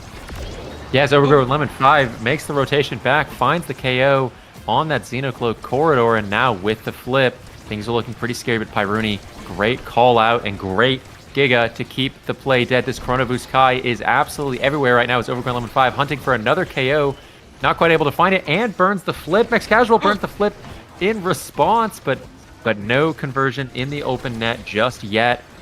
And something I want to point out is that, the pummelers for this Julie is making her so slow. It's really coming down to whether or not Angle Senpai is able to get the ball essentially through two people to Overgrown Lemon, who's spending pretty much their entire game in the enemy net, but it's paying dividends because every time that ball gets through, it feels like they're converting. They're putting on a master class as they tie up the set 1-1. Yeah, it's an Overgrown Lemon sweep. They are just converting off of every opportunity that is being given to them. And Ripstick Angle Senpai are really playing more on the defensive end here, trying not to get scored on before Overgrown Lemon can finally get that core and just put it in like they have been this entire game so far. Now on the defense here, Overgrown Lemon looking to get that first barrier. Not able to do so just yet, missing that punch in Mex Casual. With that down clear to Pyruni. Now on the offense here, trying to get the second barrier here. Yin Kirby with a great hook, but not able to get it immediately, but catches the Asher off of that barrier beam and manages to get that second barrier here. Now trying to keep that offense up here and trying to get this heal. And Yin Kirby not able to get it in just yet. Pyruni missing the flip. They're losing so many opportunities here. And Overgrown Lemon now gets the core with the dash punch, gets both barriers. Gets both. And now we're in an even state here. Yin Kirby looking to get this goal here, but not able to do it just yet. Yeah, I mean, if you're Runic Dreamers and you lose this point, you're really going to be kicking yourself. The flip goes wide, and Overgrown Lemon puts it in the bottom side of the net. Kind of a disaster point for them. And I saw Max Casual making the adjustment in the middle of that point, realized Overgrown Lemon 5 is just sitting in my net, so I'm going to walk in front of him. So if the ball ever gets through my forwards, it's going to have to get through me to get to Overgrown Lemon. But the downside to that is that if Overgrown Lemon does get it through you, there's nobody in your net to defend, and that's why both barriers went down in such rapid succession. Is a great angle from Yin Kirby off the flip. The Runic Dreamers are not going quietly into the night as Overgrown Lemon 5 with the flip in the net wants to make a play on the second barrier. Great pass by Yin Kirby, and Ripstick lets the ball slide right in with a great pendulum swing by Yin Kirby. We're going to a pivotal 0.5 in the second set. Yeah, I really like to point out how this 2v2 we're seeing in the backline of the Ferret's defense. Angle Senpai is playing really far back with Ripstick, doing a great job of layering those strikes with them, but Pyruni and Yin Kirby are doing the same on that offense, giving it really hard. But oh my gosh, Overgrown Lemon and Ripstick both going for the kill, both using their flips. They do get that kill onto that Kai, hoping to capitalize off this in this power play, get the middle orb as well. They are looking really strong here. Overgrown Lemon getting that first barrier, not able to get not getting the first barrier. Defended away by Mex Casual, even using the flip. But they get the first barrier finally. But they no longer have the power play. They no longer have the middle orb. It's looking a little bit more even here. Okay. Good defense by Mexicasual. Waits out Overgrown Lemon, who had no resources on the open net. Great defense by Runic Dreamers in the power play, but Overgrown Lemon 5 able to get it around the Mako secondary, and now they have the tall task of getting it through this Asher. Now, as Yin Kirby, great strike, finds it, and Pyruni sends it in with the strike where he gets two in the open net. And we're tied a set apiece for the Runic Dreamers. Crazy turnaround and really clutch plays for the Runic Dreamer forward duo at the end there. Yes, amazing plays by the side of the Runic Dreamers. And now this round is first here, and we see so many things that go where they go for the stacks on stacks. They could go for, but they could choose to go for the Monumentalist, just deny this now. Not sure if I agree with that decision, because now has this stacks on stacks giving her so much speed in this midfield. What are your thoughts on this, Grimilla? I think Kai should leave a dash for Mako. Oh, just takes the 1-2 punch, doesn't want to get KO'd by the Asher. And Mako does get that aerials. Huge pickup for them. They now have a Dash Awakening to speed up their teammates. So Yin Kirby especially is going to be really appreciating that. And Pyruni, that core speed with the 1-2 punch is, one of Asher's biggest vices. She doesn't do the best when the ball starts flying a little too quickly. So maybe that 1-2 punch will end up mattering later in the sets. As Overgrown Lemon 5 trying to keep up that blistering offense, but not able to find the dash punch KO, and they're going to be out of commission for the next 15 seconds or so as Pyruni finds it around Ripstick, and a good pass to Yin Kirby, finds it in the open net. Great play, and Runic Dreamers are almost running away with it. Amazing play by Young Kirby. He got the lingering hit off of that whiplash into the pendulum theme, getting it past both Rifstick and Angle Senpai, both playing on that defense. Amazing play by him. Now into the second point here. Young Kirby Pyrini trying to keep up that offense, but no, Angle Senpai getting that strike war win, giving it to Overgrown Lemon and getting that first barrier here. Overgrown Lemon not able to get the dash punch kill here, but they're taking so much damage here, but the Angle Senpai with that specialized training, able to get that healing back up. Overgrown Lemon has a ton of stagger as well to work with here, so not feeling too pressured at the moment and even getting that second barrier. Yeah, Overgrown Lemon 5, great play in the corner to punish Mexican Casual's flip, and maybe a little bit of a lack of patience on their behalf. And Ripstick with the flip, the Asher in the corner, looking real scary as Overgrown Lemon 5 dribbles it through, but doesn't have the punch to fully convert. Now Angle Senpai with the flip in the open net, not able to get it, but the barrage sends it back down into Overgrown Lemon 5, who has the flip and the special on the open net. They punch it through, and that's a goal for Overgrown Lemon 5. Yeah, I mean, Overgrown Lemon is getting it done right now with that punch into both Pyrini and Mex Casual, followed by the strike, able to get it through both of their layering. Just really, really hard to play against that, but extremely really well played by Overgrown Lemon 5. Now 1-1 in this third set, and this set will be pivotal. Whoever takes the win in this set will be up on match set, making it a really, really like nerve-wracking scenario for the other team. Oh, Pyrini barely misses the last strike war needed to get that second barrier, and that's the kind of those are the inches that you need to be able to cover if you want to get through this Asher goalie. It's just so demanding as Pyrini flips it through Angle Senpai. Ripstick uses the primary. That'll be down for the next 6 seconds or so as Pyrini comes in. Do they have the barrage? They do. Can they win the strike war? No. Angle Senpai finds the strike and the KO off the Giga Blast for Pyrini. Great play. Now this orb is kind of what I'm looking at next. Can someone on the side of Runic Dreamers pick up the orb in the power play? No. Strike war win for Angle Senpai. Mex Casual gets stuck on the wall, and Angle Senpai is actually the one that gets the orb. Able to find it. They get the barrier teed up perfectly by Overgrown Lemon 5, and Yin Kirby takes the barrier. We're seeing these clutch plays as Overgrown Lemon 5 gets another KO in the double open net. Wow, I mean, amazingly well played on the defense by Angle Senpai, but Yin Kirby just threading the able to get that second barrier, and forces the flip out of Angle Senpai, and Rift uses one as well. No flips left on the side of the Furrets. And they don't get the middle orb either. Again, Kirby taking that, has the massive size to work with, looking to get the play here, and threads the needle, gets it past that Asher barrier beam. Going up 2-1 in this third set. Yeah, great strike by Yin Kirby. I actually didn't think that was going to be able to slot it through. It barely catches it off the corner and gets the right bounce to send it in. Really, really important point win for the side of Runic Dreamers. That is a lot of momentum for them as Yin Kirby has the flip. A dangerous down clear sends the ball down and through, and Yin Kirby has the flip in the open net, not quite able to convert. Overgrown Lemon 5 feels compelled to use the ult in their own net for the defense. Now they have the flip, maybe looking for a punch KO or going for a risky double barrier take, not quite able to find it. Yin Kirby dashing towards Ripstick, not quite able to get anything going there either, and Mexican Casual is holding it down against Overgrown Lemon 5 as Yin Kirby gets past in the top. Asher not able to get it. Pyruni's barrage also not able to put it in the net as Angle Senpai finally finds their way around Mex Casual. Yeah, now that now Yin Kirby, Pyrini trying to get this offense going once again, but Overgrown Lemon is actually falling back a little bit in this midfield, trying to prevent them from losing this set here and now. But Pyrini walking up with the flip, Yin Kirby missing the hook here, but Mex Casual keeping it up the pressure with the strike shot. And now Yin Kirby going down. Oh gosh, Pyrini still has a flip though. This is so scary for the side of the Furrets because they have the power play advantage here and they do not want to lose this point here. And Angle Senpai walking up with the flip after that second barrier take by Overgrown Lemon. But Ripstick still has the flip here on the defense. Giga Blast not getting that yet. Pyrini with the flip. 1-2 punch! Amazing flip by Pyrini, waiting out that Asher dash, not hitting it, getting it through her. Now up 2-1 in sets here, and Pyrini taking that MVP here in this draft. Yeah, the core speed for the Kai came up huge that point. Gets it around the now when they otherwise might not have. Sends it into the net when they otherwise might not have. And finally flips it into the net when they otherwise might not have. That core speed in overtime, a huge deal, and rewarded with the rapid fire. Asher, well, it's an Asher deny. Stagger Swagger pickup for the Mako, denying the now, who gets the heavy impact. Really strong awakening for them. And prize fighter denial from the Juliet, who's forced to take the greatest awakening of all time. The Orb Replicator on the 6th pick, and I'd say Furret is on the back foot here heading into this 4th set, and it's liftoff qualification set again for the Runic Dreamers. Yeah, I will have to say though, I do think that this heavy impact on this now is going to be quite the threat with the stacks on stacks and the twin drive. I think this now has a lot of potential to take over this game here with these lowered cooldowns now.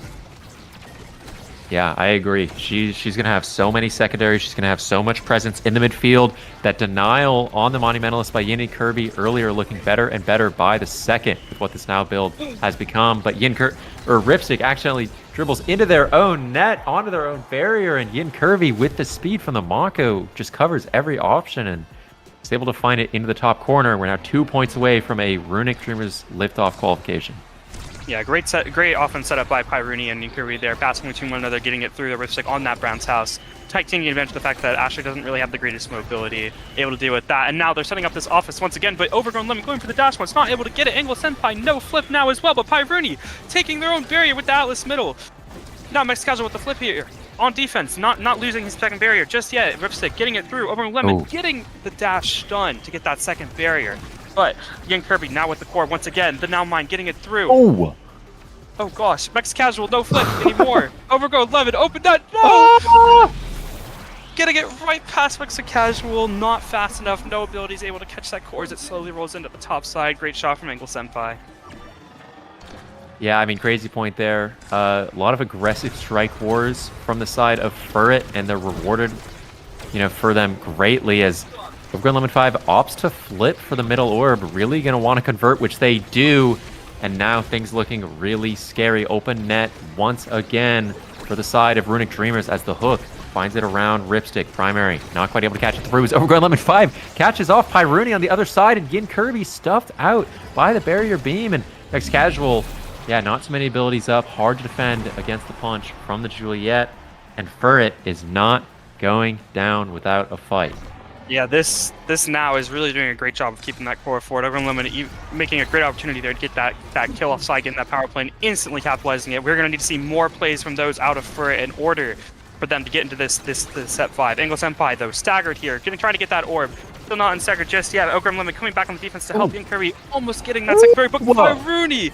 Great pass down by Yin Kirby, and then Pyruni cutting that off with the barrage to get that second barrier. Now open net, trying to set up an offense here, not able to do so just yet, but Pyruni passing the Yin Kirby here with the whiplash. Asher defended away with the barrier beam, but Max Casual is here to send the core forward with that primary. Overgrown Lemon not able to get the kill just yet. But Yin Kirby looking for the goal here with the hook and the primary, but not able to do so. Pyruni with the barrage, no! But it gets up to Yin Kirby, slots into the top side where Asher is not able to cover. Oh my god, those passes from Yin Kirby and Pyruni, those vertical passes on the goal line, that point were incredible. I mean, those were some top level passes in the goal line, abusing the enemy's positioning and kind of calling them out for being greedy with where they were standing. Really great stuff as Overgrown Lemon 5's flip goes down with no barrier taken yet. Now it's a game of can they defend long enough to get a consistent position going for them with Ripstick's flip really pressuring in the midfield right now. Finally, flip goes down. Overgrown Lemon 5 has abilities up. No, not quite able to convert on Max Casual as the passing back and forth. Finally punished by Yin Kirby, who has the flip in the net with the second barrier up, goes for it, sets up the primary, but no, the barrier beam catches them off guard, and Angle Senpai low, Yin Kirby low. This variant leads to so much chaos. This great strike shot from Ripstick, trying to keep everything going, is finally a KO found for Overgrown Lemon 5. 30% increased movement speed from that pummelers. Max Casual walks up, opts to flip early, trying to save some time to get their cooldowns back. Primary back up. Great layered strikes on the barrier to keep things going as Yin Kirby loses the strike with Angle Senpai, punished by Overgrown Lemon 5. Pass down to Pyruni, and the Angle Senpai is going everywhere. Open net, scary situation for Runic Dreamers, and Angle Senpai's flip looking to make a play in the open net as Overgrown Lemon 5 gets the flip, puts it away, and we're going to a set 5. Amazing rebound play, getting that flip off of the Fiery Flurry into the flip, getting it into the net, into that fist. Ripstick actually getting the MVP here, seeing some things that would be able to reduce their cooldown, pitching in the Might of the Colossus to get some size, perfect form to get some reduction in cooldowns, Timeless Creator to increase their size, to increase their creation durations. It hasn't taken anything just yet, but we do see Yin Kirby opting for that Spark of Strength here, getting their second spark off that spark start. Still no takes from the side of of Ferrets, where they do get that spark of agility on that Juliet, which is also their third spark with Resil and Reverberation. This Juliet is a stack stick demon. Yeah, 3Z's losing his mind a little bit. Maybe someone on the side of Ferret crashing out. Yeah, it looks like somebody DC during draft, maybe Ripstick, that first pick, not able to capitalize on that selection. In my opinion, the Glass Cannon's really not that bad of a pickup. But this Juliet build looking real scary. 3 sparks with a Reverberation. They opt to take the perfect form instead of the 3rd spark. And now, oh, this is going to be so stressful because you've got a set 5. You've got the first point. This could really set the tempo for this last set, but it's going to be played in overtime. We've got 1-2 Punch Kai. We've got extra power on Yin Kirby with those Rasmus primaries. Extra power on Ripstick with the Glass Cannon. So this ball is going to be going at a red core's pace all point, as it looks like we're back and ready to play as overtime ticks over now. Right as Yin Kirby starts it off, takes that first barrier, and Pyruni trying to get the ball up, but the airship from the Asher causing a big problem as Pyruni. You know, this 1-2 punch strike as Yin Kirby, great angle off the top, but the pass around is able to get through as Overgrown Lemon 5 not quite able to convert on that barrier. Pyruni sends it back up to Yin Kirby. Great passing from this forward duo all day as Pyruni tries to send it through the Asher. Not quite able to successfully evades the dash punch threat from Overgrown Lemon. Now Overgrown Lemon taking that space up there. Opts out of going into them, and Yin Kirby dies to the specialized training Asher ult. Emote deserved for Ripstick there, and the Chrono Boost Kai not quite able to find it. It isn't able to defend the barrier. And Overgrown Lemon 5 going to get flipped soon. Punished though, and no dash punch. That power play looking a lot weaker as Pyruni catches the rebound. Double open nets for both teams. Can Ripstick hold it down? Pyruni sends it through, gets past him though, and Overgrown Lemon 5 has free reign. It's open net. No, Chrono Boost Kai able to catch it off. Sends it back into their own net, and Mexa Casuals stranded with double flips for the side of Ferret. It feels like this is their last chance at this point to convert. Overgrown Lemon 5 gets the ball, gets the flip in the open net, sends it in, and that's the first point for Ferret. What a wild point. It all started with that specialized training that got the Ripstick that kill off his special, giving him that power play advantage, getting him that second barrier, and eventually leading to them getting that point. Now going into the second point here, we do have Angle Senpai with that flip here, Overgrown Lemon on the offense, getting that first one against Mako. Angle Senpai using that flip to get the second barrier. Instant 2 barriers down. And the Surds are trying to capitalize off this, get their second point, go 2-0 here, and get on their match point. Yeah, as Pyruni is coming, racing in on this second barrier, but not quite able to convert as Overgrown Lemon 5. Great pass to Angle Senpai, threatening the open net. Yin Kirby coming in through the top, not quite able to find it on this Asher. This Asher has been an unbreakable wall for 2 straight sets now. Pyruni flip coming up soon, going to send it back up into that corridor, but it's nice and safe with the Asher airship. Next Casual not quite sure where to send it. The Now Drone looking real scary as Overgrown Lemon 5 gets the ball, and Pyruni forced to flip, but Yin Kirby abuses that core speed against the Asher. Ripstick left their net a little bit too much, and Yin Kirby sends it in with a great hook into pendulum swing on Ripstick, and wow, I mean, things are looking real dark, but Runic Dreamers find a way out, and we're 1-on-1 in this final set.